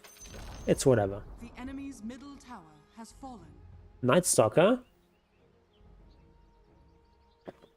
Scepter stun duration increased from 0.8 seconds to 1 second. Alright, slight buff there to Scepter. Crippling Fear night duration decreased. Alright, that's a much needed nerf. The Crippling Fear is really oppressive. You have like 7 seconds of silence and you can't you know, dispel with Manta and stuff like that. That's so strong. Okay, Your middle seems like tower fair is under changes. attack. Nyx Assassin Impale cast range increased slightly. Vendetta cooldown decreased. Alright, so slight buffs to Nyx. Ogre Magi base health region decreased Middle tower is under attack. by 3 seconds. Radiant That is such a big deal. Oh god, it's already gone again. I guess because I held off the lane at top for so long. Whatever. So -3 base region. That's so much. Base armor decreased also by 1, but 20 base damage. What? Excuse me? No one could use a snack. Pleased to meet you. Extra 20 base damage? Me first. 72 base damage. Huh. Still has a lot of armor. Prepare for battle. Core Ogre? This Core Ogre time? Come on.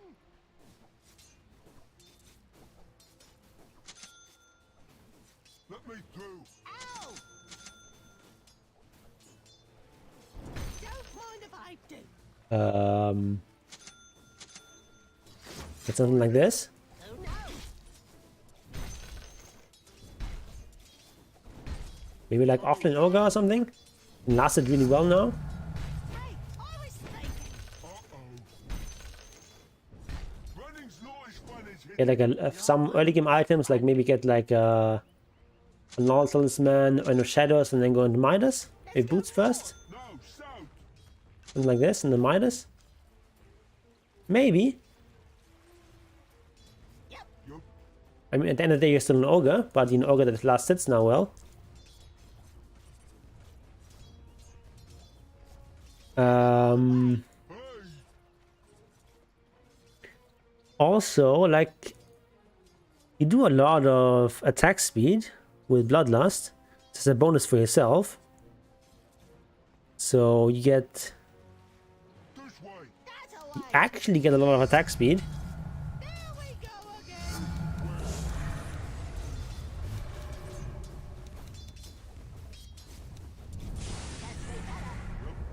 Like, we actually hit pretty fast. When can I hit something? Core Ogre? Question mark? Okay. Like, what would you go on the Core Ogre? Do you go like spell damage? Good idea. Like Dagon and stuff? It was mine.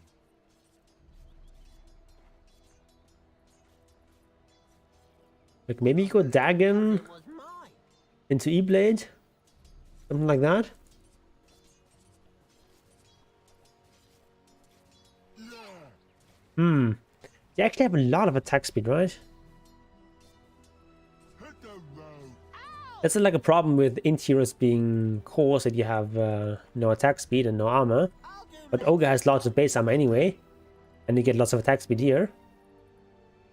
And you have good base damage as well. I saw a thing. Maybe, maybe. You can farm well with Midas. You can go into either a caster build or maybe even like a right-click ogre? Possibly? You go first. Huh.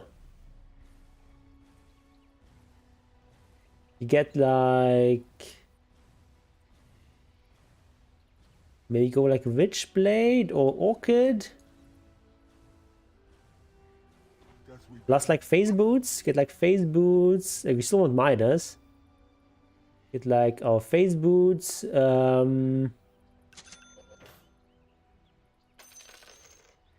Orchid. after you. After you. Double cast Orchid. Maybe. Get us into Bloodthorn. Guess we better. Yep. Like even the Mage Slayer is not that bad on Ogre. Like magic resistance is attack speed damage. Sure, why not? Let's go north. No, south. Not actually that tanky though, right? You know, maybe I saw a thing. we just go with this. You're a bit glass cannon-y, I think. Why there? Who knows? But if you're like off lane, Is that a squirrel? Come on. yeah, I don't know. Good idea. Because it was mine. I don't know, maybe. Something worth considering. But obviously the loss of all that health region is gonna hurt you. 3 health region, that's a big deal. Also 1 armor. The Flick is gonna make you, but also like even for just like playing as a +5 ogre, the ability to have like a support that can just like out deny the opponent is not to be underestimated. Like that's what makes Treant a good support, for example. He just has so much base damage. And Ignite now deals its first tick of damage 0.1 second after application. 1 tick less total. Oh, okay, that's a nerf.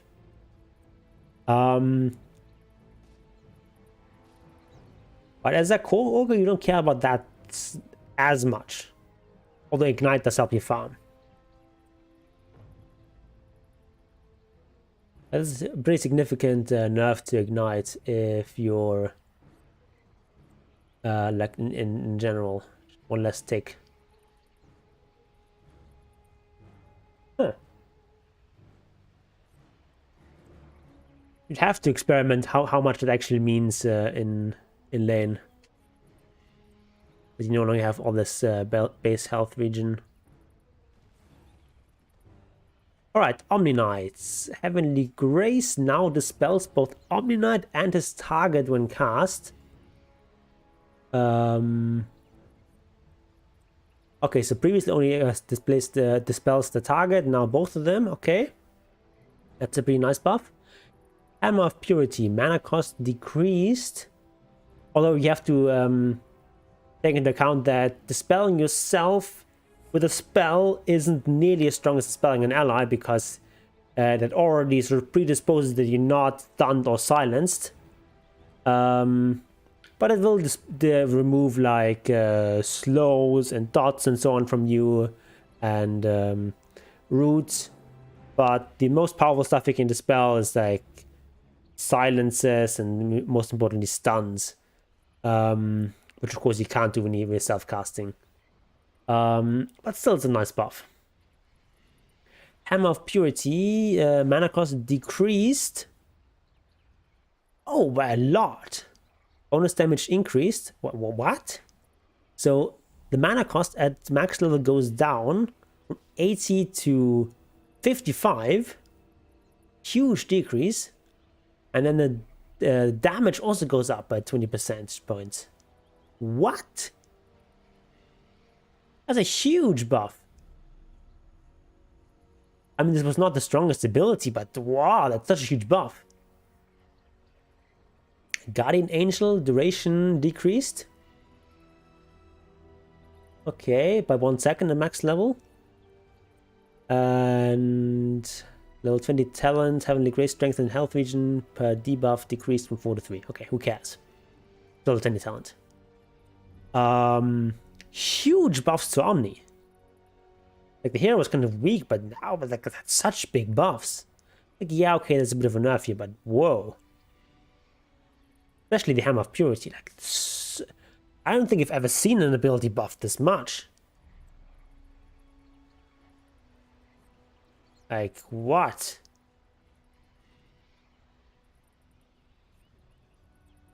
That is actually huge. Like, minus 20 mana, minus 25 mana on an 80 mana cost ability. That's such a big decrease. And also at the same time increasing the bonus damage. Alright. Omni-Knight might be like S tier with these changes. Let's see. Oracle, Purifying Flames, mana cost decreased from 80 to 75. Minor buff here. Cooldown on False Promise decreased at lower levels. Reign of Destiny. What is that one? It's like a shard or something. Heal and damage per second increased from 50 to 60. Okay, whatever. Okay, so a bunch of minor buffs to Oracle. Seems fine. Outhouse Destroyer. Level 15 talent. Okay, just talent changes. Not gonna read those. Pangolier, Swashbuckle, mana cost decreased. Okay. Minus 20 mana at max level. That's a big deal. Pango has some mana problems. Shield Crest duration decreased. 5 seconds at all levels. Incoming damage reduction by hero increased. Oh, okay, okay. So it doesn't last as long, but it has more damage reduction. And especially level 1 Shield Crest is going to be much, much stronger now. Because it goes up from 15 to 20% reduction and duration stays the same. So level 1 Shield Crash is going to be much stronger. Level 4 Shield Crash probably a bit weaker because, yeah, it's more damage reduction slightly, but much less duration. So maybe they're trying to push some other builds where like you keep Shield Crash as a value point instead of maxing out early. Lucky Shot, proc chance decreased from 17 to 15. Now can also proc on any instance of damage dealt by Pangolier's abilities. Oh, okay, that's a buff.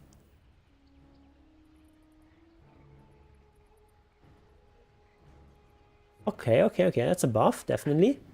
Because you have quite a few damage instances with like Shield Crash and your roll.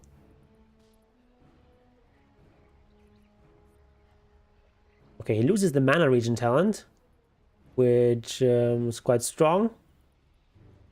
But he also needs less mana. It's kind of okay. PA, Phantom Strike now grants lifesteal for its duration and no other nerfs. Ooh, that's a pretty big buff. Now PA was pretty garbage before, but you know, that's a pretty big buff. Whenever you get something for free, it's quite useful. And like, Phantom Strike is a low cooldown, 5-second cooldown, 2-second duration, so you have decent uptime. That's actually a lot of extra sustain you get as PA. Okay, level 15 talent is now get 25% blur evasion or Phantom Strike cast range. I probably think you want to get the cast range there. But like getting this evasion at level 15 is also very strong because at this point opponents probably don't have BKB, don't have MKB yet. So actually I think like getting 25% evasion at level 15 is stronger than... Oh, the old one is also at level 20. The old one was also 25. I thought it was like more evasion, but it's like 50 at level 15 getting 25% blur evasion. That's actually so strong, like so early in the game. Like unless opponents are rushing like MKB first item, they're not going to have it at that point. And then you have like so much evasion, like you're taking literally no damage from right clicks. That's actually amazing. Whoa. The other one is also amazing. That's like two really good level 15 talents. And now in level 20 talent, you get 60 Phantom Strike attack speed. That's kind of nice. The problem with this level 20 talent is that everyone who's like a right clicker already builds MKB against PA. And by the time you're level 20, they probably have MKB already. And then this talent just doesn't do that much. But now we get a level 15. It's actually amazing. I think PA is going to be like a meta carry. I think he's going to be one of the stronger carries in this patch. Cancer Lancer gets 0.5 health regen. Okay, mana buff. Phoenix gets 1 extra health regen. Kind of nice. And damage per second for Fire Spirits increased across the board by 5. Okay. So some decent buffs on Phoenix, nothing too major. Primal Beast. Base health regen increased from 0 to 0.25. Also keep in mind, Primal Beast is now part of Captain's Mode. Very important. Now as a Scepter.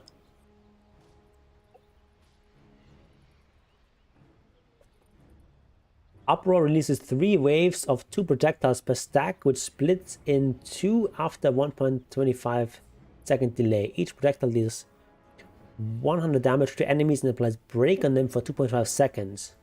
Can be used when channeling spells. Or just uproar in general while channeling spells. That's actually cool. You can uproar while you're using your ultimate. Rock Throw now splits into 3 additional smaller fragments, 600 units behind the first one. Okay, let's test this out.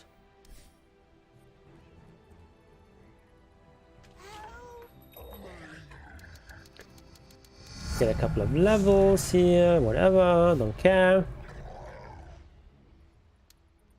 Up some enemies. And we have the Uproar, Aghanim Scepter. So, you need some stacks first. Come attack me.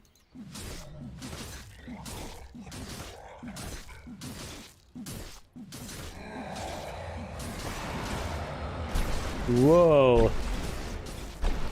That seems pretty strong. Okay, these level 1 guys, but still. Hit them each a heart.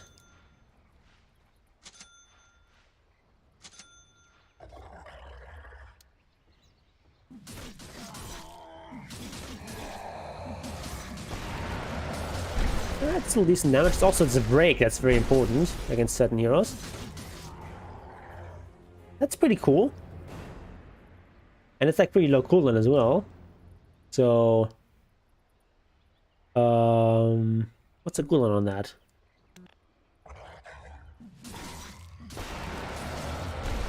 Just 7 seconds.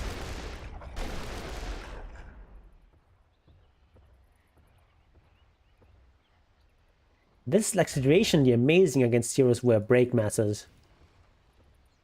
And even if it's not, it's still a decent amount of damage. It's pretty strong. Definitely not in every game kind of Aghanims. But it's like if you're playing a series where break matters, you just like rush your BKB like normal and you get this Aghanims, I think. Let's look at the shard.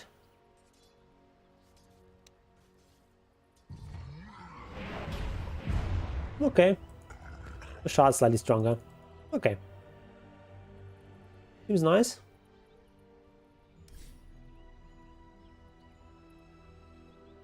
Yeah, like Brown Beast was kind of complete garbage tier before.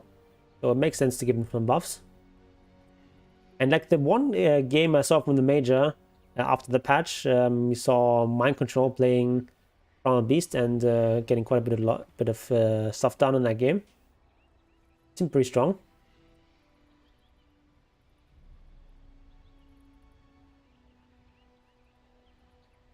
Okay, we've got Puck.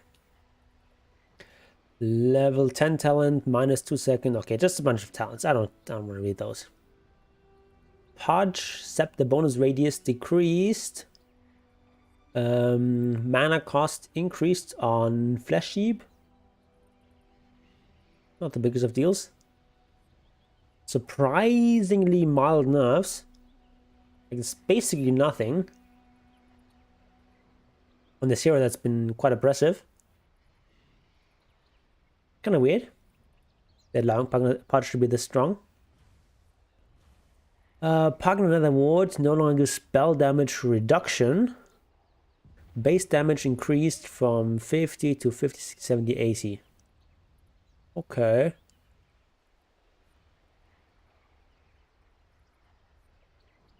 Okay, so it's stronger against like spamming spells, but losing the spell damage reduction is a pretty big deal.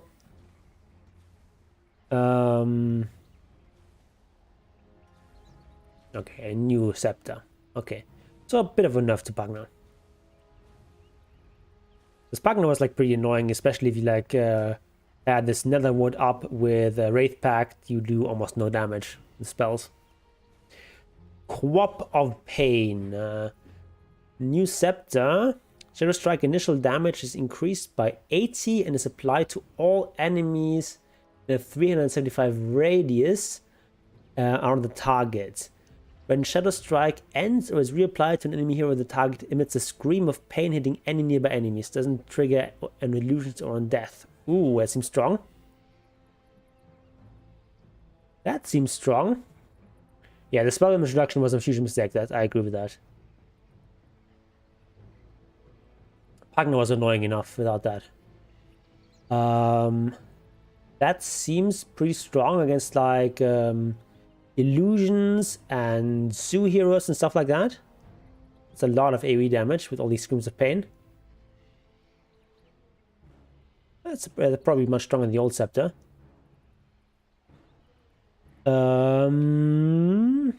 Okay, some talent changes. Razor.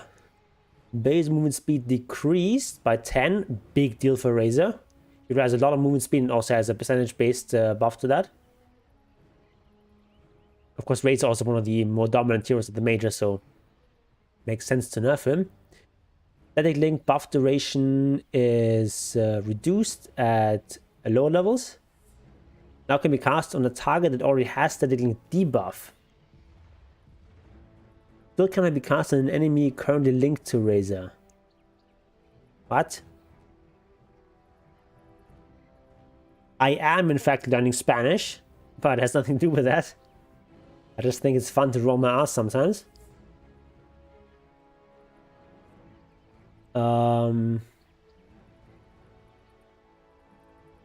Okay, so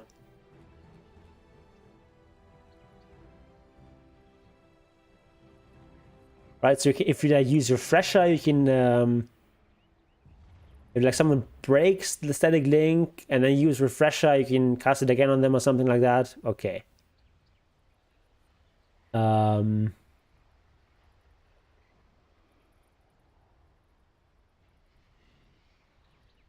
Kind of double cast on an already linked enemies before that was strong. Okay.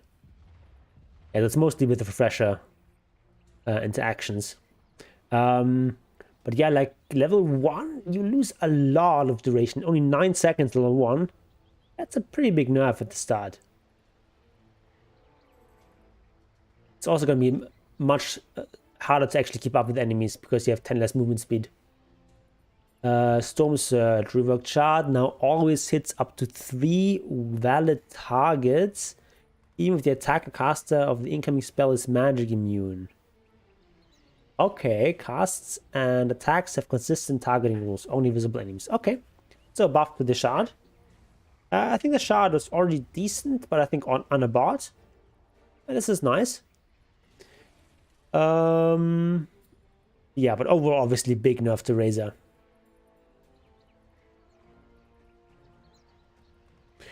Maybe Razors are now going to be forced to actually get a value point in Storm Surge early on. Because it's so freaking slow. Why does it even exist? Such a boring ability? True. True, true.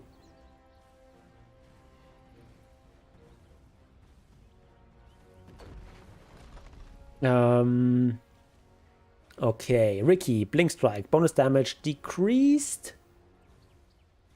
At higher levels, Cloak and Dagger, agility damage multiplier is now doubled against creeps. Ooh. Ooh. Ricky can farm now. Is movement speed per level a thing in Warcraft 3 ever? There's some auras that do that. Like Torrent Chieftain and Death Knight have auras that give movement speed. And there's certain abilities that give movement speed, like Windwalk, active ability that gives movement speed and Invis. And like damage on attacking.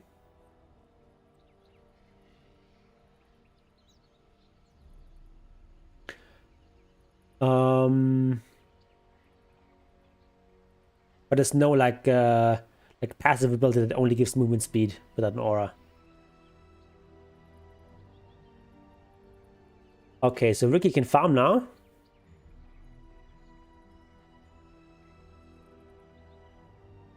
Some solid buffs here. Might make Ricky a viable carry. I'm pretty sure it's gonna make Ricky a viable carry. Rubik base armor increased by 1, taking literally no damage. Telekinesis mana cost decreased by 15. Okay. And Fate Bolt jump reduction decreased, so a little bit less. Oh no, never mind. This is jump reduction, so it's like for each jump deals less damage. So this means it actually does more damage now on secondary targets. Okay, so there's some pretty good buffs to Rubik. Like it's like each of these buffs individually is like not that huge, but all taken together, that's pretty good. Sand King, Burrow Strike, cast range increased at lower levels. Okay, slight buff to Sand King.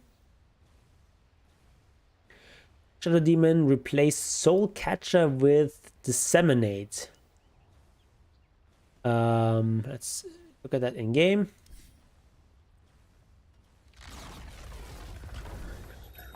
Soul Catcher, nice. No Soul Catcher anymore, which is like the percentage-based damage increase. Now we have Disseminate.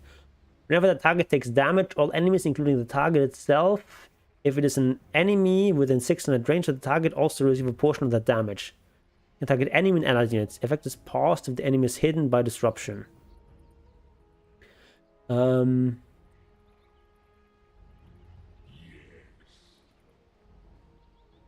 Right, so I can cast it on myself, for example, and enemies when they attack me. Hello? What? Why did it not attack me? Let's get some harder too, so we can not survive.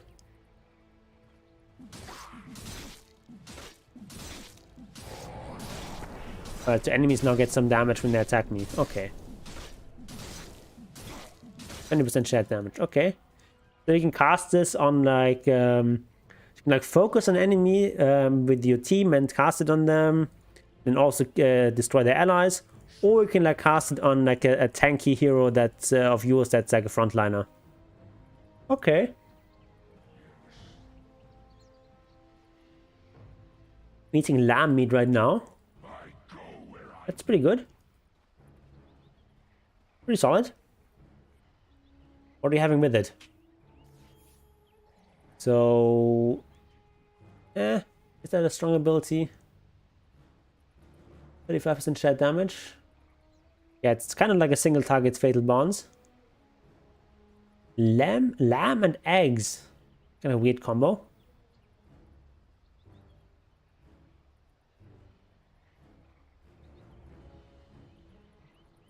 Doing some sort of low carb diet or something?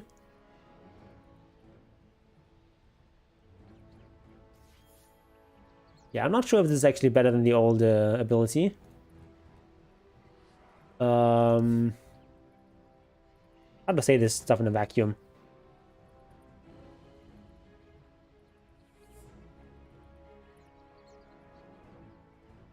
Okay, Shadow Friend gets 2 less base damage. I'm always on a low carb diet. Okay. 2 less base damage on Shadow Fiend. That's a pretty big deal for him because he has pretty low base damage in the first place. Shadow Race debuff now also applies a stackable 30% turn speed slow and 15% movement speed slow per consecutive stack. That is with the second one. Whoa. Whoa, that's actually big. Ooh.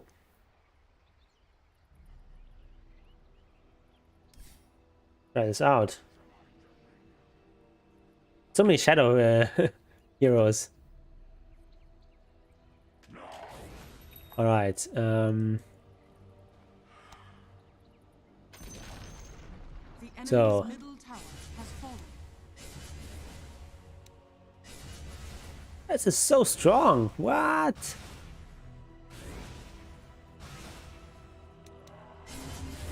And look at this, I can't do anything. Whoa. It seems amazingly strong. Whoa.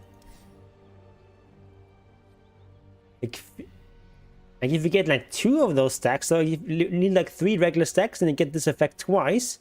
So 60% turn speed slow and 30% movement speed slow. That's gonna make it so easy to hit follow-up stuff. Yeah, sticky razors basically. Whoa. How are you supposed to get away from Shadow Fiend now?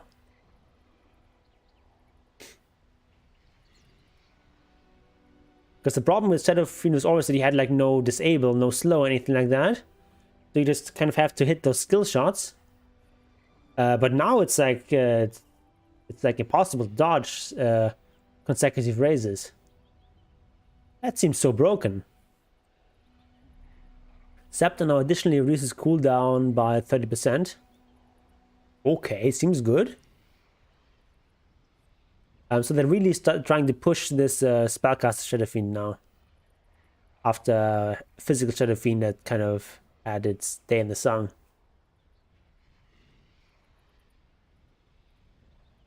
Huh.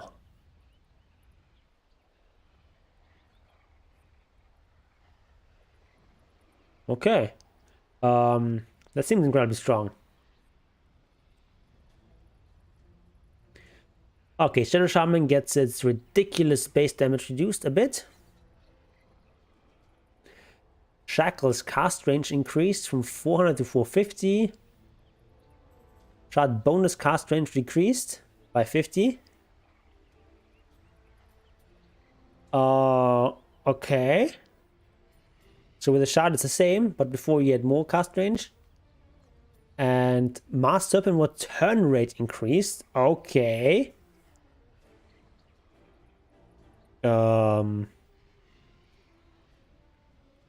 This is nice, but I get shards anyway. Like pretty much always, so overall nerf to Shadow Shaman, I would say. Silencer base attack speed decreased from 115 to 100. As attack time improved from 1.7 to 1.6. So that's like roughly a wash. And you're gonna have like a little bit more attack speed at the start, but less in the late game.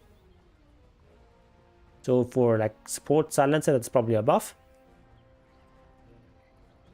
Arcane Curse. Silence damage multiplier decreased from 1.7 to 1.5, and penalty duration increased per cast decreased from 3 seconds to 2. So Arcane Curse gets a bit weaker. Glaives of Wisdom. Reworked Shard now causes every 4th Glaive's attack to silence an enemy for 1.75 seconds. Also increases intelligence stolen and attack and on kill by 2. Ooh. Ooh. So if you're attacking someone, they're silenced like half the time. That's a pretty strong shard.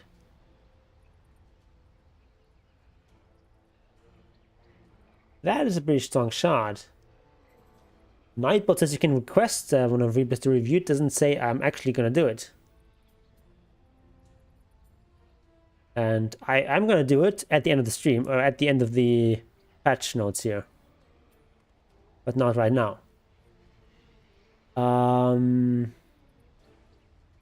Yeah, this seems really strong, the shard. Last word int multiplier decreased. But like this shard is more like a core silencer kind of thing. On a support, it's maybe not that strong. But if you play core silencer, this is going to be amazing. Last word int multiplier decreased. Okay. But int multiplier now works on units that don't have intelligence. Treats them as having 0. So based on the difference in intelligence between silencer and the target. Ooh. Ooh. Okay. So last word is now going to do a lot more damage against like non-heroes. Okay.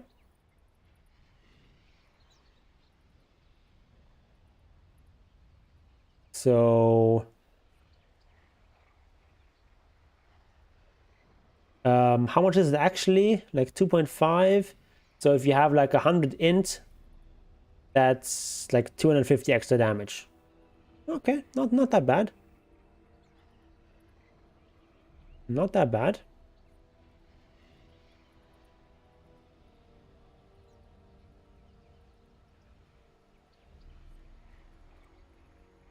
Okay, a bunch of talent changes, whatever. This is gonna make core hands viable? Probably not, but we'll have to see.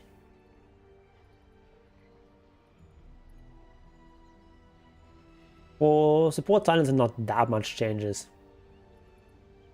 So yeah. Skywrath Mage. Arcane Bolt. Mana cost increased from 90 to 95. Slight nerf. And then Shard. Every time Skywrath Mage deals magic damage to an enemy hero with his abilities, he gains a buff that grants 2 bonus int and 0.5 bonus armor. Each cast stacks independently. For every damage instance? Good look at the talents here.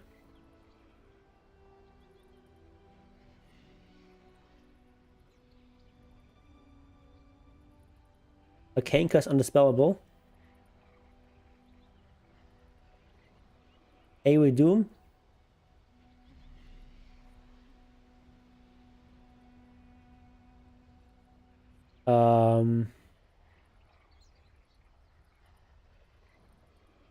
How is it a Doom?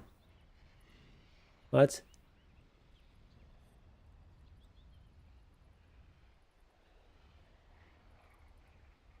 I don't get it. How's it a Doom?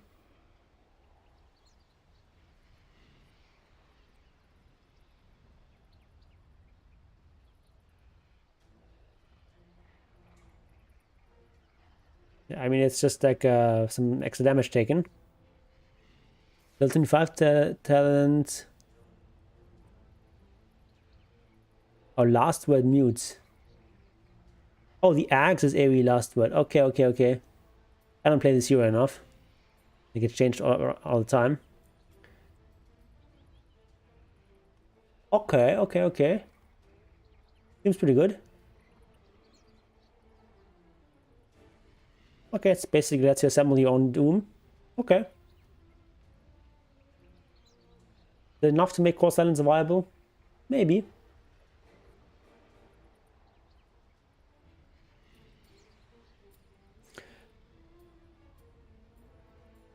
Another thing that's worth noting is also that the fact that BKB now costs 50 mana is not very relevant to Silencer because you have lots of mana anyway. You're an int hero. You get lots of extra int. That's not going to be a problem. Yeah. So maybe core Silencer becomes viable with this. Okay, Skywrath Mage. So this shard works whenever you do damage. It's each damage instance, but you do lots of damage instances with your ultimate. Let's try this out.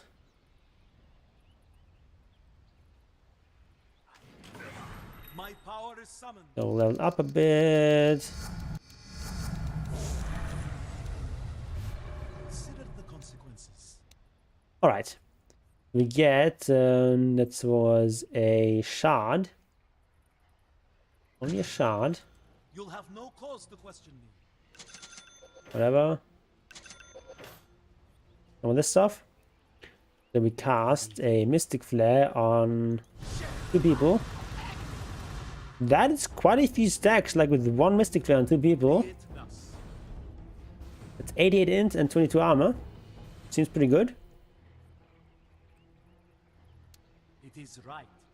So if we just do it in 1, Very well then. that's pretty strong.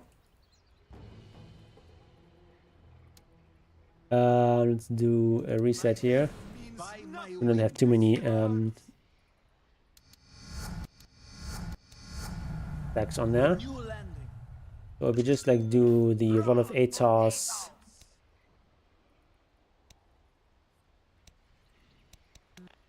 So we'll just do.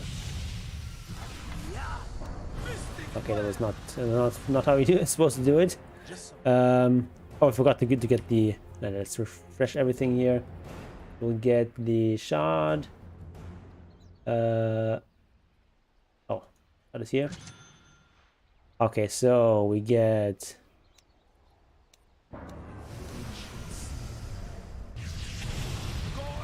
And how many stacks do we get? 25. That's a decent amount. 50 int and 12 armor. Pretty good, pretty good.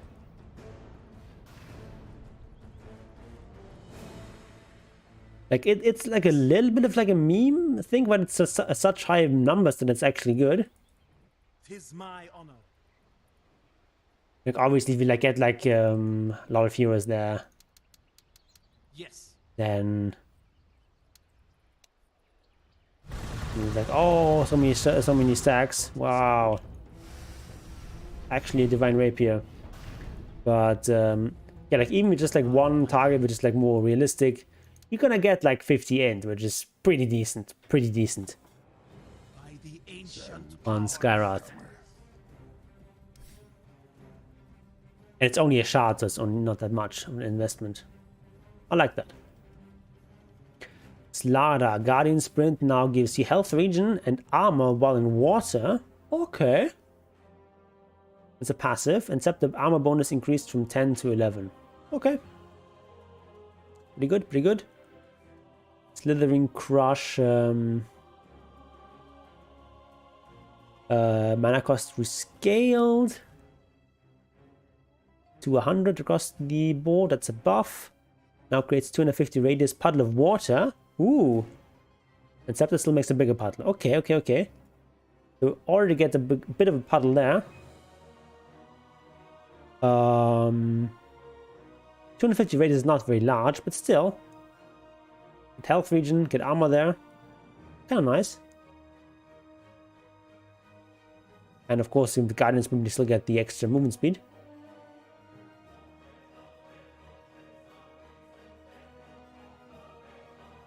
Those are some decent buffs to Slada. Slark. Agility gain decreased by 0.2. Base attack speed increased by 10. So a bit more attack speed at the start, but less scaling potential. 1.5 edge again on an edgy hero. So low. Bounce. No longer deals direct damage, but now applies stacks of essence shift. Okay. Damage was pretty low anyway. Health regen per second from Shadow Dance is rescaled to sort of a percentage of max health. It's just a flat thing. So, like level 1, you would need to have like over 1,000, like what is it, like 1,200 HP to break even there. And at that point you probably have less, so it's a bit stronger at the start. Later on though, when you have like late game, maybe like 2k, maybe 2.5, maybe 3k HP. 7% of 3k is 210. 10% of 2k is 140, so we're gonna have less health regen in the late game. But still, like 120 health regen is still a lot.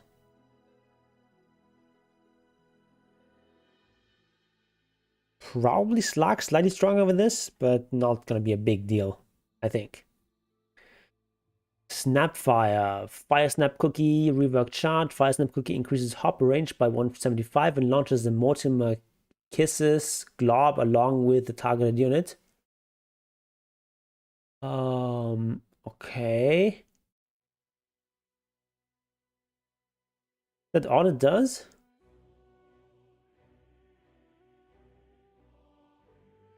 Seems not that strong. Projectile speed of Fire Snap could be increased slightly and stun duration is increased. That's a nice buff. Yeah.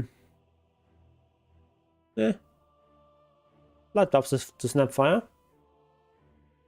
Sniper. Concussive grenade can now not be used while rooted or leashed. Yeah, it was kind of bullshit that you could do that before. Level 10 talent, 15 damage replaced with 30 headshot damage. That's worse. Spectre, int gain decreased by 0.2. Damage decreased for Spectral Dagger by 5, 10, 15, 20. And applies an instance of Desolate targets with no units within 400 radius of them. Ooh, okay. Okay, that's kind of nice. But I think Spectre is was pretty weak before and it's going to be pretty weak now. Not really going to change anything. Spirit Breaker base mana region increased. Extra 0.5 mana region. It's nice to have. Stun is increased at lower levels for Charge of Darkness. And now we're going to do Shard. Let's look at that in game. The peace is broken.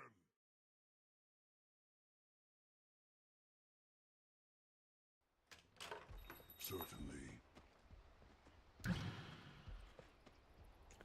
Barathrum distorts the fabric of planar space, increasing his own magic resistance and briefly redirecting one targeted enemy hero spells. One targeted enemy hero spells in a radius towards him. Okay. Correct. So like can save your allies or something. So let's put an ally here and hit hero. Venge enemy. Melissa. Okay. Yes. Has a 6-second duration, 20-second cooldown. Seems rather weak, to be honest. Magic resistance removed after redirected spell is hit. That seems very marginal.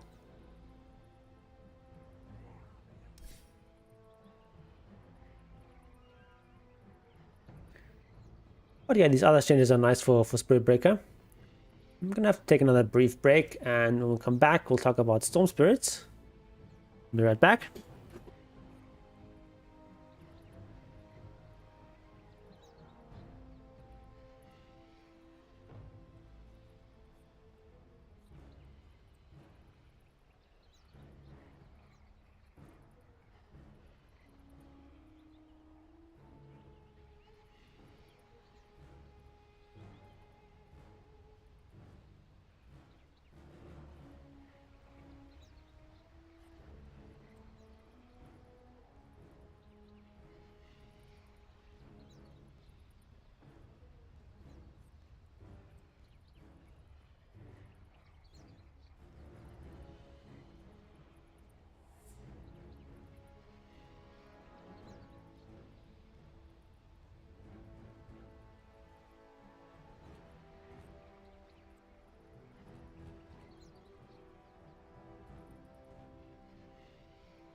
Okay.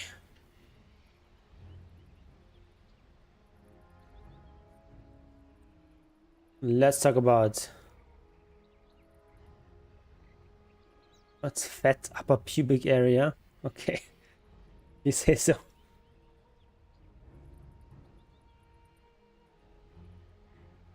Storm Spirit.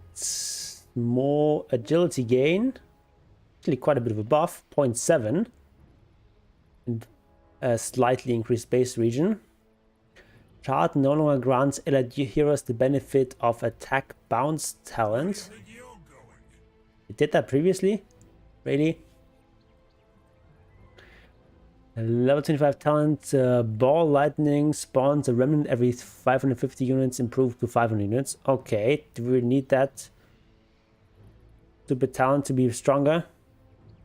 It's the talent where they like jump into the wave and make all these remnants and make it impossible for you to push any lanes and just keep it back to fountain.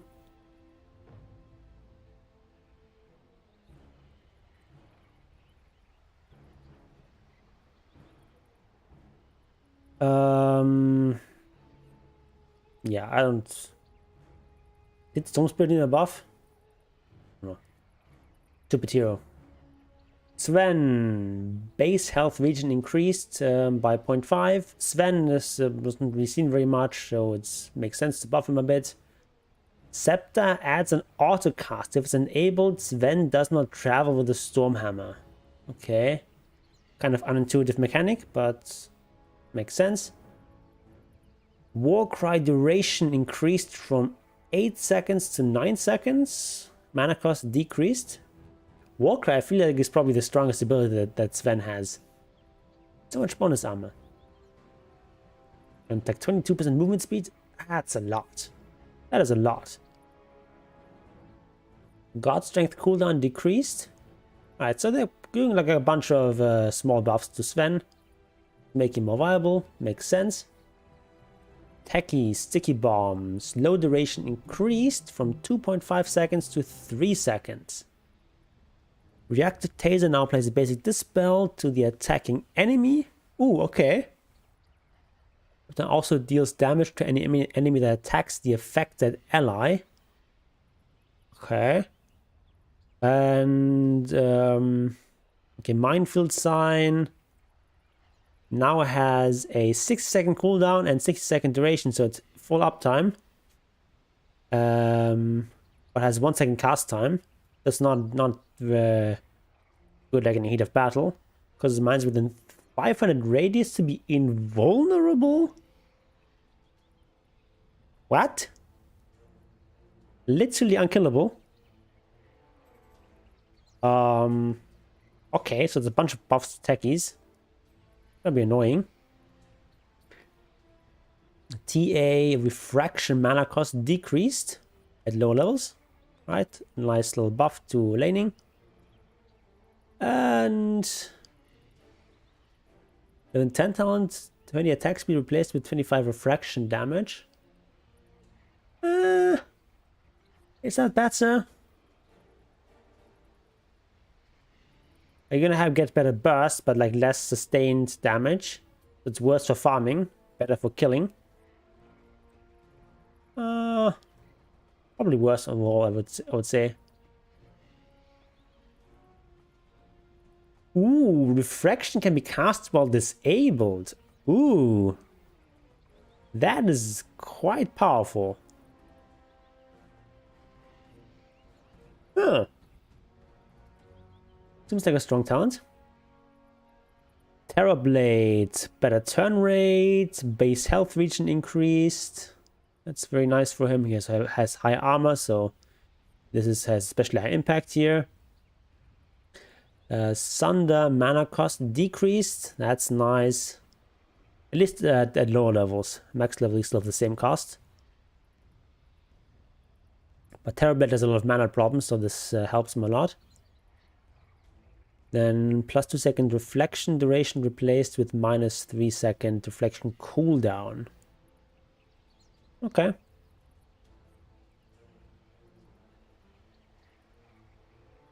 Some nice mana buffs to Terrorblade. He needs them. Tide Hunter. Kraken Shell damage block increased by like +1, +4, +7, and +10.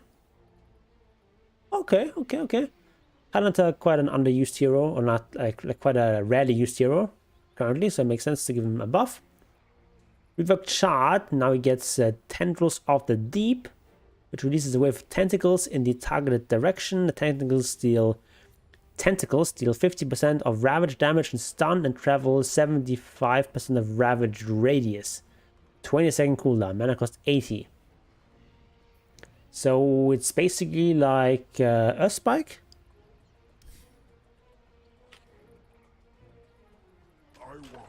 So we get a shard, and we'll need ultimate. Oh, it's an ally, never mind. Okay. Can you point target this? No. Just ground target, so you can dodge it fairly easily if you cast it from too far away. Okay, that seems like a decent shot. Extra stun is always nice to have. And Titan really suffers from the fact that he has no like low cooldown stun. Only stun is with the ultimate. So having that extra stun is nice.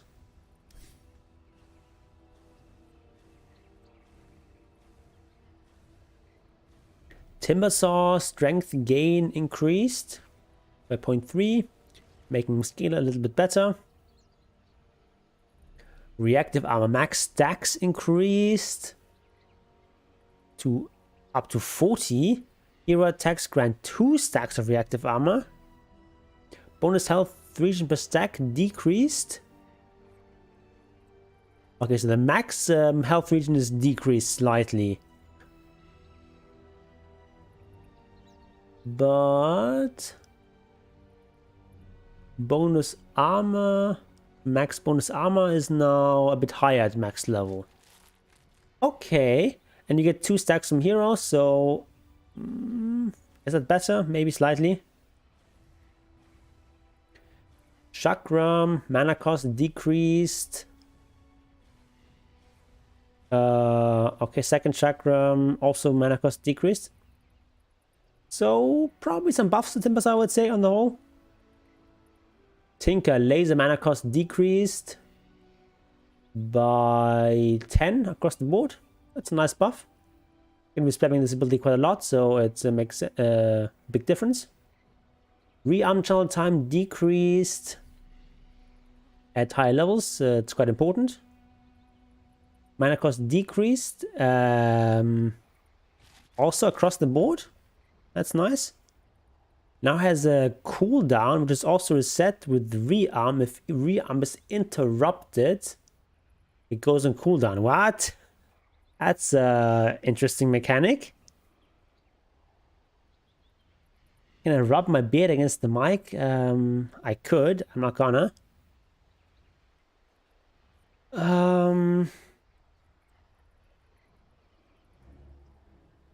Let's see how this feels in game.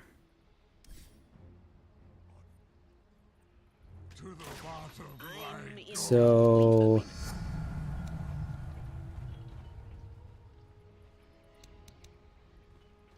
I cast some spells, whatever, I rearm. And now everything is here. But let's say I cast some spells here. And I get stunned. Now I have cooldown. Okay. So it makes it more costly if you get like caught out as Tinker. If they stun you while you're rearming, then you're out of rearm for a couple of seconds. I think that's a good mechanic. It's a good mechanic because it kind of feels unfair sometimes how Tinker can just like, even if you jump him, if you don't burst him right away, you can just like rearm and blink away. Positively. And if you interrupt it once, you can just rearm again and then you blink away. So I like that.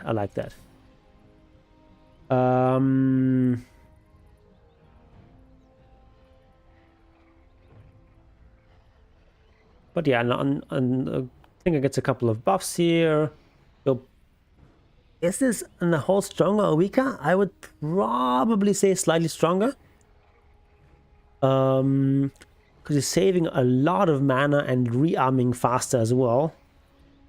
You're going to be rearming a lot as Tinker, so it's saving even just a quarter of a second each time is actually a pretty big deal.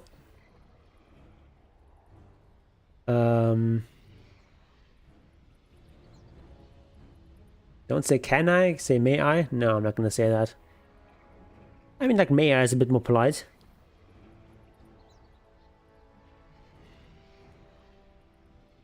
Okay, at least say could I. But yeah. It's not, don't be such a grandma ally. That's kind of funny. Rearm with a cooldown? Yeah, but only if it gets interrupted, right? So if you, because if rearms itself. Basically, so if it doesn't get interrupted, it's fine. So I think Tinker's a bit stronger on the whole. Tiny mana cost increased from... Alright, so plus 20 mana across the board. Cast range reduced. Oh, there's some pretty big nerfs. Grow no longer reduces attack speed by a flat value. Now reduces attack speed by 30%. What does that mean? This affects all item and spell bonuses as well. This reduction does not scale with the level of grow. What? What does it mean that it reduces the attack speed by 30%? Does it increase your base attack time? Bonus damage increased from 30, 70, 110 to 50, 100, and 150. This is not super clear what this means. Reduces attack speed by 30%. They're just, our attacks going to be 30% slower, so is it affecting base attack time?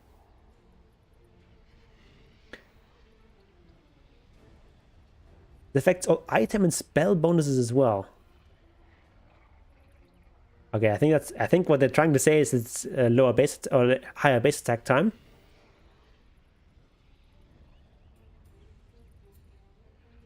All attack speeds is reduced by 30%. Does it only count bonus attack speed from like agility and such? Or does it also affect his base attack time? Like each hero starts out with like 100 attack speed. Most of them start with 100 attack speed by default.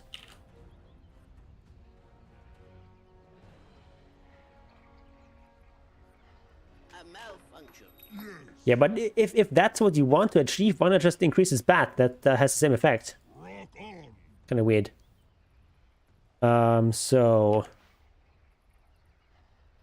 I have, where's my attack speed? 90 space attack speed. And now still 90 because I've got no edge again. Now my attack speed is 63. That's like a 30% reduction. So yeah, it's basically completely equivalent to having, like, let's now get here 5 class of haste. That's 100 attack speed. Now we will go from 63 to plus 80. So yeah, 133. Okay, that's how it works. Okay, but like you could get exactly the same effect by just increasing base attack time. I know what you're thinking, but that's not the same. How's it different? I don't get it.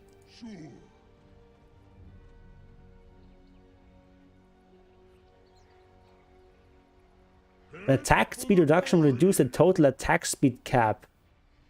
Will not reduce total attack speed cap. That will.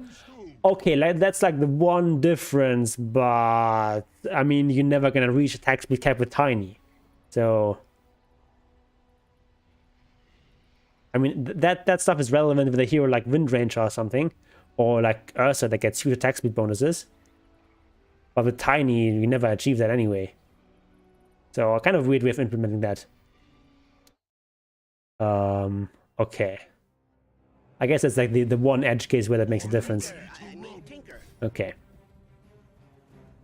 But like, why would you introduce this new mechanic? And you have this old mechanic that does pretty much exactly the same thing already. But okay. And we get bonus damage increased. Yeah, it's like such a slight difference that it's gonna make a difference in like one in every 1,000 games, if that much. We'd have to have like a lot of attack speed items and get lots of bonuses from like Invoker buffing you up and like Ogre buffing you up and Beastmaster aura and whatnot. And then maybe you can reach that cap, but that's never gonna happen. Like almost never gonna happen in a real game. But yeah, okay. Then we get more bonus damage. My arms are shiny?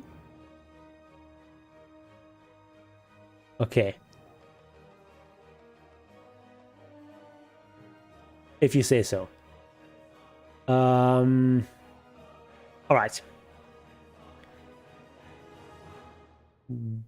Does this make... So this means that Tiny no longer scales as much with attack speed items. Because it used to be like really strong on Tiny. So you would see like Tiny carry players just like rushing a Moonshot, for example. Ooh. So it means it's gonna scale less well as a carry. So maybe this pushes us more into going like offlane Tiny or +4 Tiny.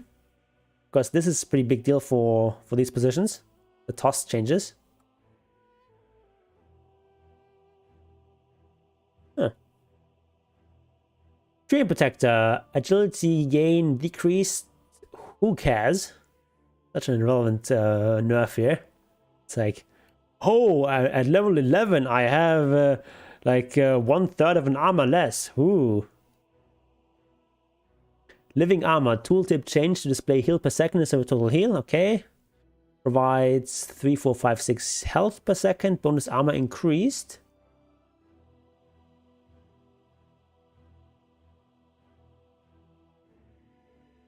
Okay.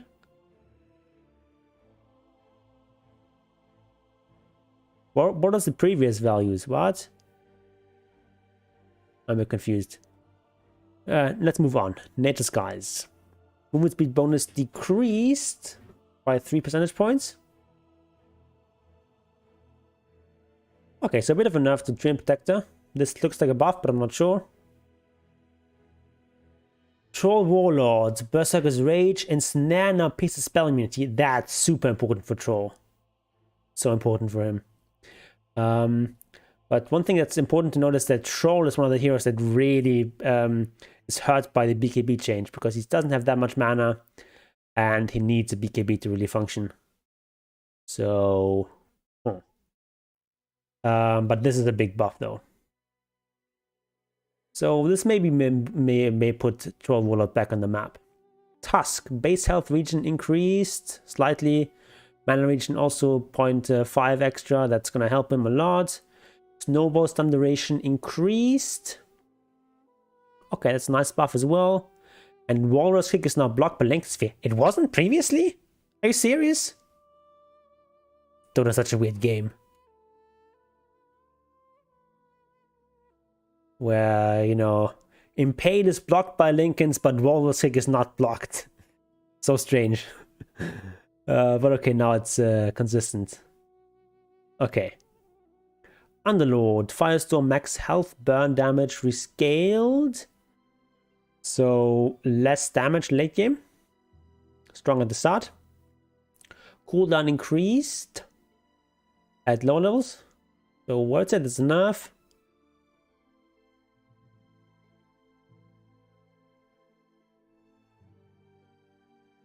That's enough. So Fiend's Gate cooldown decreased.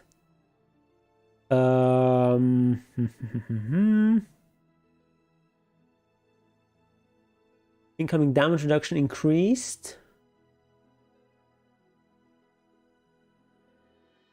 Okay, I think I care more about this Firestorm changes than the Fiend's Gate. So I think probably enough overall to Underlord. Undying strength gain decreased by 0.4. DK, debuff or buff no longer modifies your health when expiring. Ooh, that makes the ability so much worse. Now it's only percentage based. Ooh. That makes it kind of crappy. I'm reading this right. Also, damage is reduced. What is my favorite milk fat percent? I might just drink like 3.5. I like that full fat stuff.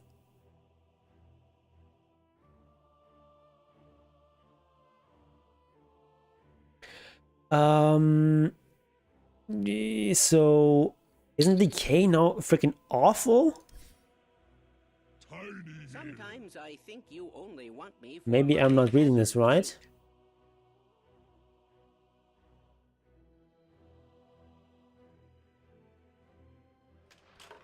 The dead endure.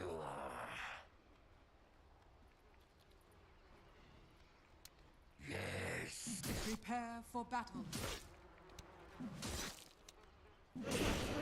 No damage. Death. There's literally no damage.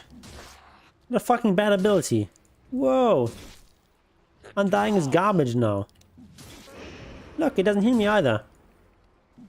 Like, it increases my... Like, it keeps the same percentage of HP now. So, level 1 decay does nothing now.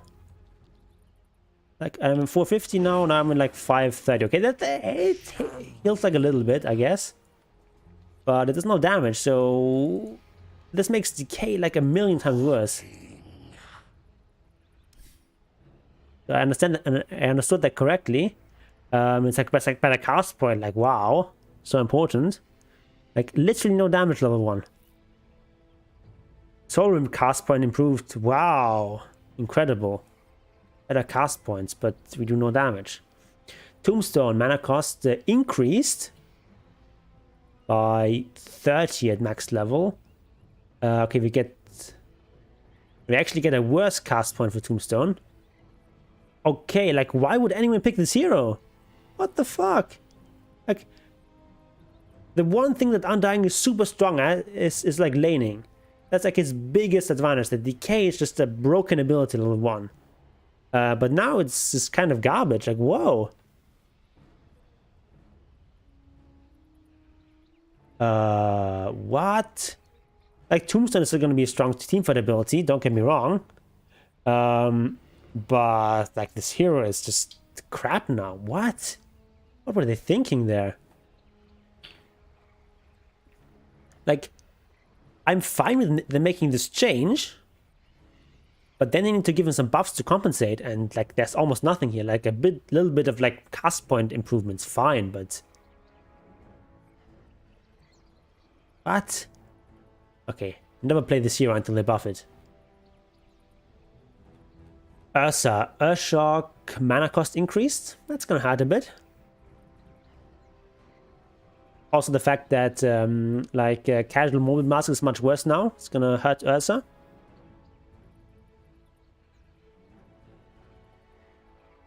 But like a lot of high level players were already skipping that anyway. But you know, in the pubs you frequently see Ursas, like almost always see Ursas getting Morbid Mask.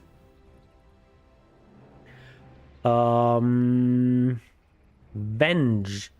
Magic Missile cast range increased to be 650 at all levels. Shard no longer provides bonus Magic Missile cast range. Shard bounce range now mirrors current cast range. Oh, Morbid Mask on Ursa. I didn't test that. Alright, let's test that. Go here.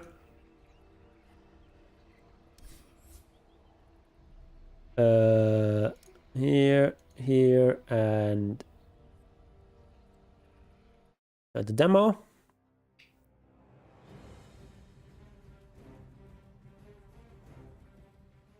Hold on, can we actually just like summon a Roshan with cheats? Probably we can. Ursa. Blown out.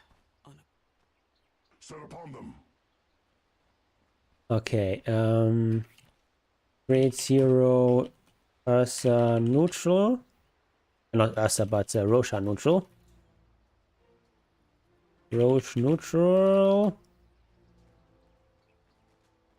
Yep, that's a Roshan.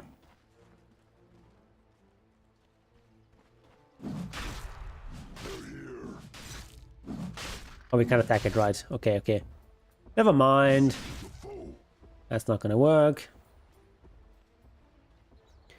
Alright, to make this test more consistent. Oh, stop following me. I can't control it. No. Ah. Okay. Bad idea. Can he... where is it? Remove?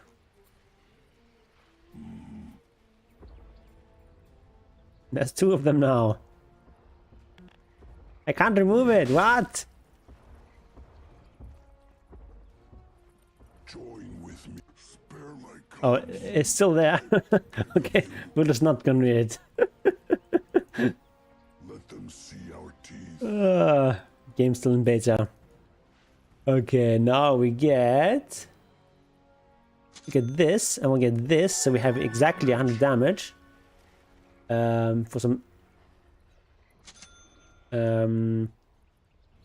less testing.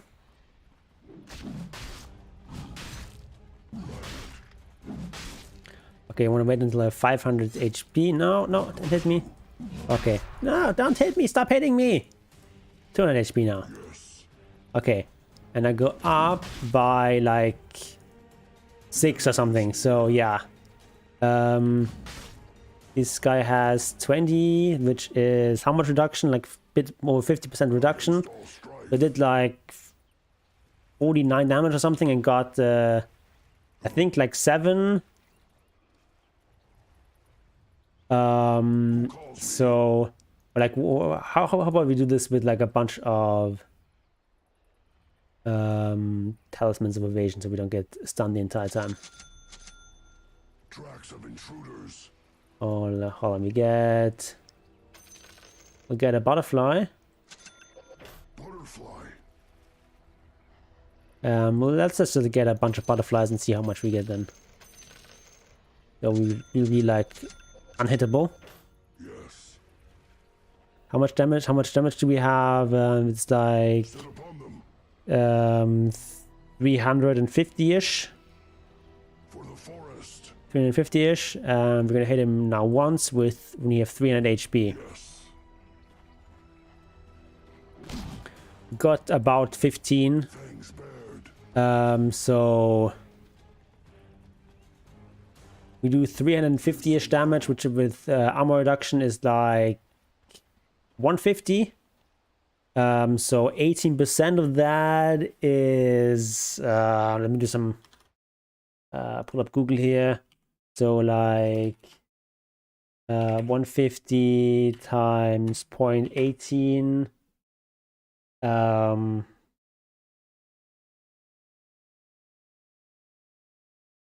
should be like 27, so it's definitely getting cut in half, right? Yes. So yeah, we definitely do reduce the damage. Let's like try like a realistic option here. We have some like normal Ursa items. Let's give it like a face boot, Mormon mask.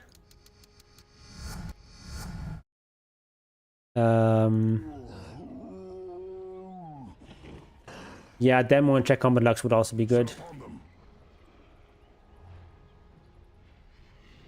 Oh, it's yeah, okay.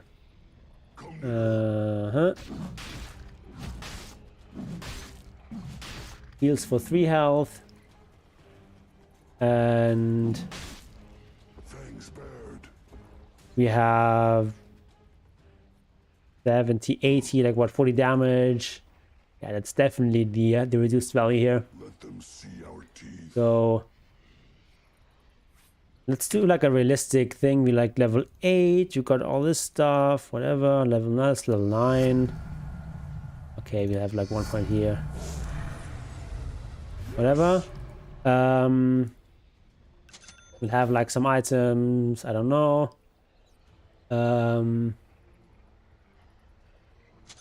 What kind of items does I have at this point? Maybe we're just going for a...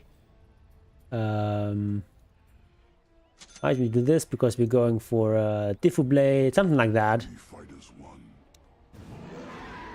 We'll try to Rosh now. And I'm predicting it's not going to go well.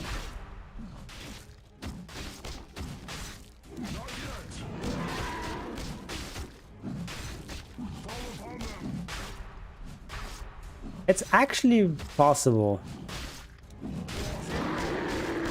Okay, it's actually fine.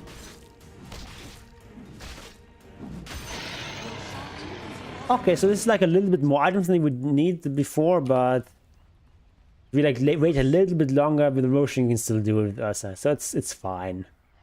It's actually fine. Although actually, never mind, it's not fine because this is the 6-minute Roshan, so it's a lot weaker than. Was a little bit weaker than it would be at this stage of the game when you have these kind of items. Okay, so, you know, not a perfect test. But it's definitely the reduced value.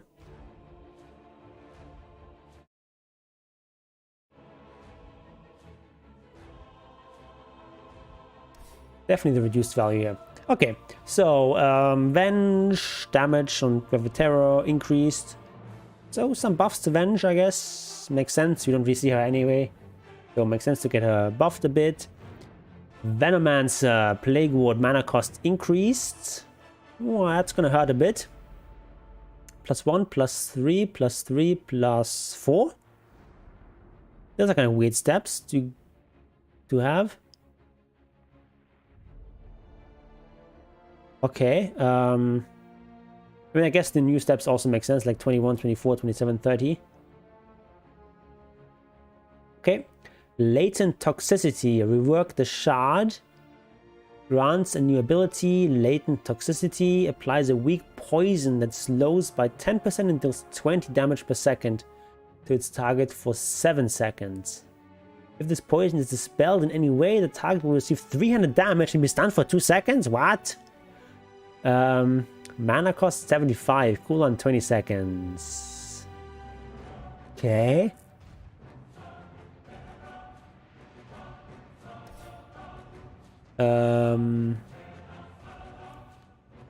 Heroes. Venomancer. Taste my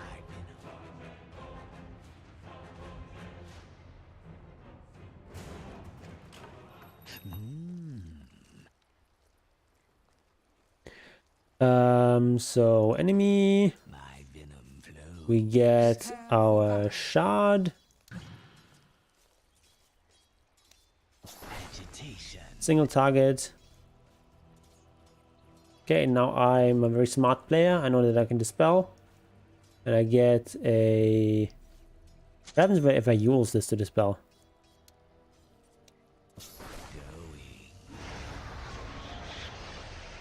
Okay, we're stunned, but we're in the air, so it doesn't matter. But it's still got the damage here. Yes. Okay. If you, I don't know, like... What do we do? Lotus Orb. Boom. That's a lot of damage.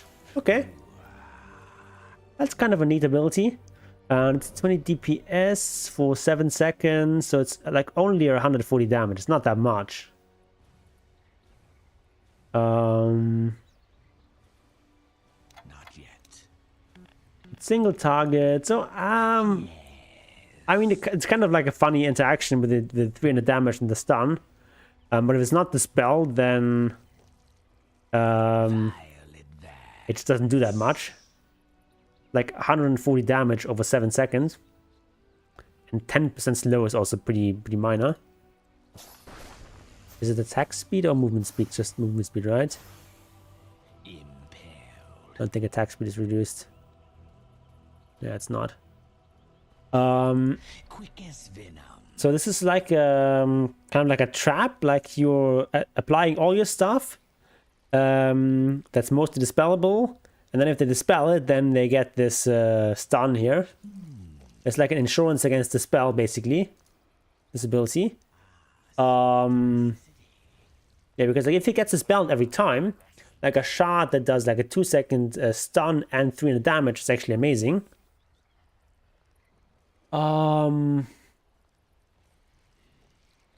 So yeah. Kind of interesting.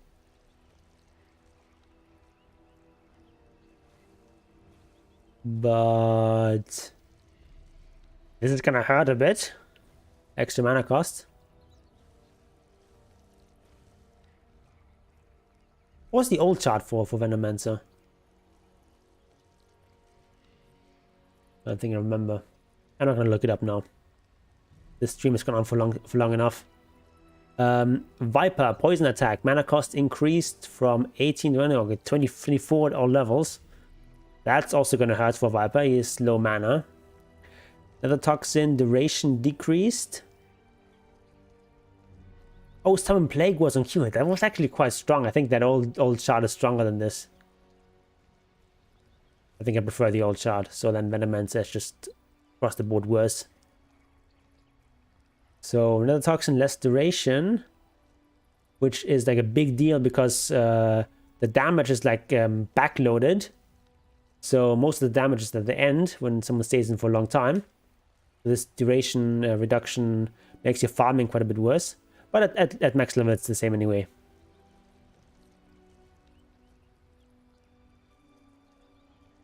Nosedive. Oh no, it's Corrosive Skin. Scepter now doubles damage and slow for enemies within 500 distance from Viper. Additionally allows Corrosive Skin to deal the first instance of damage the moment debuff is applied. This is an extra ability for Scepter. Oh no, Scepter is now new. Grants Nosedive. Viper slams into the ground, disarming enemies in 500 radius for 4 seconds and splattering everyone in 1200 area of effect with the effect of Corrosive Skin. Okay. Let's see that in action. Viper.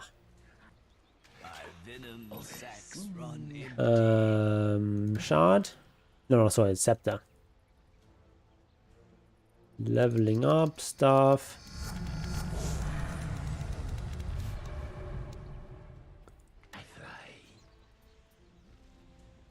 Okay, it's like very short range. I glide on.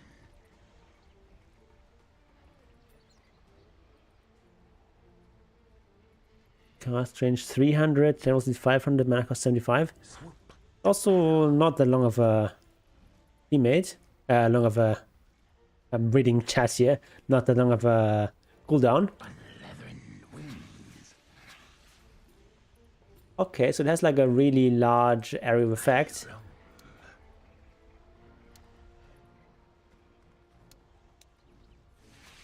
They're all affected now. And it also like passively improves the Corrosive Skin. It was like a decent Aghanim's, but the Organ was also kind of nice. I fly into a rage.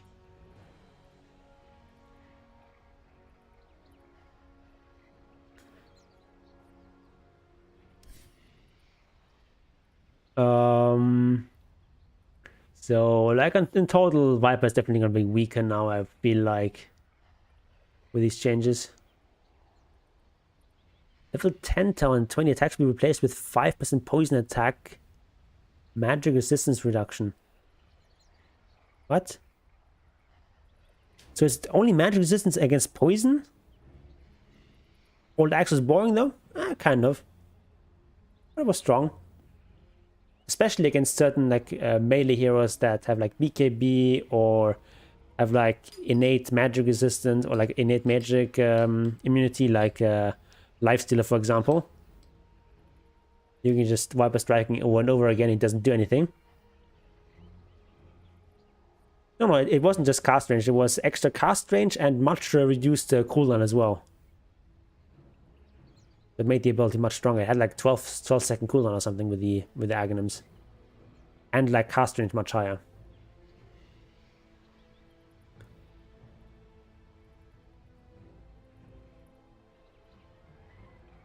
Okay, let's look at Visage.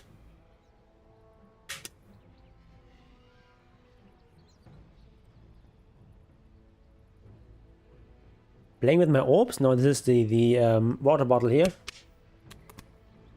If I squeeze it a bit, it pushes out air, makes a sound. Not like the air, it's like more like the plastic to snap it back into place. That's the sound here.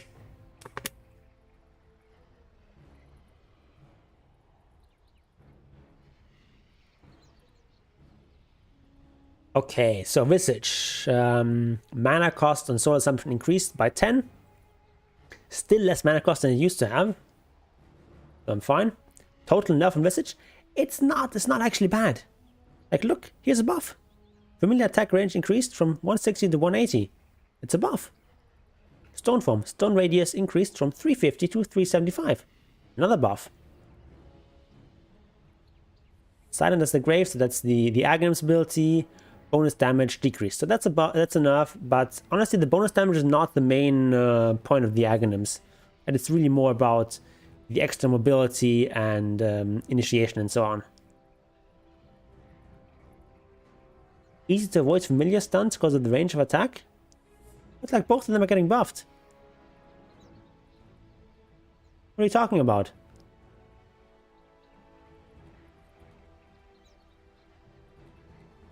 Familiar stun range nerf? No, it's a buff. Stun radius increased from 350 to 375.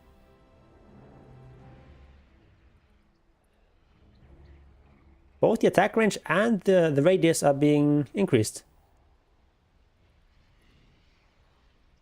I mean the stun radius.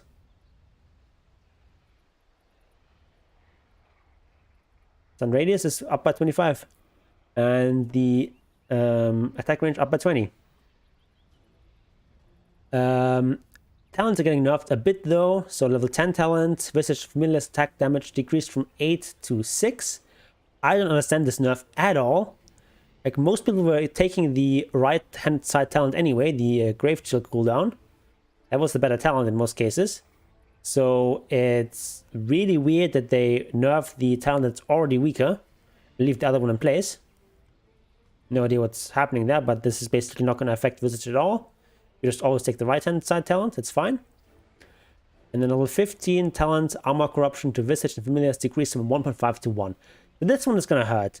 Level 15 is something you get, you know, reasonably quickly, especially if you're like mid or off lane. So, and you always go for the right hand side talents, at least in the past. So that's gonna hurt, but it's a reasonable nerf. Because now the left hand side talent is more competitive. And you now might see that talent actually being used again. And then level 20, Visage and Familiar movement speed decreased from 30 to 25. That's also the one you usually take, so again, makes sense that nerf. But yeah, on the whole, I'm really happy with what's happened here because it's like there's like a couple of nerfs, a couple of buffs. Visage is like hardly any weaker. It's like maybe slightly weaker now, but it's really not gonna matter here. This is gonna hurt like a little bit more if you're playing in side lanes. For mid, it doesn't matter too much because you're not spamming Soul Assumption anyway. So yeah, Visage is still gonna be super strong. Void Spirit, Ether Remnant, reworked shard, decreases Ether Remnant cooldown by 2. Increases watch range by 150 and changes Remnant to persist through being attacked by creeps. Wait, the Remnants can be attacked by creeps? What? Oh, damages creeps once but doesn't disappear. Oh, being activated, I thought I read attacked. Okay, so if creeps activated, it does damage once, but then it's still there and still there for the heroes. No, it's Ether Remnant, not Aether.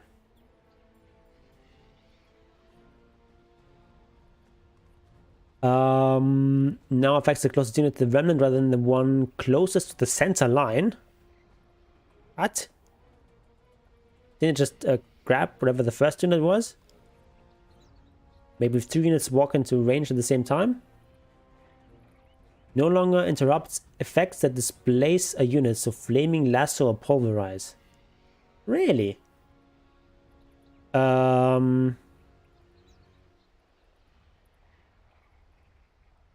This shard, I don't think is that strong.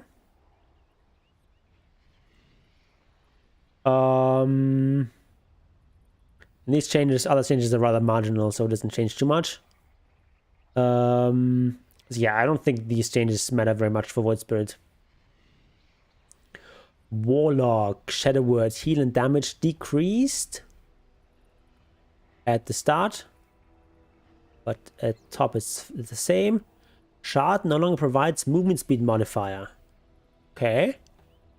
Upheaval slow per second decreased. That ability is like so annoying. So now deals an increasing amount of damage from 10 up to maximum of. Ooh, okay, so quite a bit of damage actually,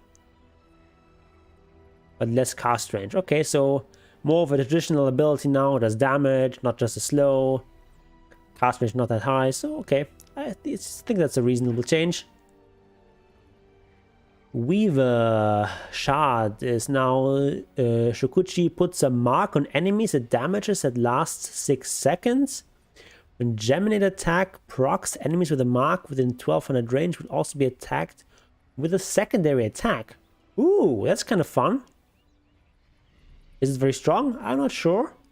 Seems reasonable. That's at least interesting. Wind Ranger strength decreased by 0.4. Scepter no longer makes Wind Run undispellable. Okay.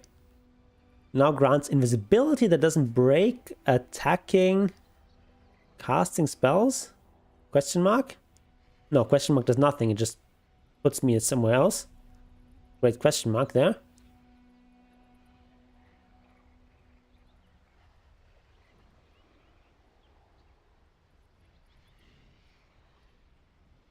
So where are we?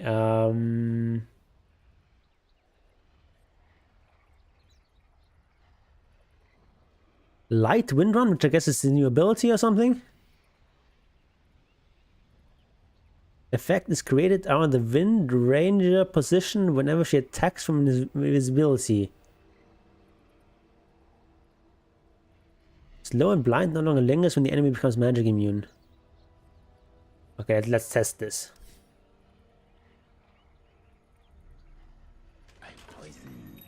Alright, level up a couple of times and get the scepter. So, Wind Run. Oh, we're Dark Templar now. Okay.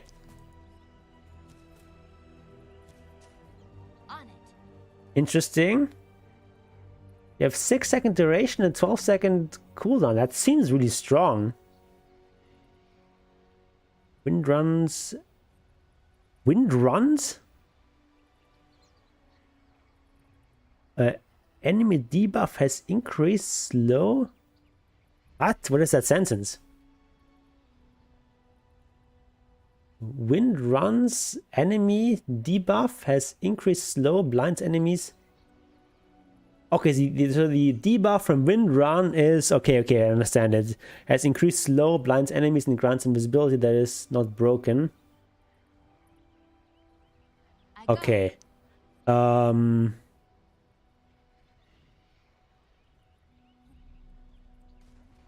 so normally you have 30% slow. I'm way ahead, like the wind.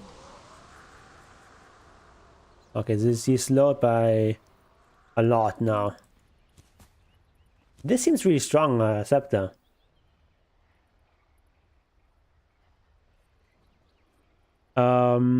Is it though? Like Wind Ranger needs a lot of items to work, so you probably can't rush the Scepter. But it seems like a pretty strong thing to get in the mid game. Kind of cool. And by cool, I mean probably annoying for anyone who plays against Windrunner.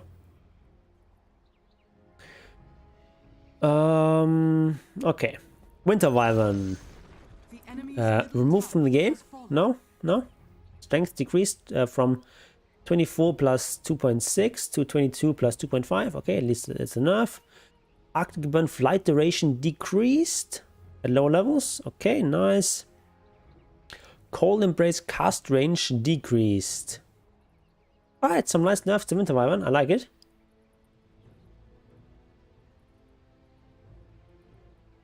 Okay, Witch Doctor. Base attack range decreased from 600 to 550. Yeah, Windrun is budget Lark and his budget Winter Wyvern. That's true. Paralyzing Cask. Initial Cask projectile speed increased. That's actually important. The problem with Paralyzing Cask is that it's so slow. It takes such a long time for the cask to arrive, so this helps a lot. But less cast range. Ugh. Isn't Witch Doctor like really bad? Doesn't he get some buffs? Like, this is a nerf? This is also kind of a nerf. Voodoo Restoration. Radius increased. Okay, high lows have higher radius. And heal, but heal decreased. Now it deals damage to enemies for the same amount as healing. Okay, so we do less healing at the lower levels, but you also do damage. That's actually a big buff. The Voodoo Restoration. And Death Ward now has, because like 40 damage in 650 radius. It's like 3 radiance, basically. Almost. Plus we're healing as well. Costs a lot of mana, obviously. But still, pretty cool. Death Ward now has 50% bonus accuracy. Okay, so if you're hitting against evasion targets, it'll still hit 50% of the time when it would have missed otherwise. And the Voodoo Switcheroo, which is the shard, I think, gets extra 1 second duration. So actually, on the whole, some nice buffs to Witch Doctor, because this is kind of nice. You have some. It's kind of weird that it's still called Voodoo Restoration, though. And they've switched the name as well to indicate that it's not just healing but also damage. Whatever. Wraith King. Base health region increased by 0.25, very minor. Skeleton duration decreased. Okay, that's pretty harsh. Is he really still that strong? Does he need a nerf? Okay, we get a level 10 talent now with 25% summon skeleton duration, which is now 50 seconds. But also less cooldown, but still, it's like we use a level 10 talent just to get back to something that's worse than where we were before. Because the cooldown is not that relevant, because the more limiting factor really is getting enough charges on this. The cooldown is not that important. What's more important is the duration. So, like, even with this level 10 talent, it's still worse than the old Vampiric Spirit talent. So, that's harsh. And then level 10 talent plus 20 movement speed, not 20%. If you actually had a level 10 talent that's plus 20% movement speed, that no one would ever lose with Wraith King. That would be so broken. But of course, it was 20 movement speed. And now instead it's 8% Vampiric Spirit lifesteal. Okay, I mean, both these talents are kind of meh. And then last hero, Zeus. Heavenly Jump is gonna get nerfed. Cooldown increased. Slow decreased to 80%. Not a huge difference because we have like a minimum movement speed of 100 anyway. Or is it 150? I think it's 150. But this is basically means that if you have like some percentage-based bonuses on movement speed, you're gonna be faster. But if you don't, then you're still gonna be at the minimum. But that's 100% or 80%. So this is not a big nerf. Flow duration decreased to 1.6 seconds across all levels. Okay, so Heavenly Jump gets quite a bit worse. Static Field health as damage decreased from 9 to 8%. That's the shard. And we also lose the mana region talent. Ooh, that hurts for Zeus.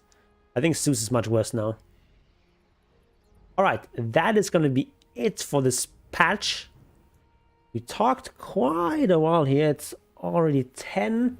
So, holy shit, I talked for 5 hours almost. That's a long time. Alright. So, do we like play one game or something? Maybe do one replay? Centaur is a meme. Yeah, it's a meme, but I think it's also strong actually. Let me get some water. We'll be right back.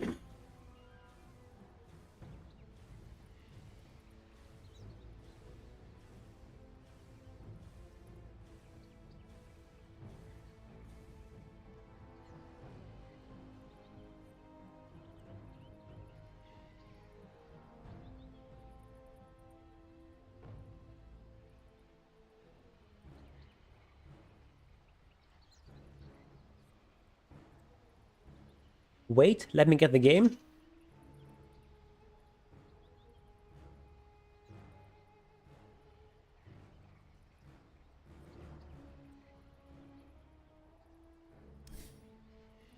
Alright, let's watch a Sean game.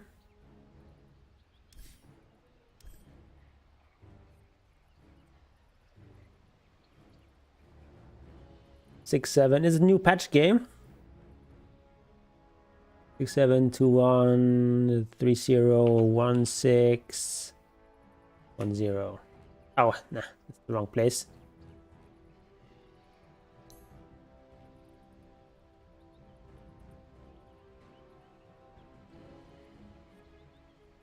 Henry also has a replay. Let's do Henry's replay as well.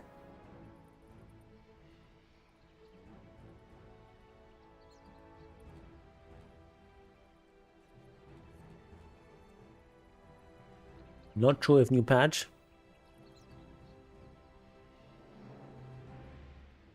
Did it come out?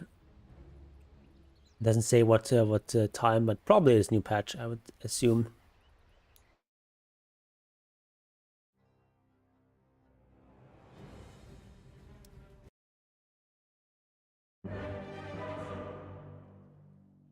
Okay. So what do we have in this game? We've got a sniper and a lifestealer as the enemy cause, or main cause, plus a necrophos. At least that's what I assume would be the cause. We're getting here. We're getting a town portal scroll, which is nice. And tango, chewing up some branches. I like it. It's in the bag. Weird new map. Hold on. What was that? Oh yeah, okay, it's old patch. It's old patch. Look at he's walking over there. 30 seconds to battle. But we'll go through this replay quickly, and then we'll do Henry's game.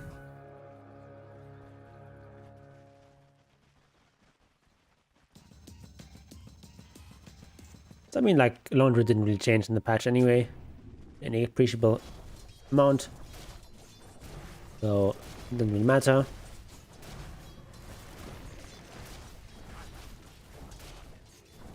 Okay. We're up against Necro as the core, I would guess, and Wind Ranger as support.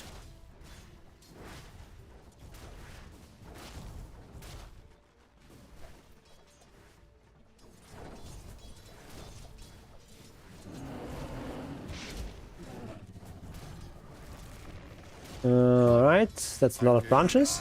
You've just achieved first blood. Thanks and have fun.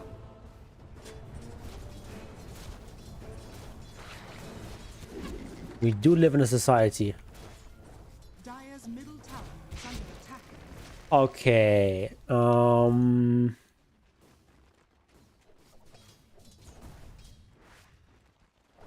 Dire's middle tower is under attack. Grease Armor is good. It's not good that you're going back there. Right? So, like, Bear's very low, you want to send Bear back. But you still want to be last hitting with the hero. Bear needs to move back so it doesn't take damage, so you can resummon it, but the hero can still be there and blast it. You like give up 2 free creeps here.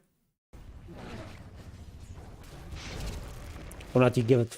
It's you give up 2 creeps for free. That's what I want to say. Creeps not free.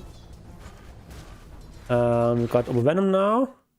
I'm up against 2 ranged heroes that are not that easy to catch. I would not actually go Venom here. Because this is not a lane where you can really harass your opponents very much. Like Necro Force has lots of sustain. Wind Ranger is very evasive. So Venom is not that valuable here. So I would just get the Phase Boots right away.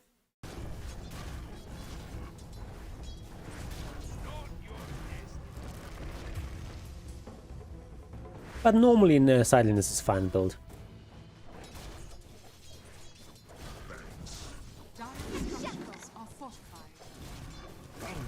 Alright, this doesn't really matter. They're harassing you a bit. It's fine. You have tangles. You can also eat some of your branches if you're out of region and you think you need more.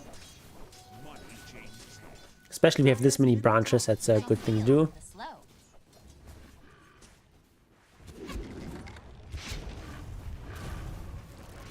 But you're not really aligning your hits very well between the hero and the bear. Right, Iron Bigums comes in here.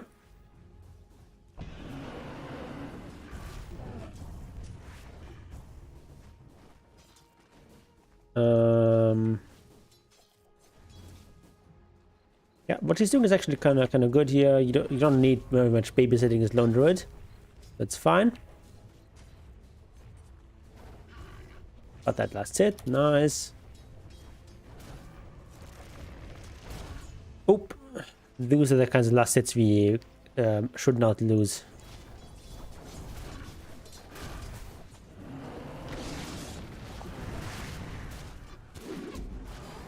This is really good damage on Necro. Nice, don't chase too far. You're chasing a bit too long here. This creep, you need to get this creep. This is free. You need to get this. Losing those kinds of last hits is not acceptable. An enemy hero is not in the lane even.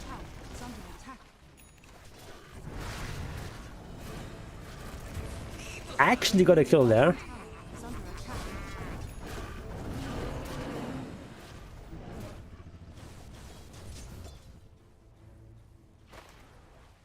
Alright, this has been blocked. Radiant's bottom tower is under attack. Lucky route, yeah. But you know, if we keep hitting people, eventually get you lucky routes. Okay, Tyron Bigham is a bit too coked up here, but he still survives. Okay, don't chase this much. You want the last hits, you know, the kills.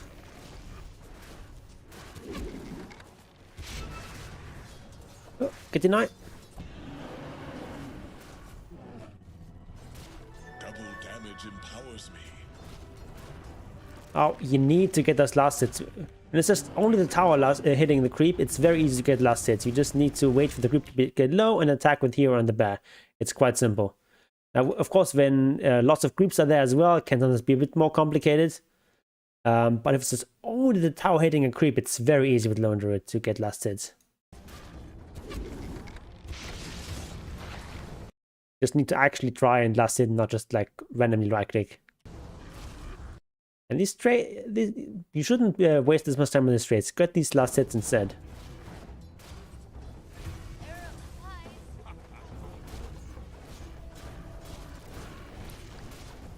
Your goal in lane really is just to do a bit of trading, but most just last hit. You're not really trying to go for kills. Sometimes they present themselves and you get a lucky root or something, but your goal really is just to go for last hits. Situation like that would be a perfect time to send your bear out to get a rune. You don't know about these runes, but they could be there. It's shortly after 9 minutes. So So, and your bear is not really needed right now anyway, so you can just send him here. It's not very far. Pick up the runes.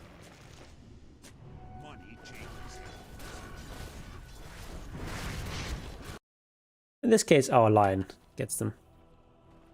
I think. Yeah, he got them just a minute ago. Where's our bear? Oh, we're healing at home. Yeah. Dire's middle tower is under attack. Alright, coming in here again. Shouldn't do this on the Necro though. He should be focusing the Rin Ranger more. Necro's gonna regain lots of mana anyway. With he's even gone for Hearthstopper or Max. Alright. Radiant's bottom tower is under attack. Yeah, this is fine. Because your wave is pushing in.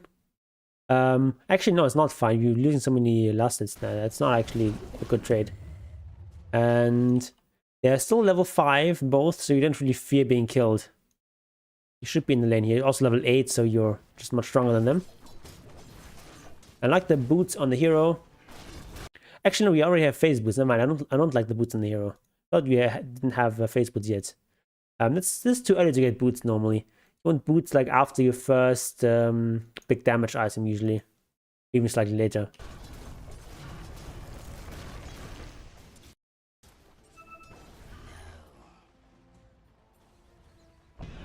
And you have a lot of money. Come on, invest the money into something.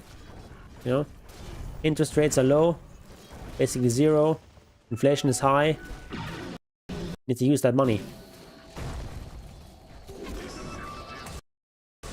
Right, this is not going to work for her, I think. No, it doesn't. Right. Nice fight there. Did I spot a broom handle? Right, you need to talk to this centaur and tell him to give you the broom handle. Super important. Radiant's middle tower is under attack.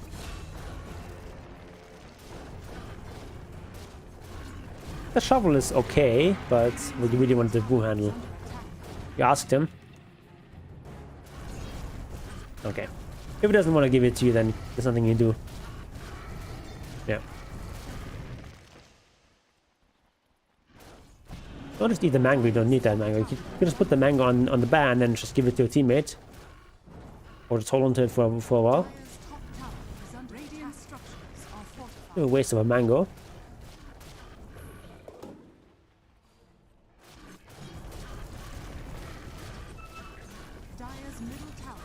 Alright, we're going for Radiance build here. Any particular reason for that?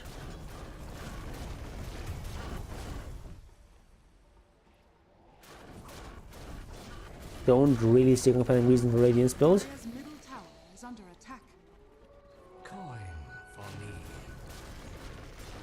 Is it not just a repeat of last replay? I don't think so.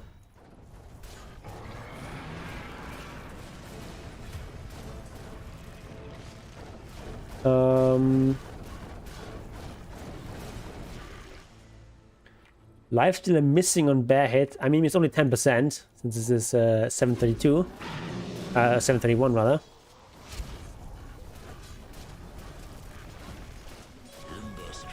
Not that big of a deal. Actually, no, it's more than that. It's because you get evasion as well. So you have like 15% evasion and then 10% extra miss.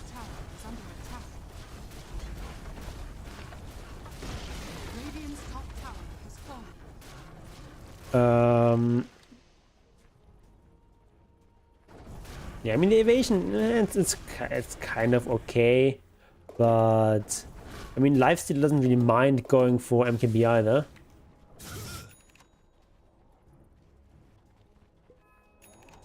But you know, it's fine.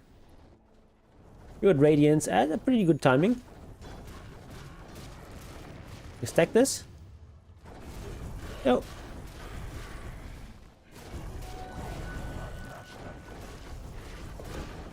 Whenever you're farming, you should be aware of the timer when it's nearing the minute mark. You can stack a camp. Hope you have to finish a camp fast. Is under attack. Radiant structures are fortified. Right, we're getting Radiance into Mask of Madness. Alright. They've got like a lot of physical damage stuff. Is under attack. I wouldn't bother with Mask of Madness here.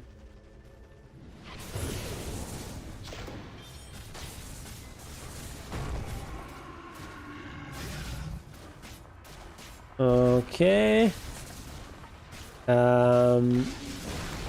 Nice. I'll play by Lion as well. We can kill this guy. Easy.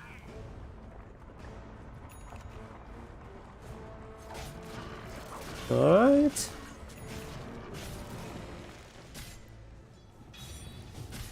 Radiant's middle tower is under attack.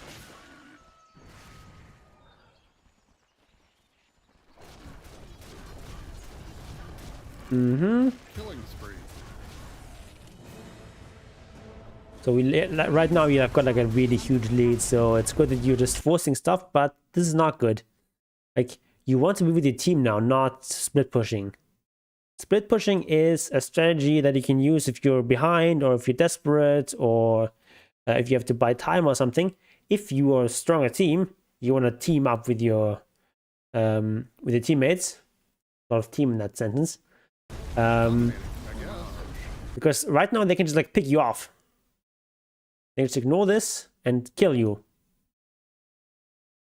Or they can take the 5 versus 4 fight. In either case, you're giving them an opportunity to take a good fight. If you just group up here, take the towers 5, they can't do anything. This way you're giving them an opportunity to take a good fight. Radiant's top tower is under attack. Which they're not taking here.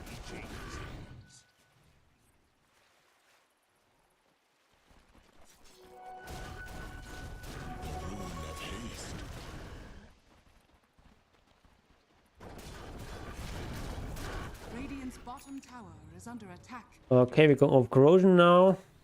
Not sure why exactly. We got some room in inventory.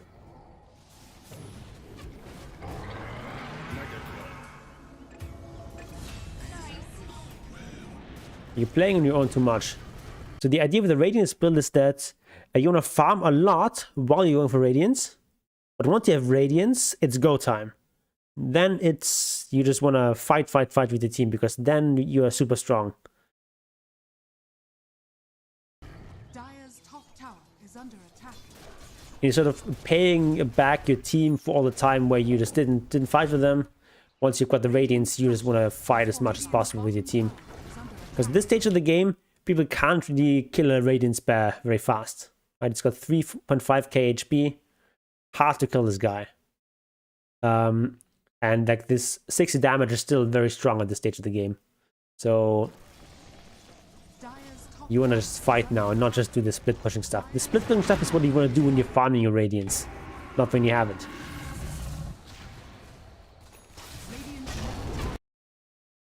Alright, so your team is partially behind you. Does this guy have any remnants nearby? I don't think so. So we're just like kind of fighting with lesser numbers. But like we're so far ahead that it's still kind of okay, but not really. Yeah. All this splitting up is not a good idea.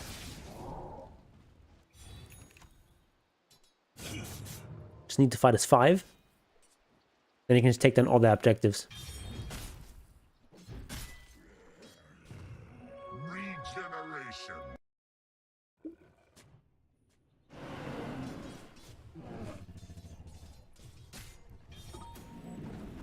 Right, now we're forcing Roche. That's okay. You want more of a team to be nearby you though. Like, this is actually super risky.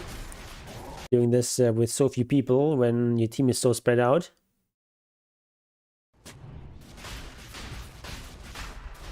Especially the Weaver, you want him to be nearby. The armor reduction. And the Swarm is also super strong against Roshan. Calling for help. Yeah, but if your team doesn't want to help you, you shouldn't continue this.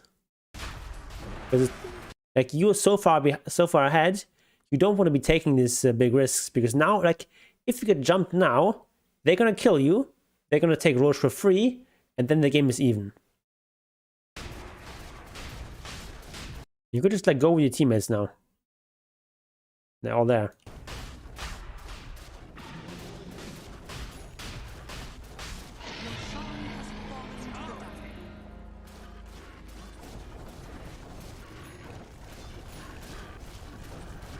Okay, like all the team is here in this area, so you can just come here. And they can take this tower. Radiant's bottom tower is under attack. What are these icons for the towers? They're just like circles now. They're just circles now. What is happening here? That's not how it's supposed to look on the minimap.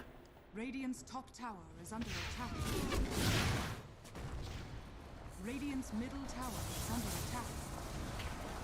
Alright, you're finally coming, but already our mid lane is dead. I guess you've got Radiance, you've got the Aegis. There's no reason why you shouldn't be fighting right now. We're rather a bit later to the fight, but it's probably still gonna be fine. Actually, not really. You want to stay here now. You want to go back. Don't go back. Okay, you go back.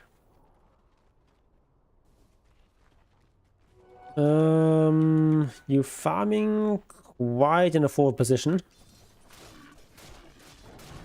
This is rather risky, but no bear form. Killing spree. And the team is spreading out a lot. Alright, your teammates just got a kill on the enemy carry. You're gonna group up with them now. Okay, you also lost one. I guess you saw a bunch of people elsewhere, so this is okay. No need to go back.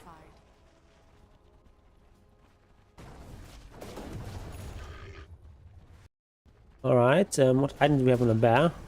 Okay, it's the Quicksum Amulet. Rest in peace. Titan's will be better for our bear. On our hero, I would get Dragon Scale. Especially if you're going with this Wraith Band build. It makes no sense to go for Philosopher's Stone. Like why get all these attack speed items if you then get item that decreases your damage? Especially if you go for this Wraith Band build, your hero's right click is actually going to be a pretty significant part of your damage. Much better to give this to support.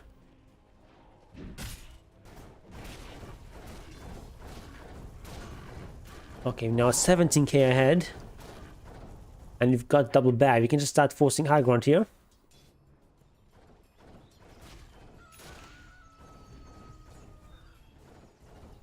Do this very safely as lone druid. You can just like force high ground with a bear and like sacrifice one bear to get to a bunch of building damage, and you just retreat when your first bear dies.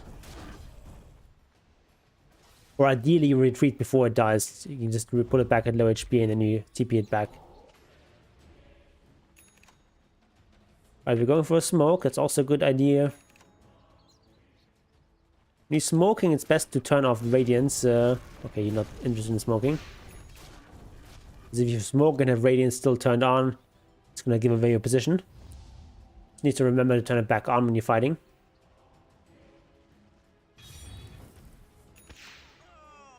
Okay, you're pressuring your two lanes here. That's very good. Don't do this without ultimate. Okay, you're retreating here with a bear. Okay, not quite. But you know, see, you got like almost an entire tower. All you lost is a little bit of time on your bear. You only lost his cooldown here. Radiant's bottom tower is under attack. So now you don't want to play this aggressive because you've gotten a resummon.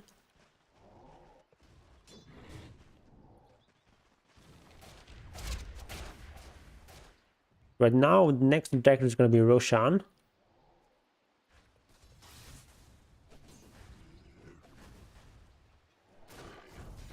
Yeah, this is not the right position for you to be in. They can easily jump you here. He doesn't even have blink tag. Okay, maybe he can't easily jump you. You should expect that Usher could have blink tag at 30 minutes. Oh my god.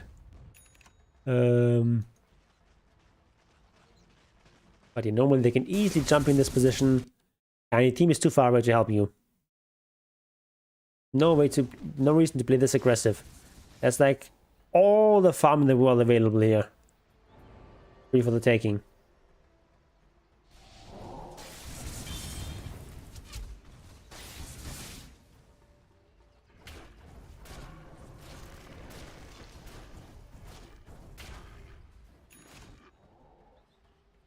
Okay.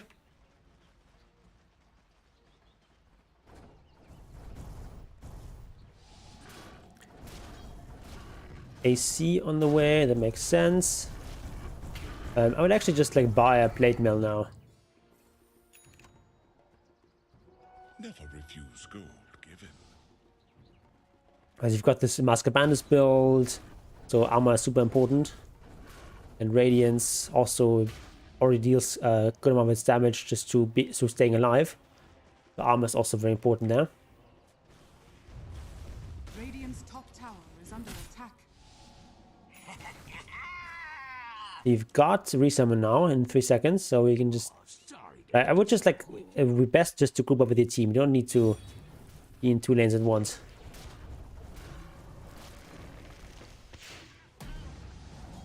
Alright, something's happening here. Go in now. Hit the tower. Don't hesitate.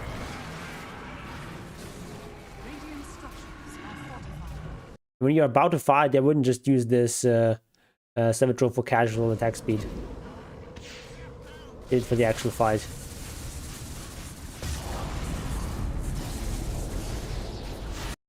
Alright, we get roll back. Walk back with the hero.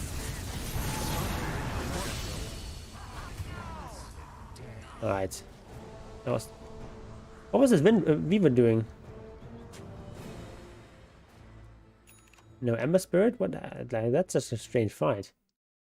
What's our Ember Spirit doing during the fight? Okay, he's not actually in the fight. What is he doing? Okay, and Viva is there. Okay, so you're basically like fighting 4 versus 5 on high ground, and like this guy's okay now coming in. Way too late though.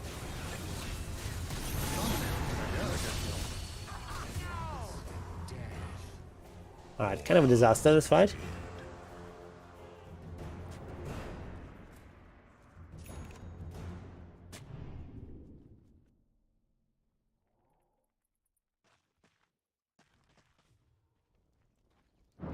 Okay, I've got the Harborstone now. As I said earlier, it would be better to get Blade Mail here in this particular game first.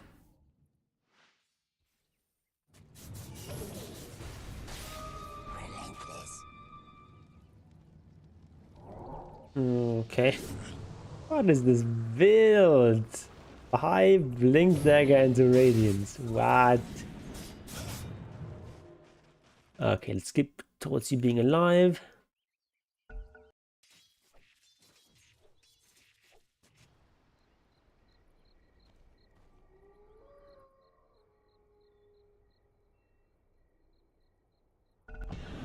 Dire's bottom tower is under attack.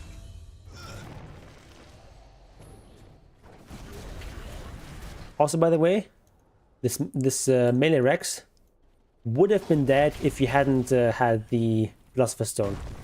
Like, even if its inventory wish level would have been empty, this Rex would have been dead. And if you had instead the Dragon Scale, it would have been super dead. It's an item that actually creates negative value in a fight.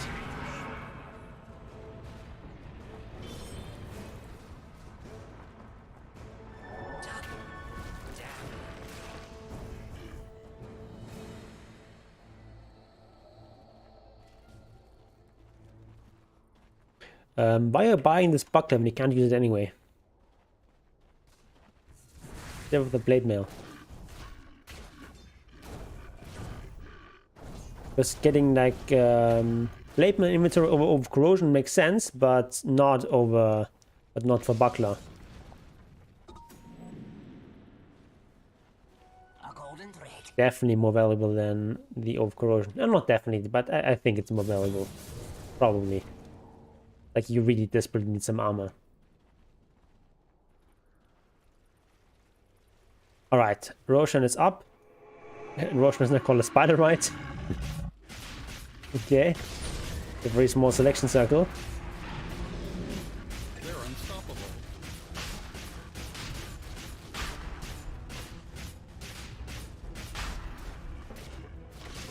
Alright, so this is easy Rosh. The team is actually kind of nearby at least.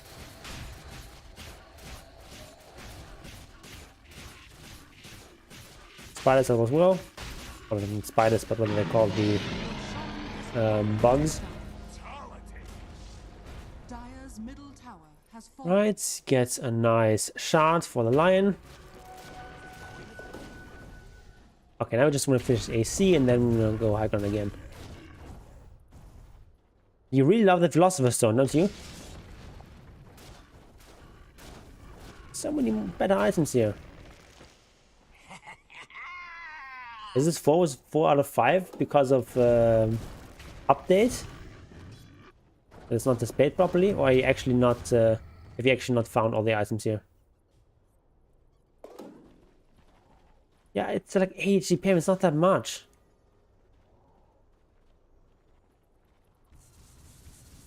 And also just an item that's so much better on support than on you.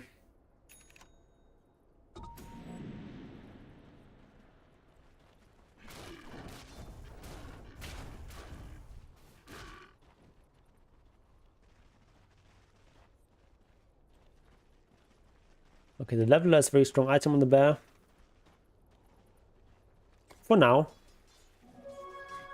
I guess it's just like items that have been removed from the game and no longer showing here. I guess that's what's going on. Like it doesn't show the Leveler, for example, because it's been removed now in the new patch. That's why it's 4 out of 5.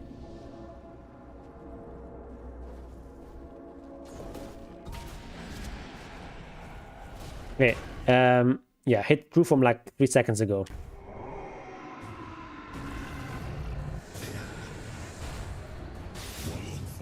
Okay, got him. Now we go high ground. And now would be a good time actually to TP back the bear and just recall it so that you have full HP bear when you go high ground.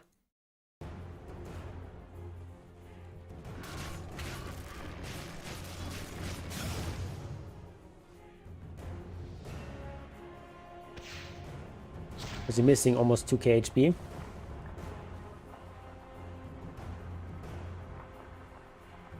Can you stop split pushing? What is happening?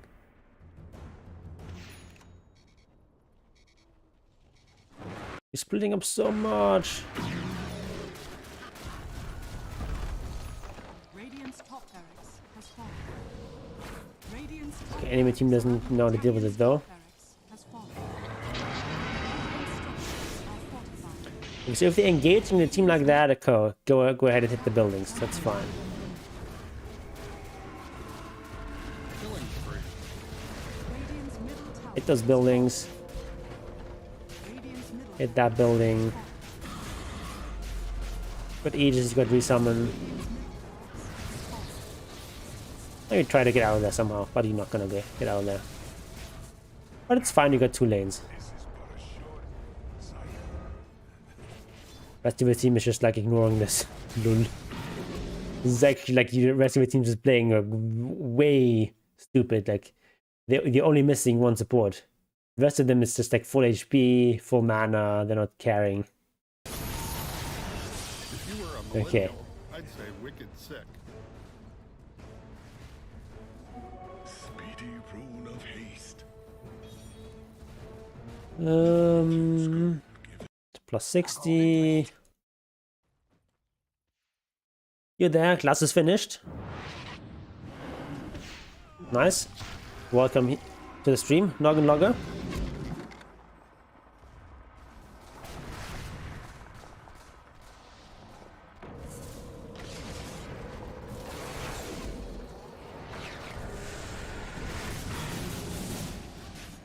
Killing spree. Master Madness? Question mark. What were your opinions on the gen changes? Slight nerf, but it's fine.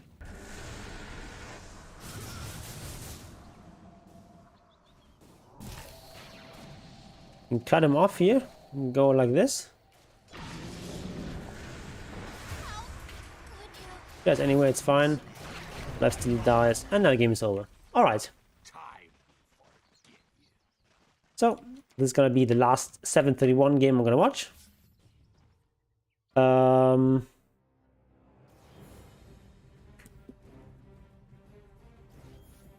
Yeah, so stuff in the game. Check runes. Like check bounty runes with your bear. It's quite important. Make sure you actually try to last hit, not just right click randomly. And when you're ahead, fight with your team, especially if you go for Radiance. Like Radiance is like a teamfight item. Not that good against buildings. Okay, now let's watch this Henry game. What do you want me to see? Where's the Henry game?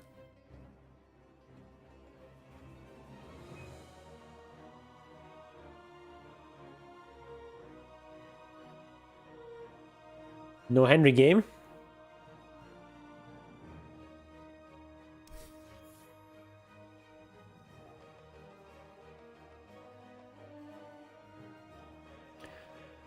By the way, there's so much farm in the new patch because of the aura creep bonus gold. Okay. Does it actually make such a big difference? Because you also have like less tick gold and there's one less camp on the map.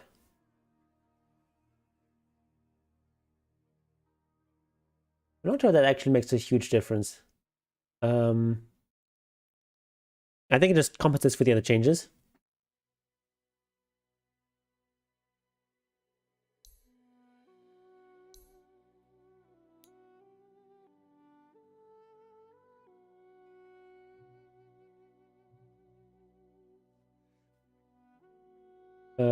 I think the new scepter would be fun with level 25 talent strong dispel for near on demand strong dispel. Yeah, like the new 10 scepter. Yeah, I mean, once you're level 25, sure, but you know, level 25 with Chen is not exactly something you get every game. But if you get there, you know, it's pretty strong. Just being able to like heal and strong dispel your carry, very powerful. And you can just use some random low value creep for that.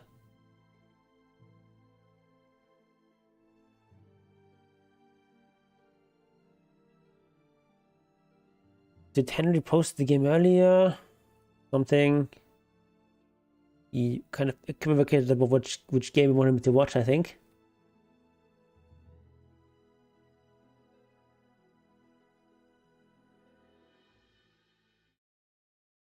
A second SF game, maybe.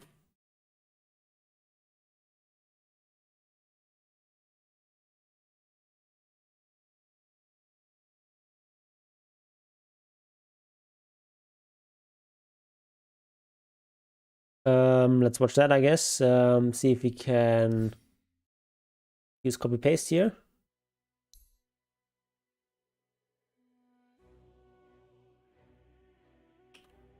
We can, but it doesn't work. No, cannot. All right. Do it like this. 6, 7, 2, 1. 6, 9, nice. 6, 9, 4, 3.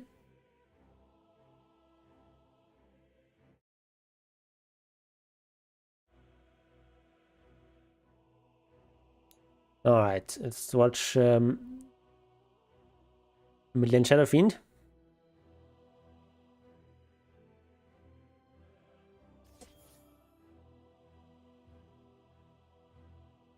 I think it's kind of annoying that this this notification thing doesn't go away when you've already seen the notification. Like normally when you have this, once you click on it, then the one disappears, but not here.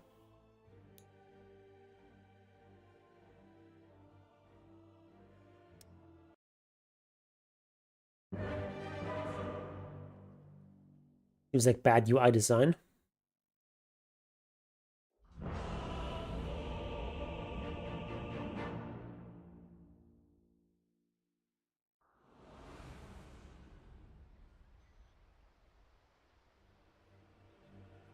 Let's shake Satan's. Enchant steal the Flagbearer creep! Prepare for battle. Yes, but it's not a big deal. It's like 3 HP aura. Wow.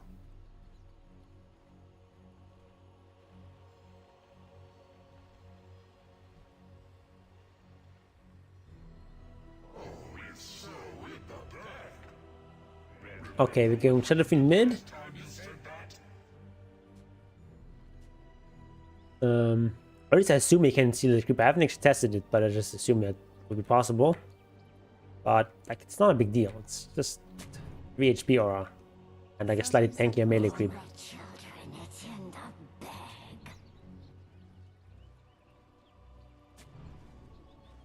It's not nothing, but there's much better creeps in the jungle. The battle begins. Alright, we're going raise build. Rushing bottle, makes sense. Up against a silencer.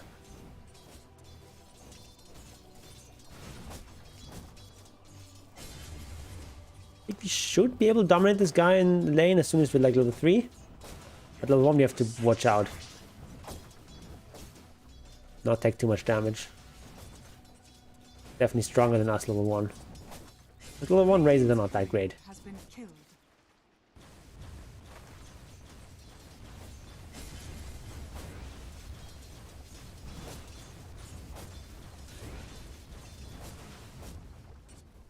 Right. Bit of a bottle now.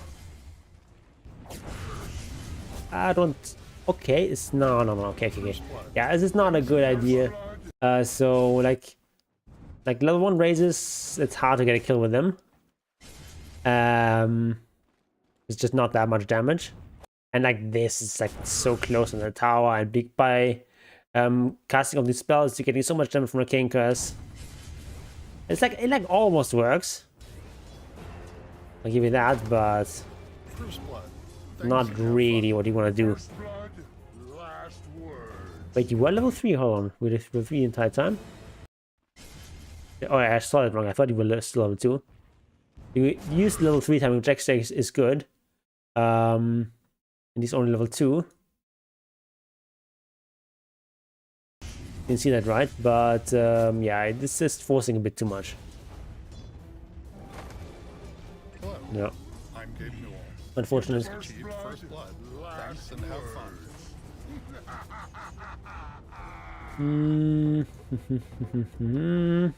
Got the bottle though.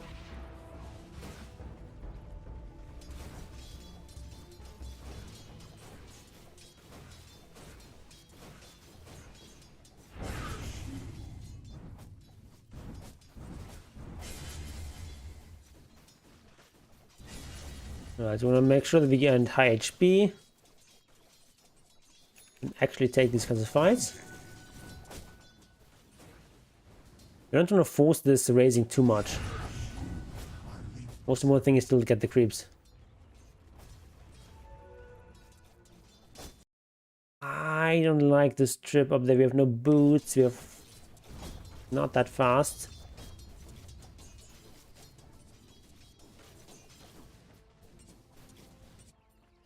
Just the same. Unsuccessfully though. I like this sort of zoning move here. Now you can't afford to stand on the side any longer though, because the creeps are in a bad, or like you have the disadvantage in terms of creeps. Alright, last hit, nice. Oh, that's a very value curse for him.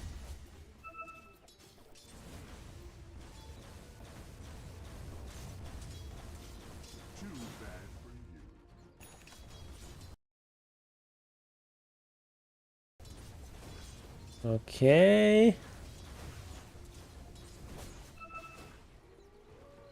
What are we spending our money on? What are we getting here? Boots, makes sense. A bit behind net worth though.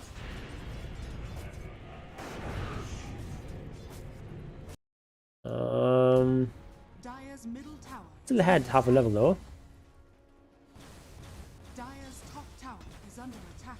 Okay, I need to get a rune now.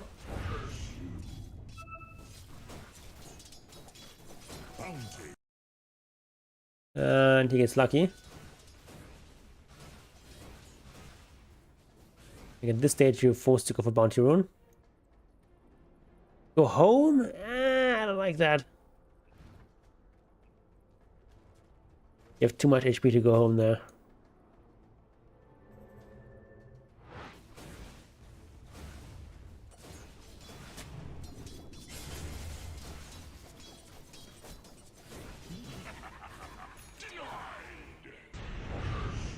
Okay. Radiant structures are We can't really force it. This is deep, so risky. Like a Shadow Fiend, you have no mobility. Behold! Dire's middle tower is under attack. You go denying there.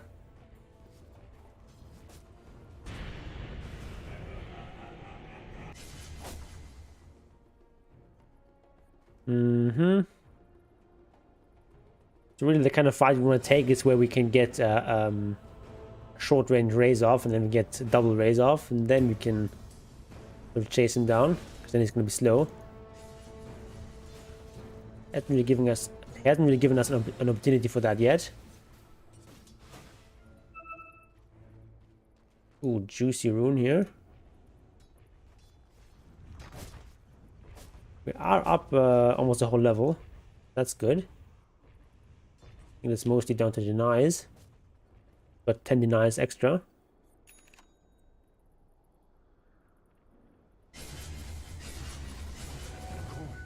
I think you only want to double raise this and just use like 2 or 3 right clicks there.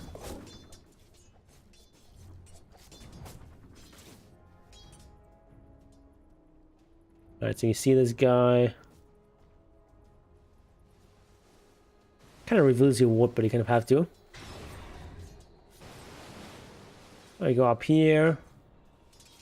Alright, forcing out even just like forcing her to have Song of the Siren is already kind of good.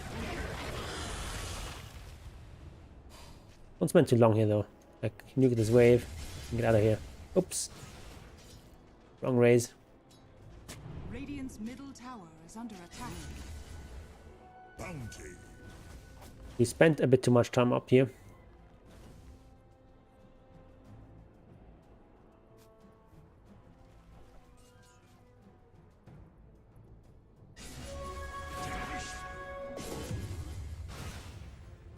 Might be using this to farm. Radiant's courier has been killed. Kind of a miss on that shadow raise. Bottom tower is under attack.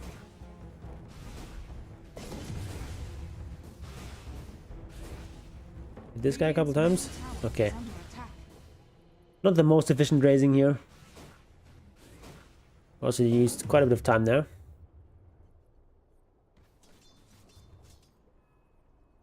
Yeah, I think this is the best item here.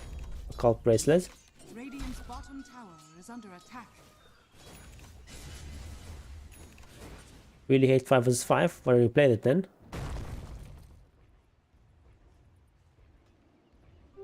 Invisibility.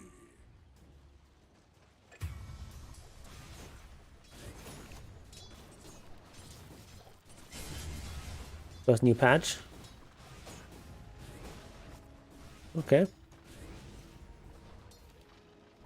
New changes aren't on 1x6. Okay.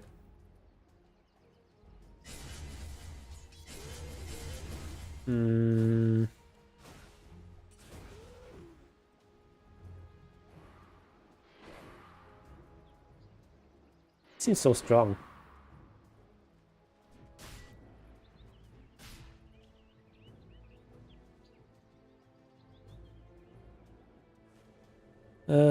What are we doing now? We're wasting time. Killing spree. Being top. Okay, decent ultimate there. Be able to kill her. Ooh, he juked us. Okay, back to farming, it's fine. Radiant's middle tower is under attack. Oh, we got Gulan on this.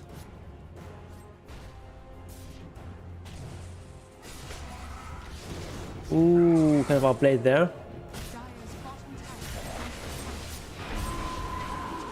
Why is directional move slower than regular turning? Is it? Radiant's middle tower has fallen.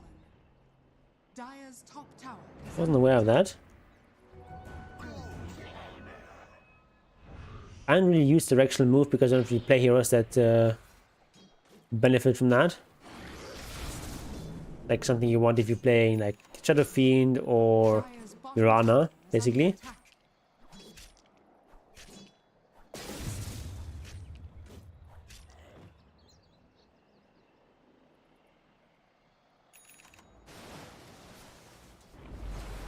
Dire's structures Dire's bottom Root Mother tower is Maelstrom. under attack. New meta.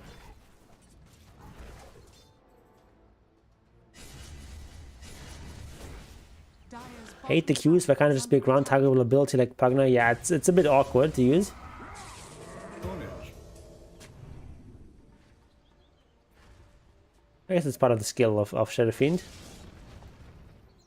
Fighting around that awkwardness.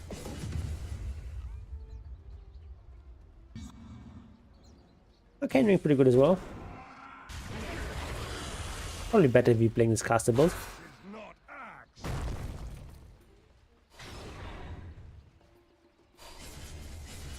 Alright, this is a good raises. So slow now. Radiant's top tower is under attack.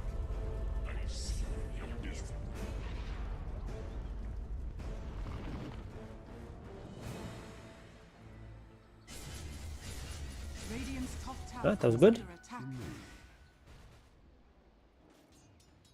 Radiant structures are for Radiant's top tower. Could wait for 750 to get a TP as well. Has fallen.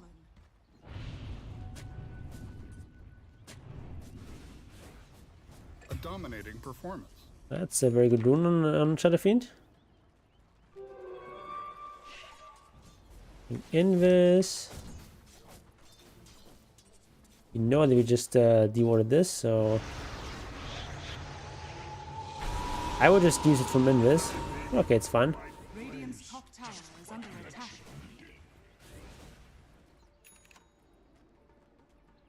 Get the kill either way. Dire's middle tower is under attack. Dire are scanning. Dire's middle tower is under attack. I'm gonna click this exactly. Dire's middle tower has fallen.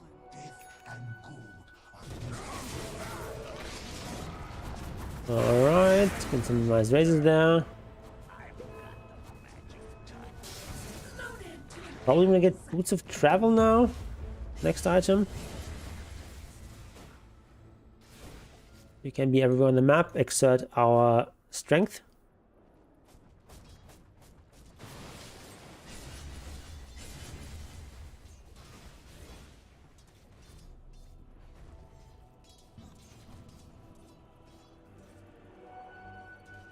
DD is not that great on Caster Shadow Fiend, but you know, fills the bottle. Okay, Blink Dagger next is fine too.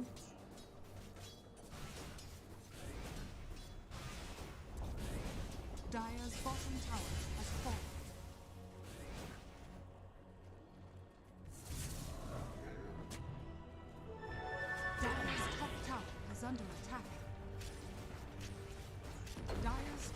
Okay, tower should go down here.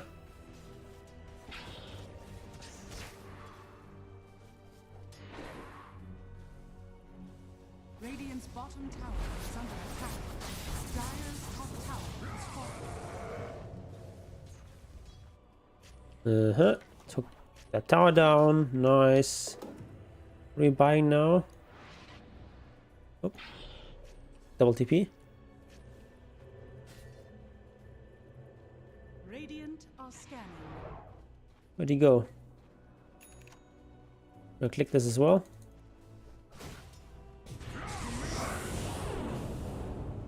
Oops. 1x. Yeah, the silence is a bit of a problem.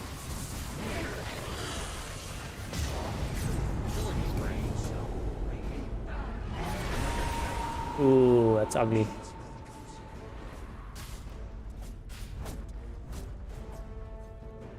Dire's top tower is under attack. Imagine right-click SF with Slada and Grandma minus armor would be insane. True.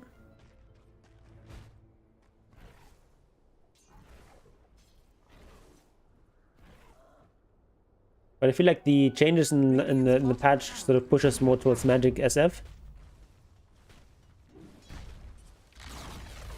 Radiant's bottom tower has fallen.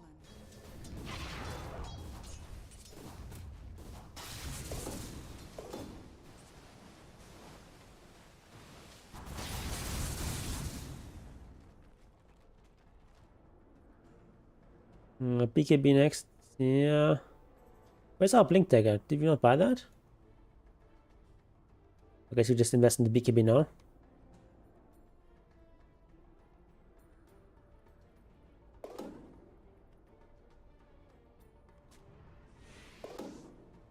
Yeah, I really like getting Boots of Travel with that magic damage build.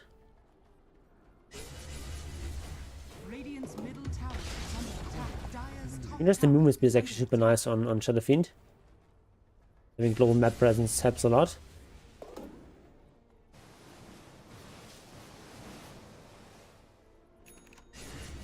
Dire's middle tower is under attack.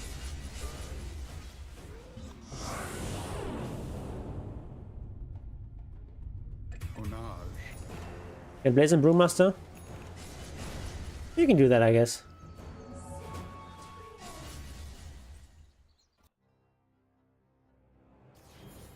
Let's play one game of offlane.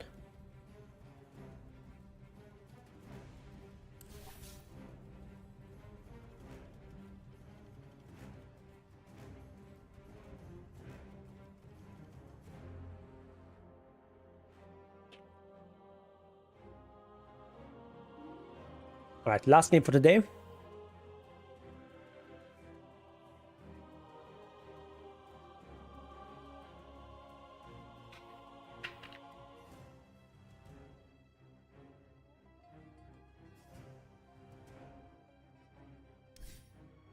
Wind Ranger at your service. Brewmaster. Yeah, Munit dropped a lot there. Message didn't really change. Or at least only minuscule changes. I'll try this new Brewmaster.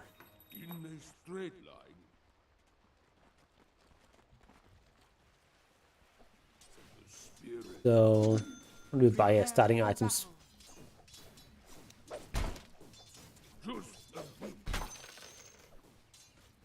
I think I just want to go over Shadows, maybe. For your It's really nice to block our Cinderbrew. out my way. And or items and axe, more like axe first, I think. This calls for a drinking song. Maybe after that we go for like Wraith Pack after axe. Over there.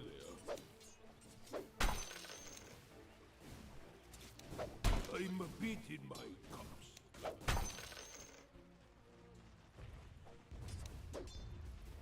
Onward.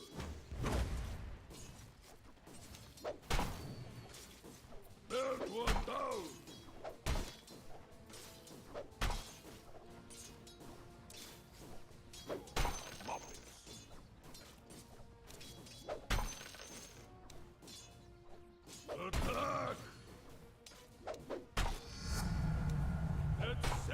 Yeah, all the suns are strong. I feel like probably the storm one is the strongest on the whole. It's like movement speed is just a very important stat, and like it's just so much movement speed, so much evasion. Yeah, I mean, Fire Sense is stronger than PA crit, okay, but like you're still a Brewmaster.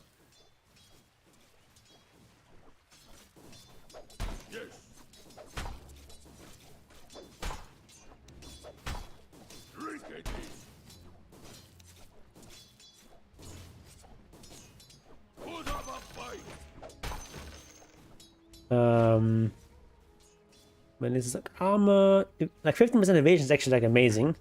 Even just level 1.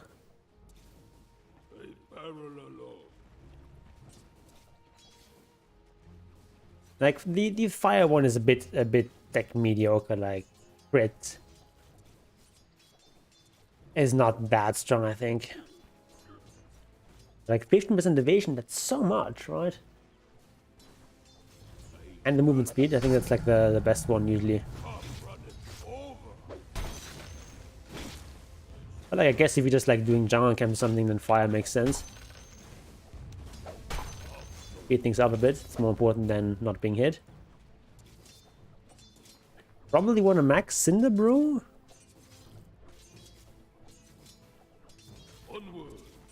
If you're like in a lane where we have some sort of combo with that.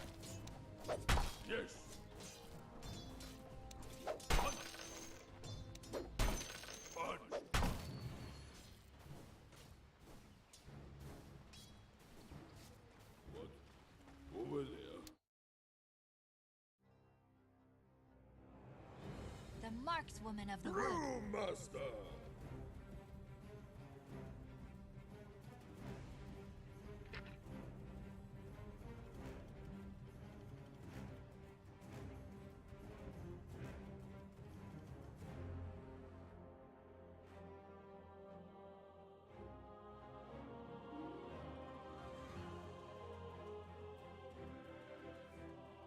In the Thunderclap area seems much stronger than the other one. Take a guild quest.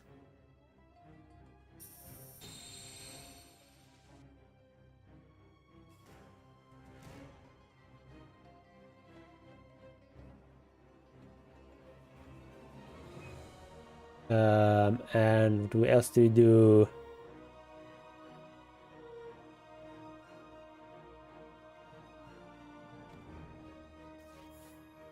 All right.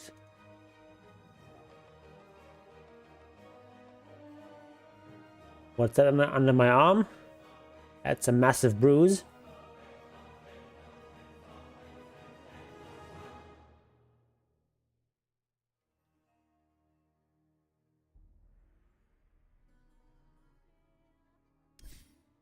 My next arrow will find its mark. See some identification? Oh, game is here.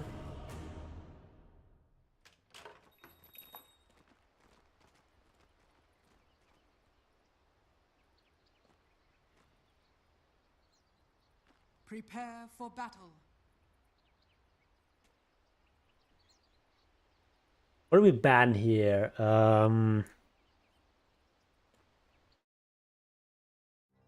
Maybe Monkey King or something?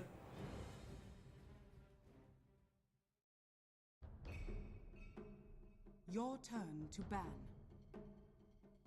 Fuck it, let's just ban Tinker. 5 seconds remaining.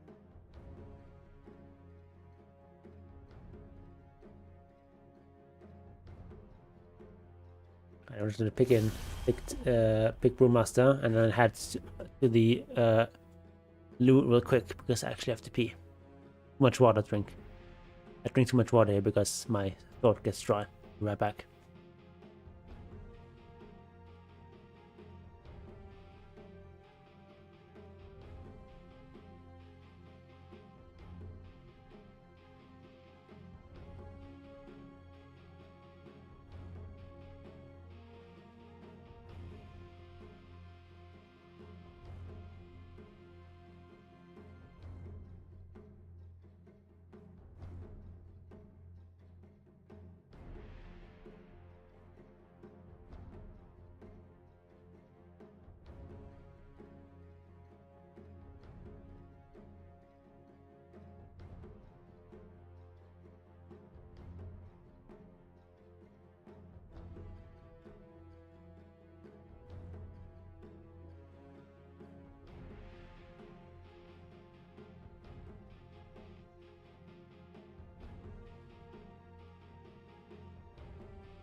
Okay.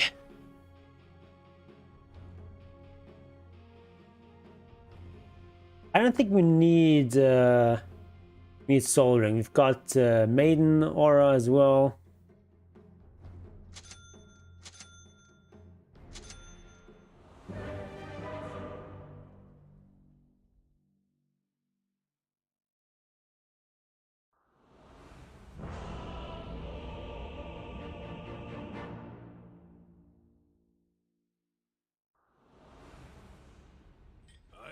It is global.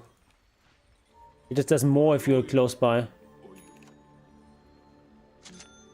Let's get like a mango. Maybe I'll buy an Sword. Well, I tried.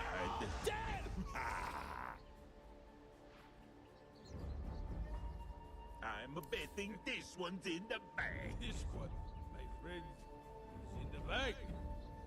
Much like it myself. I suppose. Didn't get a ward here. As good as another.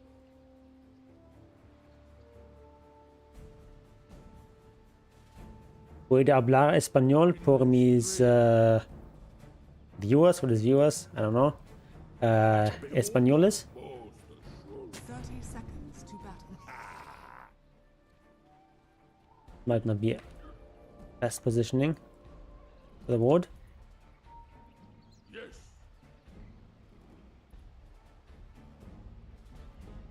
What? Over there. He's gonna come with a bounty. I will short it, okay? Okay, it's a bunch of them. Never mind. Just The battle begins. Alright. There's trouble a brewing.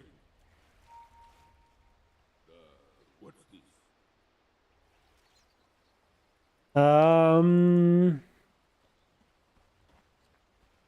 Absolutely. Alright, we'll get this. I'm a bit in my cups at the moment. The spirits move.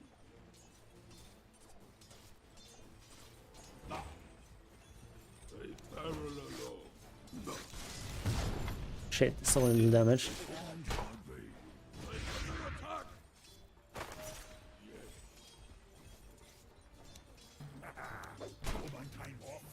Not so far. Alright.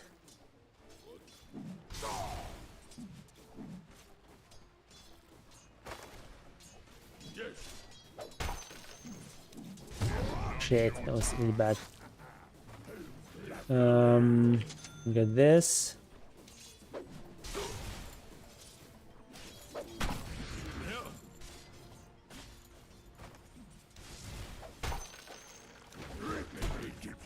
Oh, I didn't get it. Oh shit, he has so much damage. Eh. I'm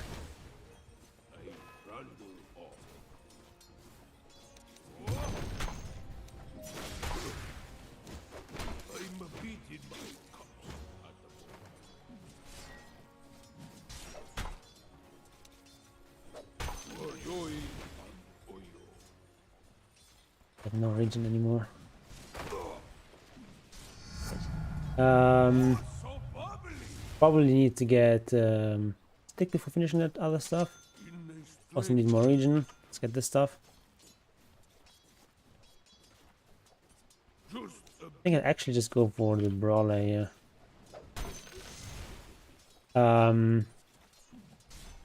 Like part is not very easy to ignite stuff. It's maybe a bit greedy to try for that.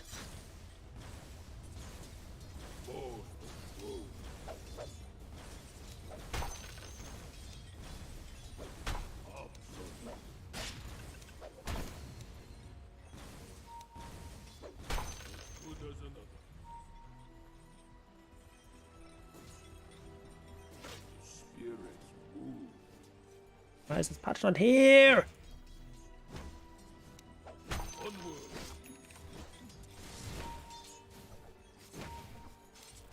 They barrel along. Let's skip to the good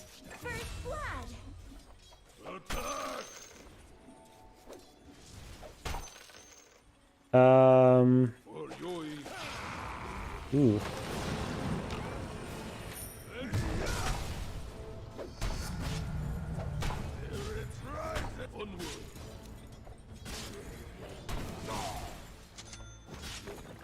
Let's finish this. Got him.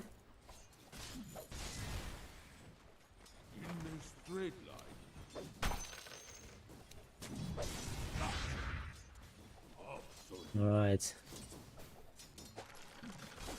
Oh my god. Bunch of players.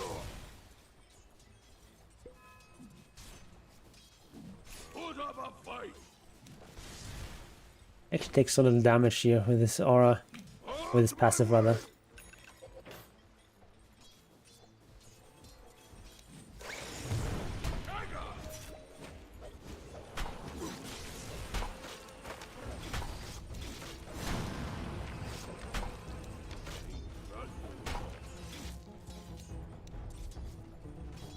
Right, not quite.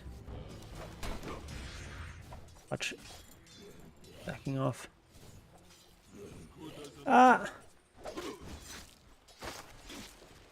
Alright. This guy's very communicative. I actually got that one? Ow.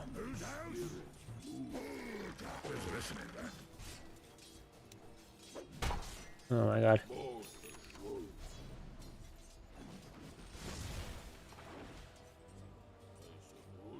It's Patch Gaming.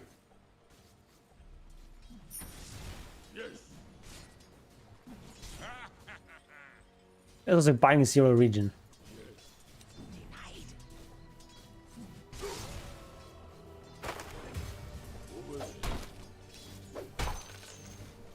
You think?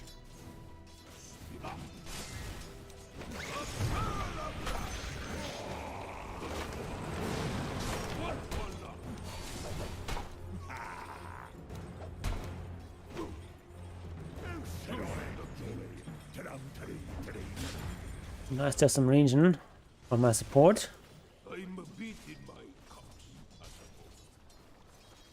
So much mana region, that's actually insane.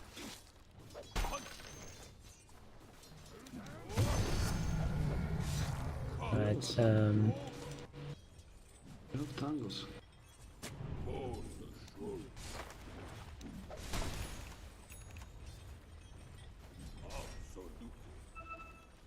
it's only level 1 aura as well. Life is hard.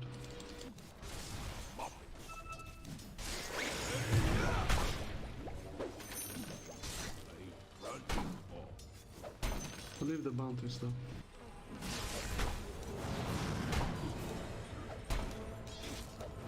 Oh my god, I couldn't click it.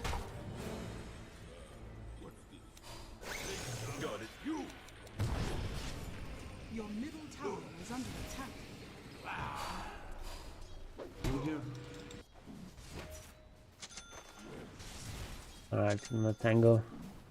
Seriously? Your middle tower is under attack. Nice reactions. People are very communicative in this game. Maybe to a fall. Okay, need to just let this guy, this wave push in here. Oh, I got it. Okay, that's important.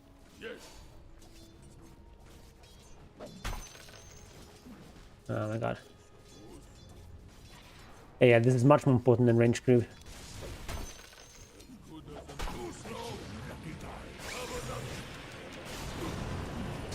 And then like at some point get a kill here now.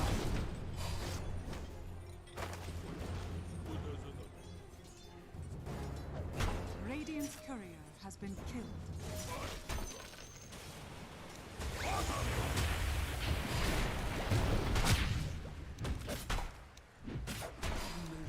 Your middle tower is under attack. Radiant structures. Nice.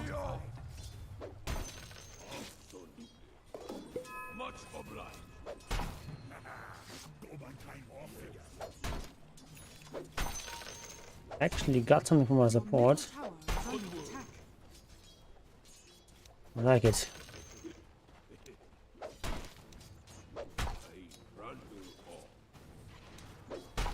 The same as Treads? Not sure. I think so. Under attack. There's one down.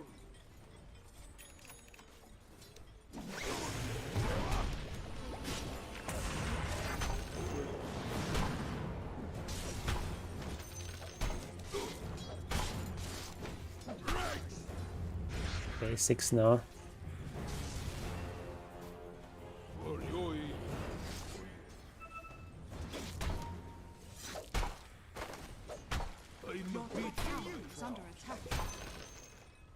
Alright, it's not here. Alright.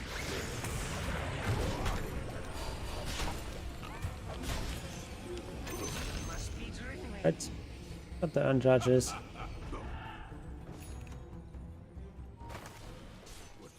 I think just go phase boots now.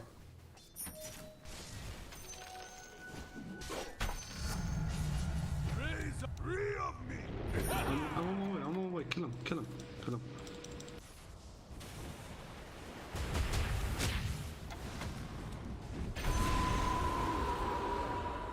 That gets my seal of approval.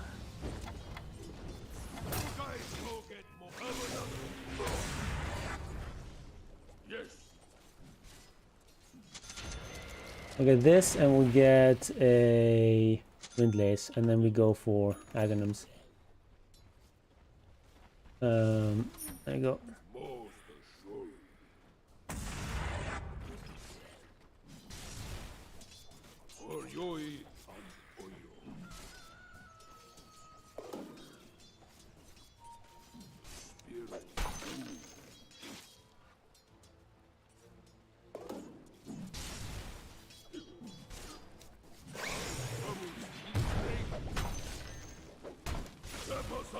Okay, probably not worth trading like this with him.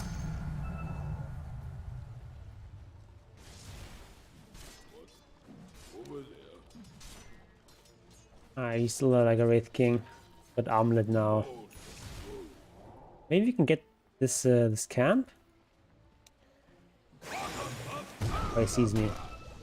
Did they see me? Yeah, probably. Alright, lost one of them.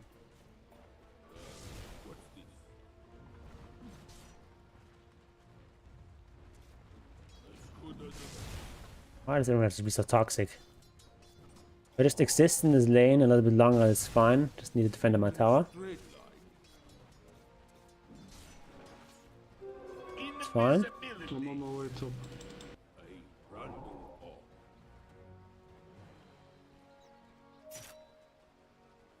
I don't want this man. Good ulti. Kill Bane instead.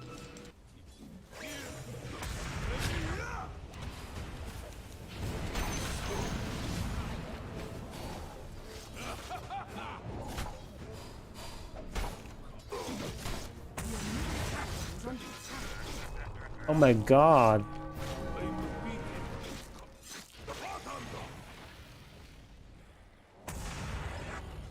Right, he survived actually, shit. Your bottom tower is under attack. Onward. Brewmaster, come to me. Come to me. Thanks. I leave the I should have just given me the item. I get double the healing. But tower region anyway.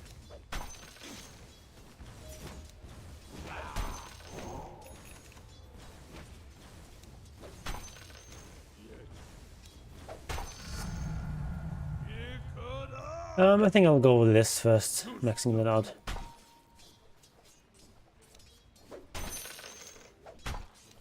Your bottom tower is under attack. Let's get Ogre Axe.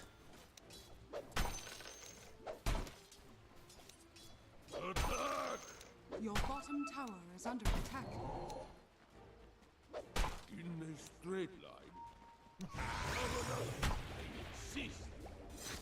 That was kind of a waste. Got so much mana region anyway though. Fine.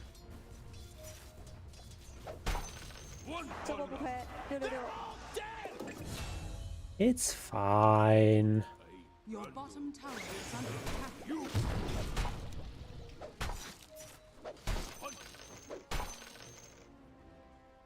Your bottom tower is under I'll attack. take this, I guess. Or Killing spree. do you want it, Dusk? Otherwise, I'll take it. Killing spree.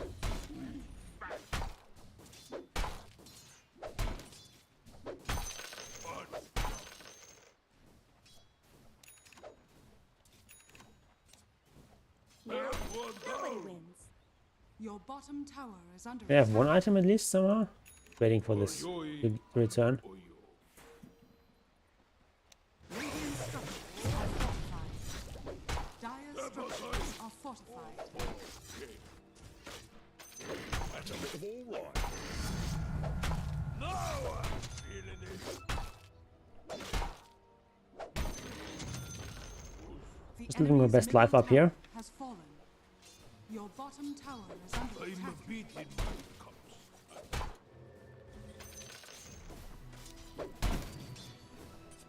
Out my way! Onward! Just give me a lot of farm here. Not complaining. Illusion! Okay, maybe we need to go here. Parallel. It's so far away from the tower. Stay here a little while longer. Just a bit. If they engage down here, we can do it. Your middle tower is under attack. Yes. Wanna fight? No. Your bottom tower has fallen. Oh fuck, I pressed the wrong hotkey. Radiant Dead. structures are fortified.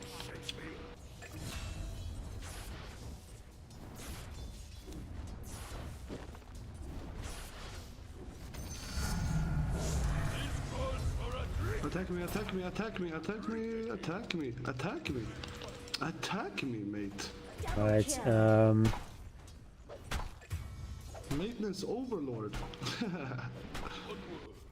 structures are fortified. I wanted to press my TP, not the ultimate. They're right next to each other.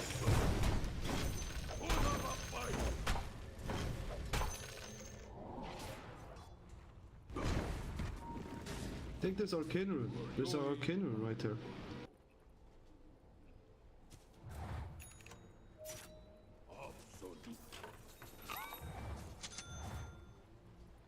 Okay, that was a bit of an omega low. Indeed. Oh, they took the arcane. Alright, it's fine. Who's here? Who's here?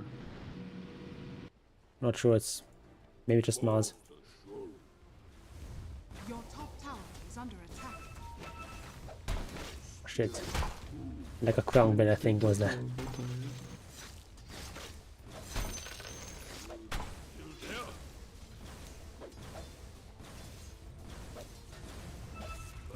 It's not bad. Oh, oops.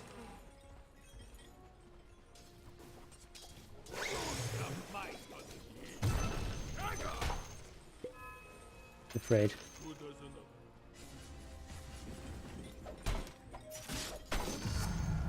Ooh. There's yours, by the way.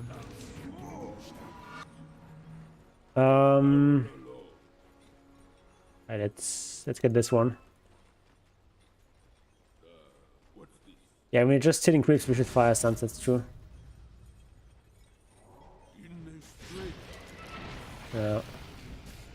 That's a bit of all right. Expecting him. The Gustavo.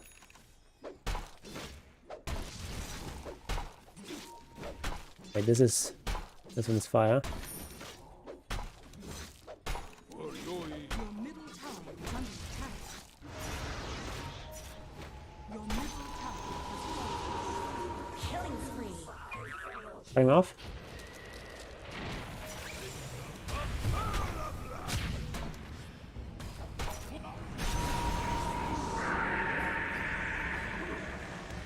ult, just ult, you'll be fine. Just ult. Your top tower is under attack.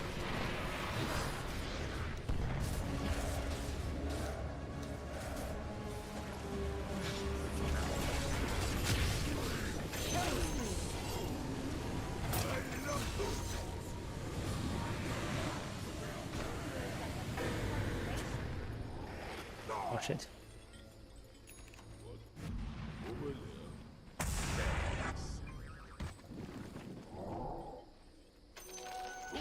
Oh, sorry, you had battle. Yes.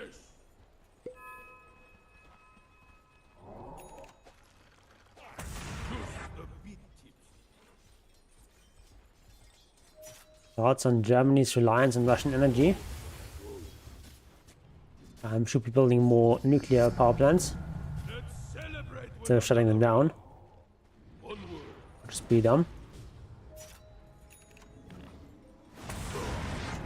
Okay, I'm dead.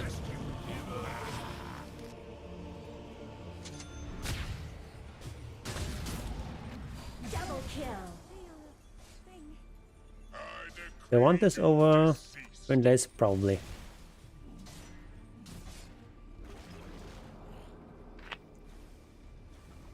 Your top tower is under attack. Your top tower has fallen.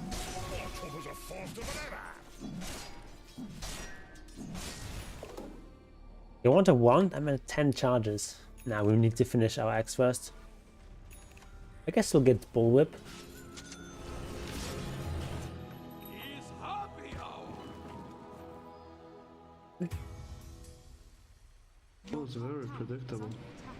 Okay, that was very slow. Crazy.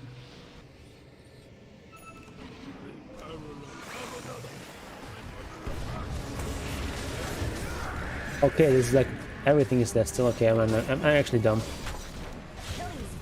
Oh, yeah, that was dumb. Sorry. Double kill.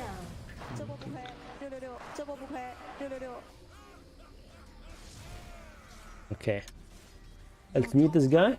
Your SF is hard for this.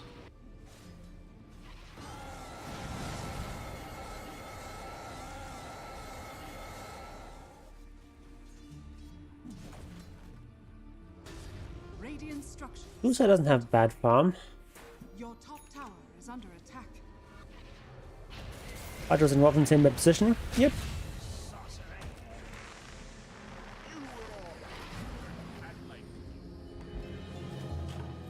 Your middle tower is under attack.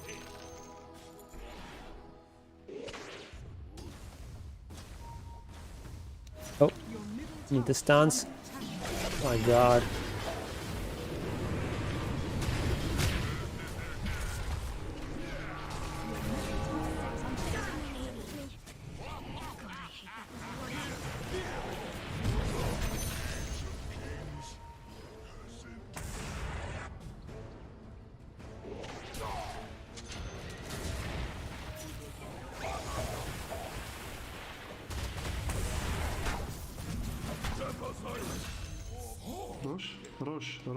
Roshan. Here he is. Perfect. Take it.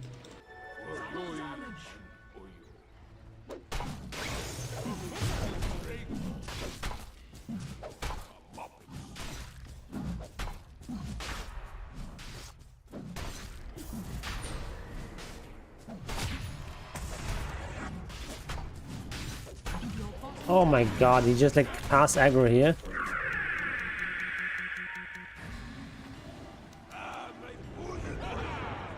Your bottom tower is under attack.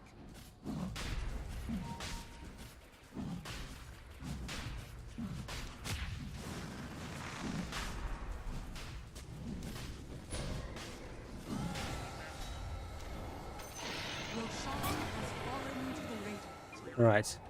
Secured it. And now we will make a companion.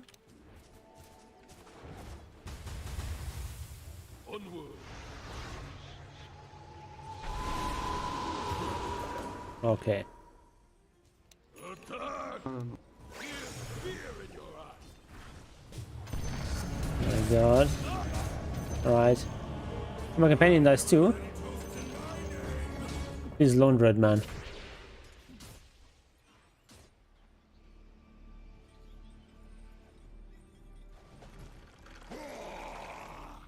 Just excited to have my companion now.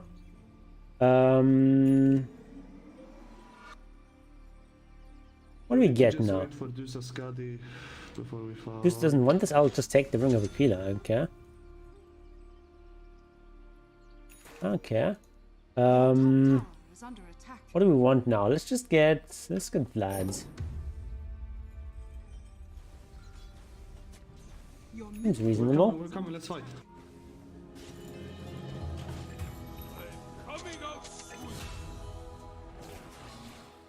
Or not? Okay,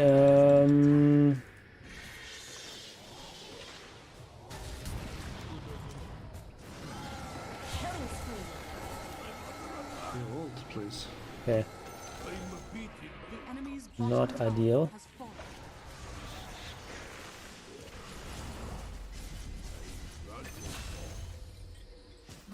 Can we catch something? He's doing okay with Medusa, he's doing alright, he's playing the long game.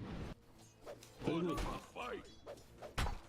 Wait, see? There you go. Wait, didn't... Oh, wait, I got the wrong one. Oh, shit. Ah! It's not an easy hero if you're colorblind.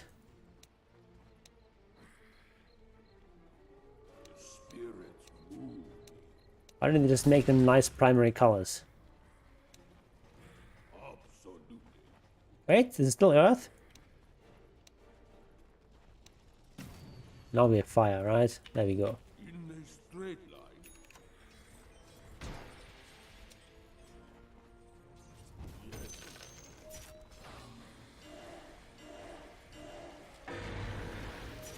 Alright, let's go for top.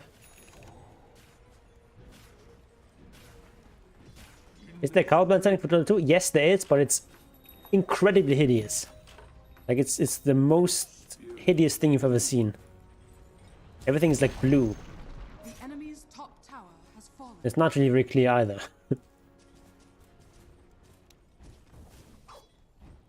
Who doesn't know? I'm beating my cups at the moment. I can show you later. Your middle tower is under attack. You got this?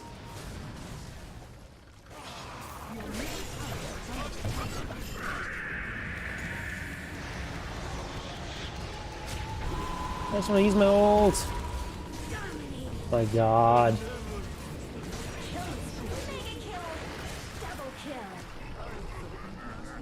Yeah, fire panel procs W, that's true. Would have bought back none of gold. Ah, this is not good.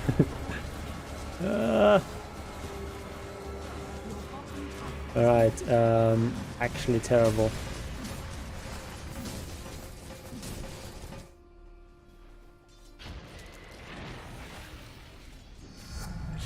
Oh, this guy does not really have very many items.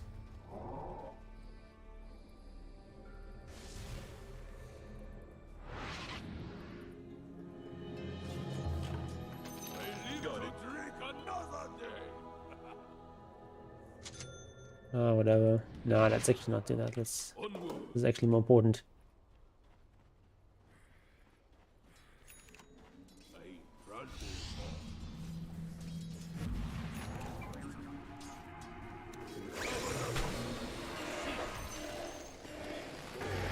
That's not enough. Not enough. It's that again. It just died pretty easily. Over there.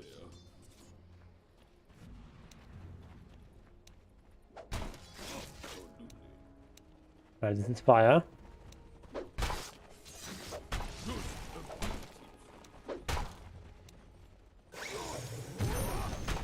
I should have done this first.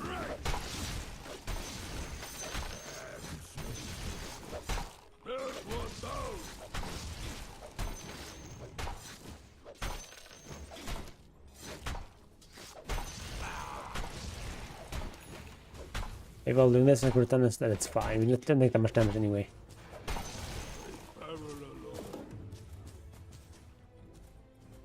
Ooh, need to summon finish.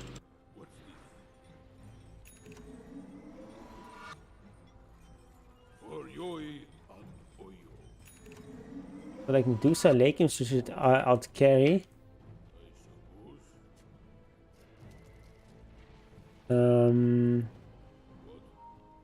Right, Fire Companion.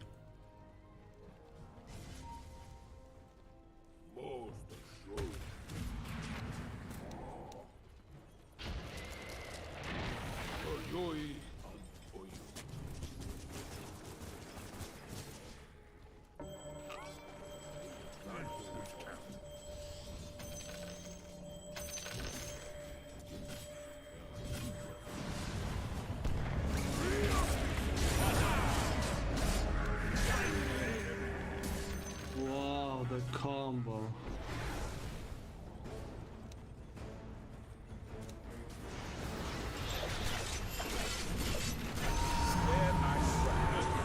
I actually achieved nothing here, but still, it's like a mid for mid, it's not too bad. It's only brawled, I guess.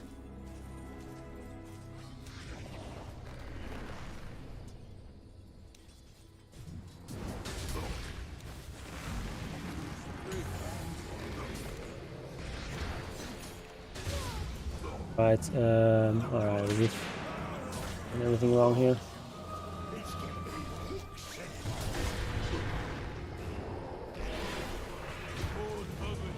Oh my god, everything just dies.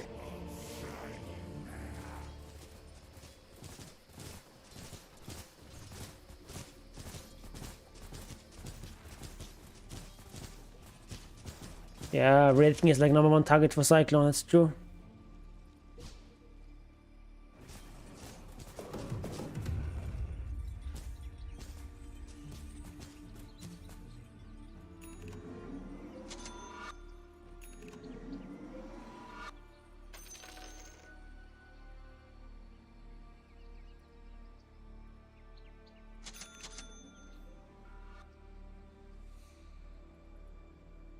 Okay, almost have Vlads.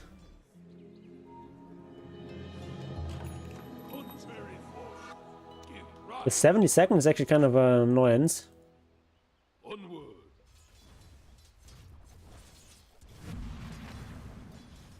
Yeah, I keep dying.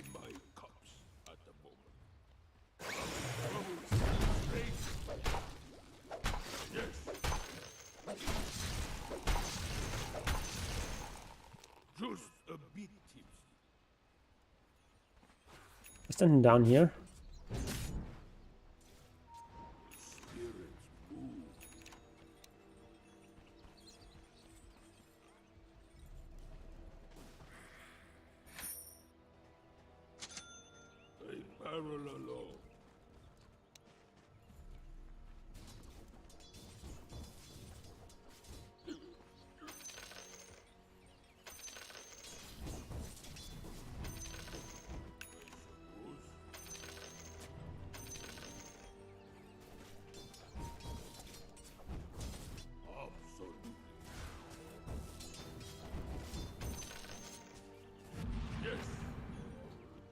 Nothing there. Not respawn yet.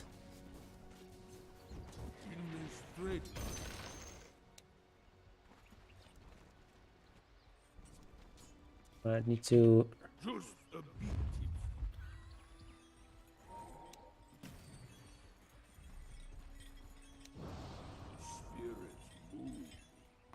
See if we can find someone here.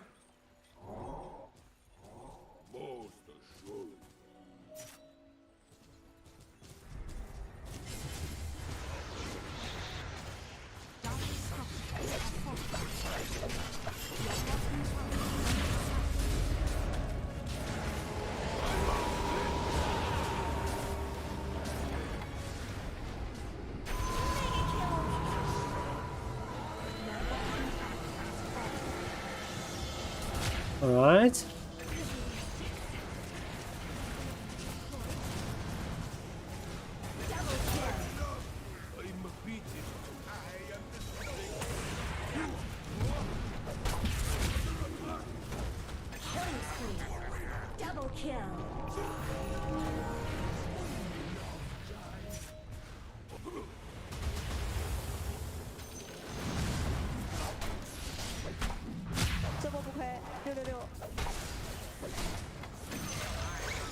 Alright, that was good.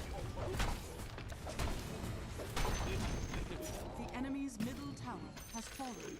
Get this guy now for tower damage. Structures are fortified. Radiant structures are fortified.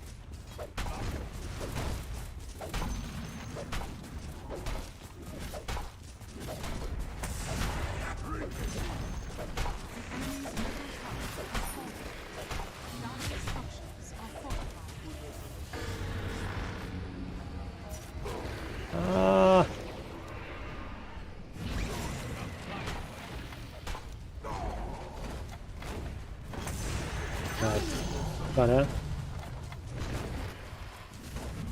My guy died, but that's okay. Enemy's middle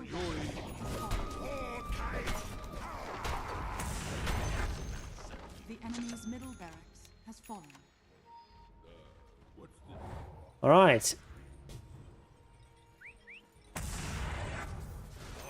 Got it. Just a bit.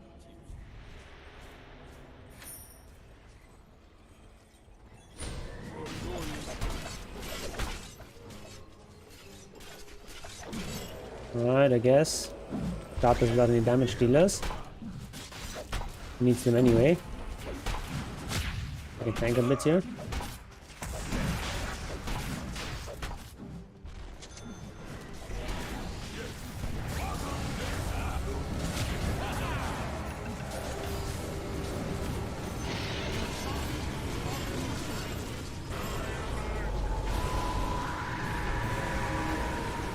Double kill. Killing spree. Triple kill.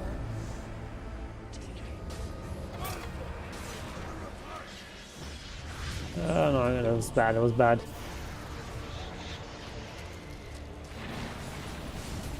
Remember to resummon it is going to die? Yeah, but it's like the same as with Lone Druid. You can't summon it or resummon it when it's taking damage in the last 3 seconds.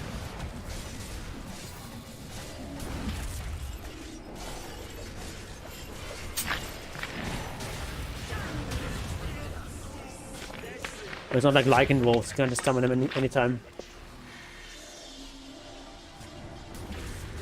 Should probably bot back, honestly. Late now. That's not the best. It's like a really bad Roshan because we like started Rosh without our 2 actual damage dealers. Nick is just kind of we're hitting some camps or whatever. Or rather awkward. What do we get now? We get some more aura stuff. We get like a pipe or something, maybe drum. Let's get a drum. Let's get a drum.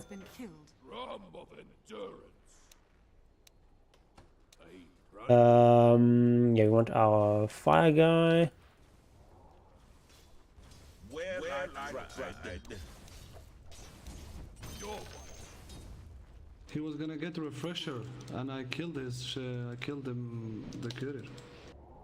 He has no refresher. Put up a fight. Have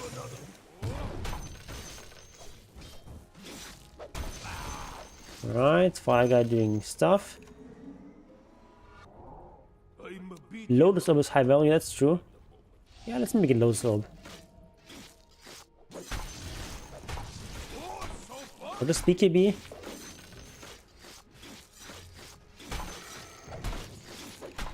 Let's get Lotus Orb.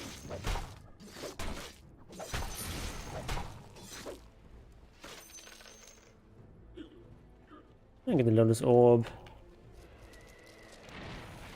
Acheron, not sure what that's supposed to mean.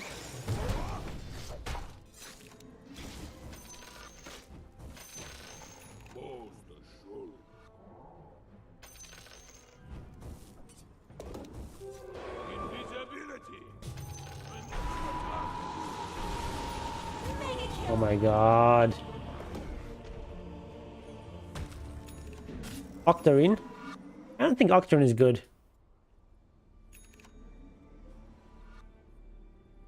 I guess I just got baited. Let's go, let's go, let's go. We got them, we got them.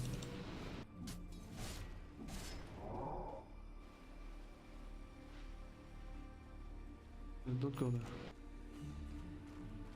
Oh, Flicker is good. Let's get Flicker. Refresher, yeah, I don't know. Refresher maybe, but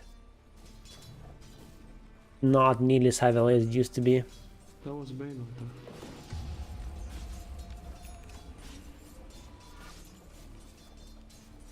there. Still thinking. Maybe I also just need Eon Disc so I don't get bursted.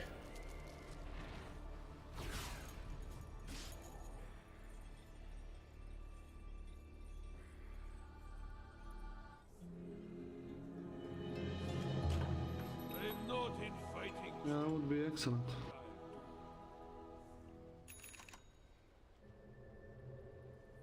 Dire structures are fortified. Alright, let's get The enemy's top tower has one fallen. of these guys. Onward. That's awesome. It's chasing Curie. I barrel along.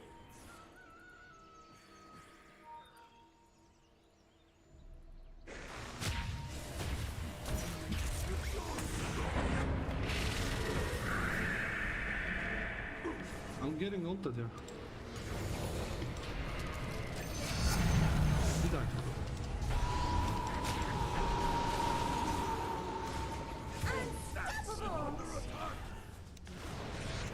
What the fuck?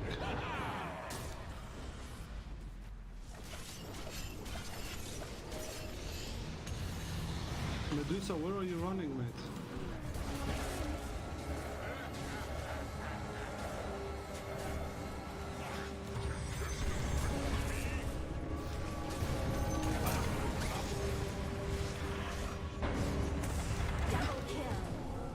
Can you imagine getting a BKB?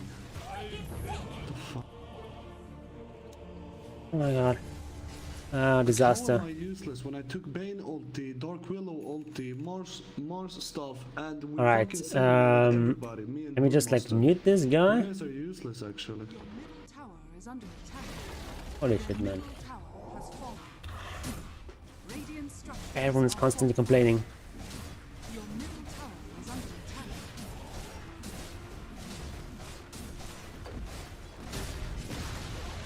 Your middle tower has fallen. Middle barracks has fallen. Your middle barracks are under attack.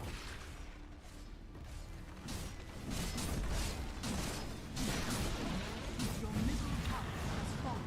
Killing spree. Alright, over now. Middle barracks has fallen.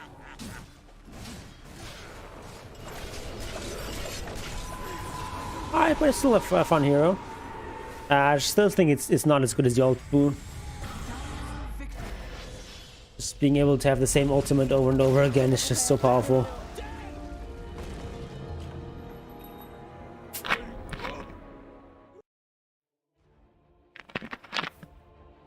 I run like the wind. Coming out swinging.